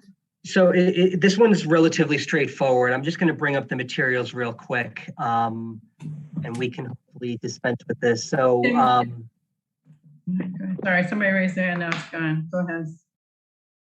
Oh, there. Okay. It was in last week's folder. Yeah, I looked at the plan. It's so it's this little parcel that's landlocked. That's it's part of the backyard of the Churchill Lane piece that would then be added to the Adams one, presumably. So these are two pieces in common ownership. So this is 58 Churchill's Lane. This is 247 Adams Street. I'm going to bring up the, so this is the parcel in question. I'm going to bring up the application just so we know, for the sake of everyone kind of looking at this thing, you know, which one parcel B is going to and going from. But what's happening here is this is a garden that is kind of associated with, Tom Doherty's here. Good. Mm-hmm. I'm going to allow Tom to talk. And Tom, you there? Good evening, Tom. Oh, good evening. Hi. Can you hear me? Hi. Yes, I can hear you. Yes, I had been raising my hand, but I see that I don't previously called in on the phone, but then I came in this way. So thank you for what this is, and I can explain. We own both 58 Churchill's Lane and 247 Adams Street, and there's a little parcel. You can see it where I'm pointing. If that's showing on your screen, yes. We can't see you pointing, but I'll point to it. Oh, there you go. So that's a flower garden, roses and clematis and daylilies, and it really, and our house is here. And you can't see it. There's a carriage house up on Churchill's Lane, which is, if you scrolled up, you'd see the carriage there. Okay, so our home is down at on Adams Street, 247, and we really use this flower garden with our home. The carriage house, which is restored on Churchill's Lane, had that area with it, but we actually use it this way. And so we want to transfer it from the 58 Churchill's Lane parcel lot to the 247 Adams Street lot, which we own both of them. We live in the 247. The carriage house we restored. Our older children have gone through living there, so they're not in their mother's kitchen. And when they come back into, back into town, they'll be there. But it really, this flower garden is, we use it, and it works well with 247. Great. Excellent. I would move to approve the A&R plan submitted. This is the fastest we've ever done. Tim. Okay, Tim And your advice to us, Tim? And if you would just authorize me to sign on the board's behalf. And authorize our town planner to sign the plan on our behalf. Okay, all in favor? Cheryl Tagayas, Yes. Meredith Hall, Yes. Kathleen O'Donnell, Yes. Jenny Swenson, yes. Thank you, Mr. Doherty. Thank you for staying with us all night. And thank you all very much. Congratulations. Yeah, It's a so, beautiful so property. Okay. Tom, I think I've got your Mylar on my Yes. desk. But Yes. I'll be tomorrow's probably not great, but maybe let's talk on Monday. You can come pick it up and then bring it down to Dedham to record it. Yes, thank you all very much. Yep, Good night. have a good one. Thank you. Have a good night. All right, guys. Good night. Okay. Well, good night, Cheryl. Have a good sleep. All right. Yeah. See Okay. you on Saturday. See you Okay. later. Saturday, site walk. Be there. Okay, When we bye. come in. Okay. Last So- A&R for the night. So this is 61 School Street. This is, and we've got Josh from Merrill Engineering that can speak to this. So Josh, are you there? I've got the plan up. So if you're familiar with it, can just speak to it, kind of what's exactly going on here. Yeah, I'll definitely keep it brief. But 61 School Street is just a residential lot right now with a single family house on it. The plan's just to split it pretty much right in half into two lots that are compliant with frontage and lot area. I think it was Cheryl alluded to one party will be buying what's shown as lot 3 on the plan, and lot 4 I believe will be sold off as a separate one. And that's pretty much it on the plan. So this is funny enough, we approved an A&R at the last meeting that undid a circumstance that's going on here. I noticed that myself. I'm like, yeah. oh man, not another one of these things with this L thing in the back. Yeah, so maybe in a couple of years, these folks will come back to us and say, actually, we thought better of this, but nothing that says you can't do this. It's got the frontage, it's got the lot area. You know, it is what it is. And it would not be a buildable lot, right? It would say on the stamp plans, no, not buildable, right? Well, Or is it so- sub- no, is they're it both built- subdivision? They're They're both both buildable buildable. lots. They're both buildable. Okay. Yeah, All I right. mean, they've both got houses on them, and again, you know, they've got the frontage and they've got the lot area, you know, and so it's, you know, the little flag in the back is maybe not the most usable, you know, piece of land in the world, but it counts towards the lot area, so that's for your. All right. So I would make a motion to approve the plan as submitted and to authorize our town planner to execute the plan on our behalf. I hear a second. Okay, second for Meredith. Okay, all in favor, Meredith? Yes. Kathleen? Yes. Jenny Swenson, yes. And make a note for the record that Cheryl Tagayas recused herself from this decision. And Tim can sign this for us, right? Do we need I to? had that in the motion already. Oh, yeah. good. And Julia's checking. I recall on our last A&R, Kathleen made a motion. We heard a second. Does everybody else recall that? Yes. For the last A&R? Yes. Okay. And then we did the roll call. Yeah, All Cheryl. right. Yes. I think Cheryl seconded it. I think it was Cheryl too. Okay, but thank you for checking, Julia. You're awesome. All right. I'll take a motion to adjourn. Oh, give Meredith the honors. Motion to adjourn. Second. All in favor? Kathleen? Yes. Meredith? Yes. Denny, yes.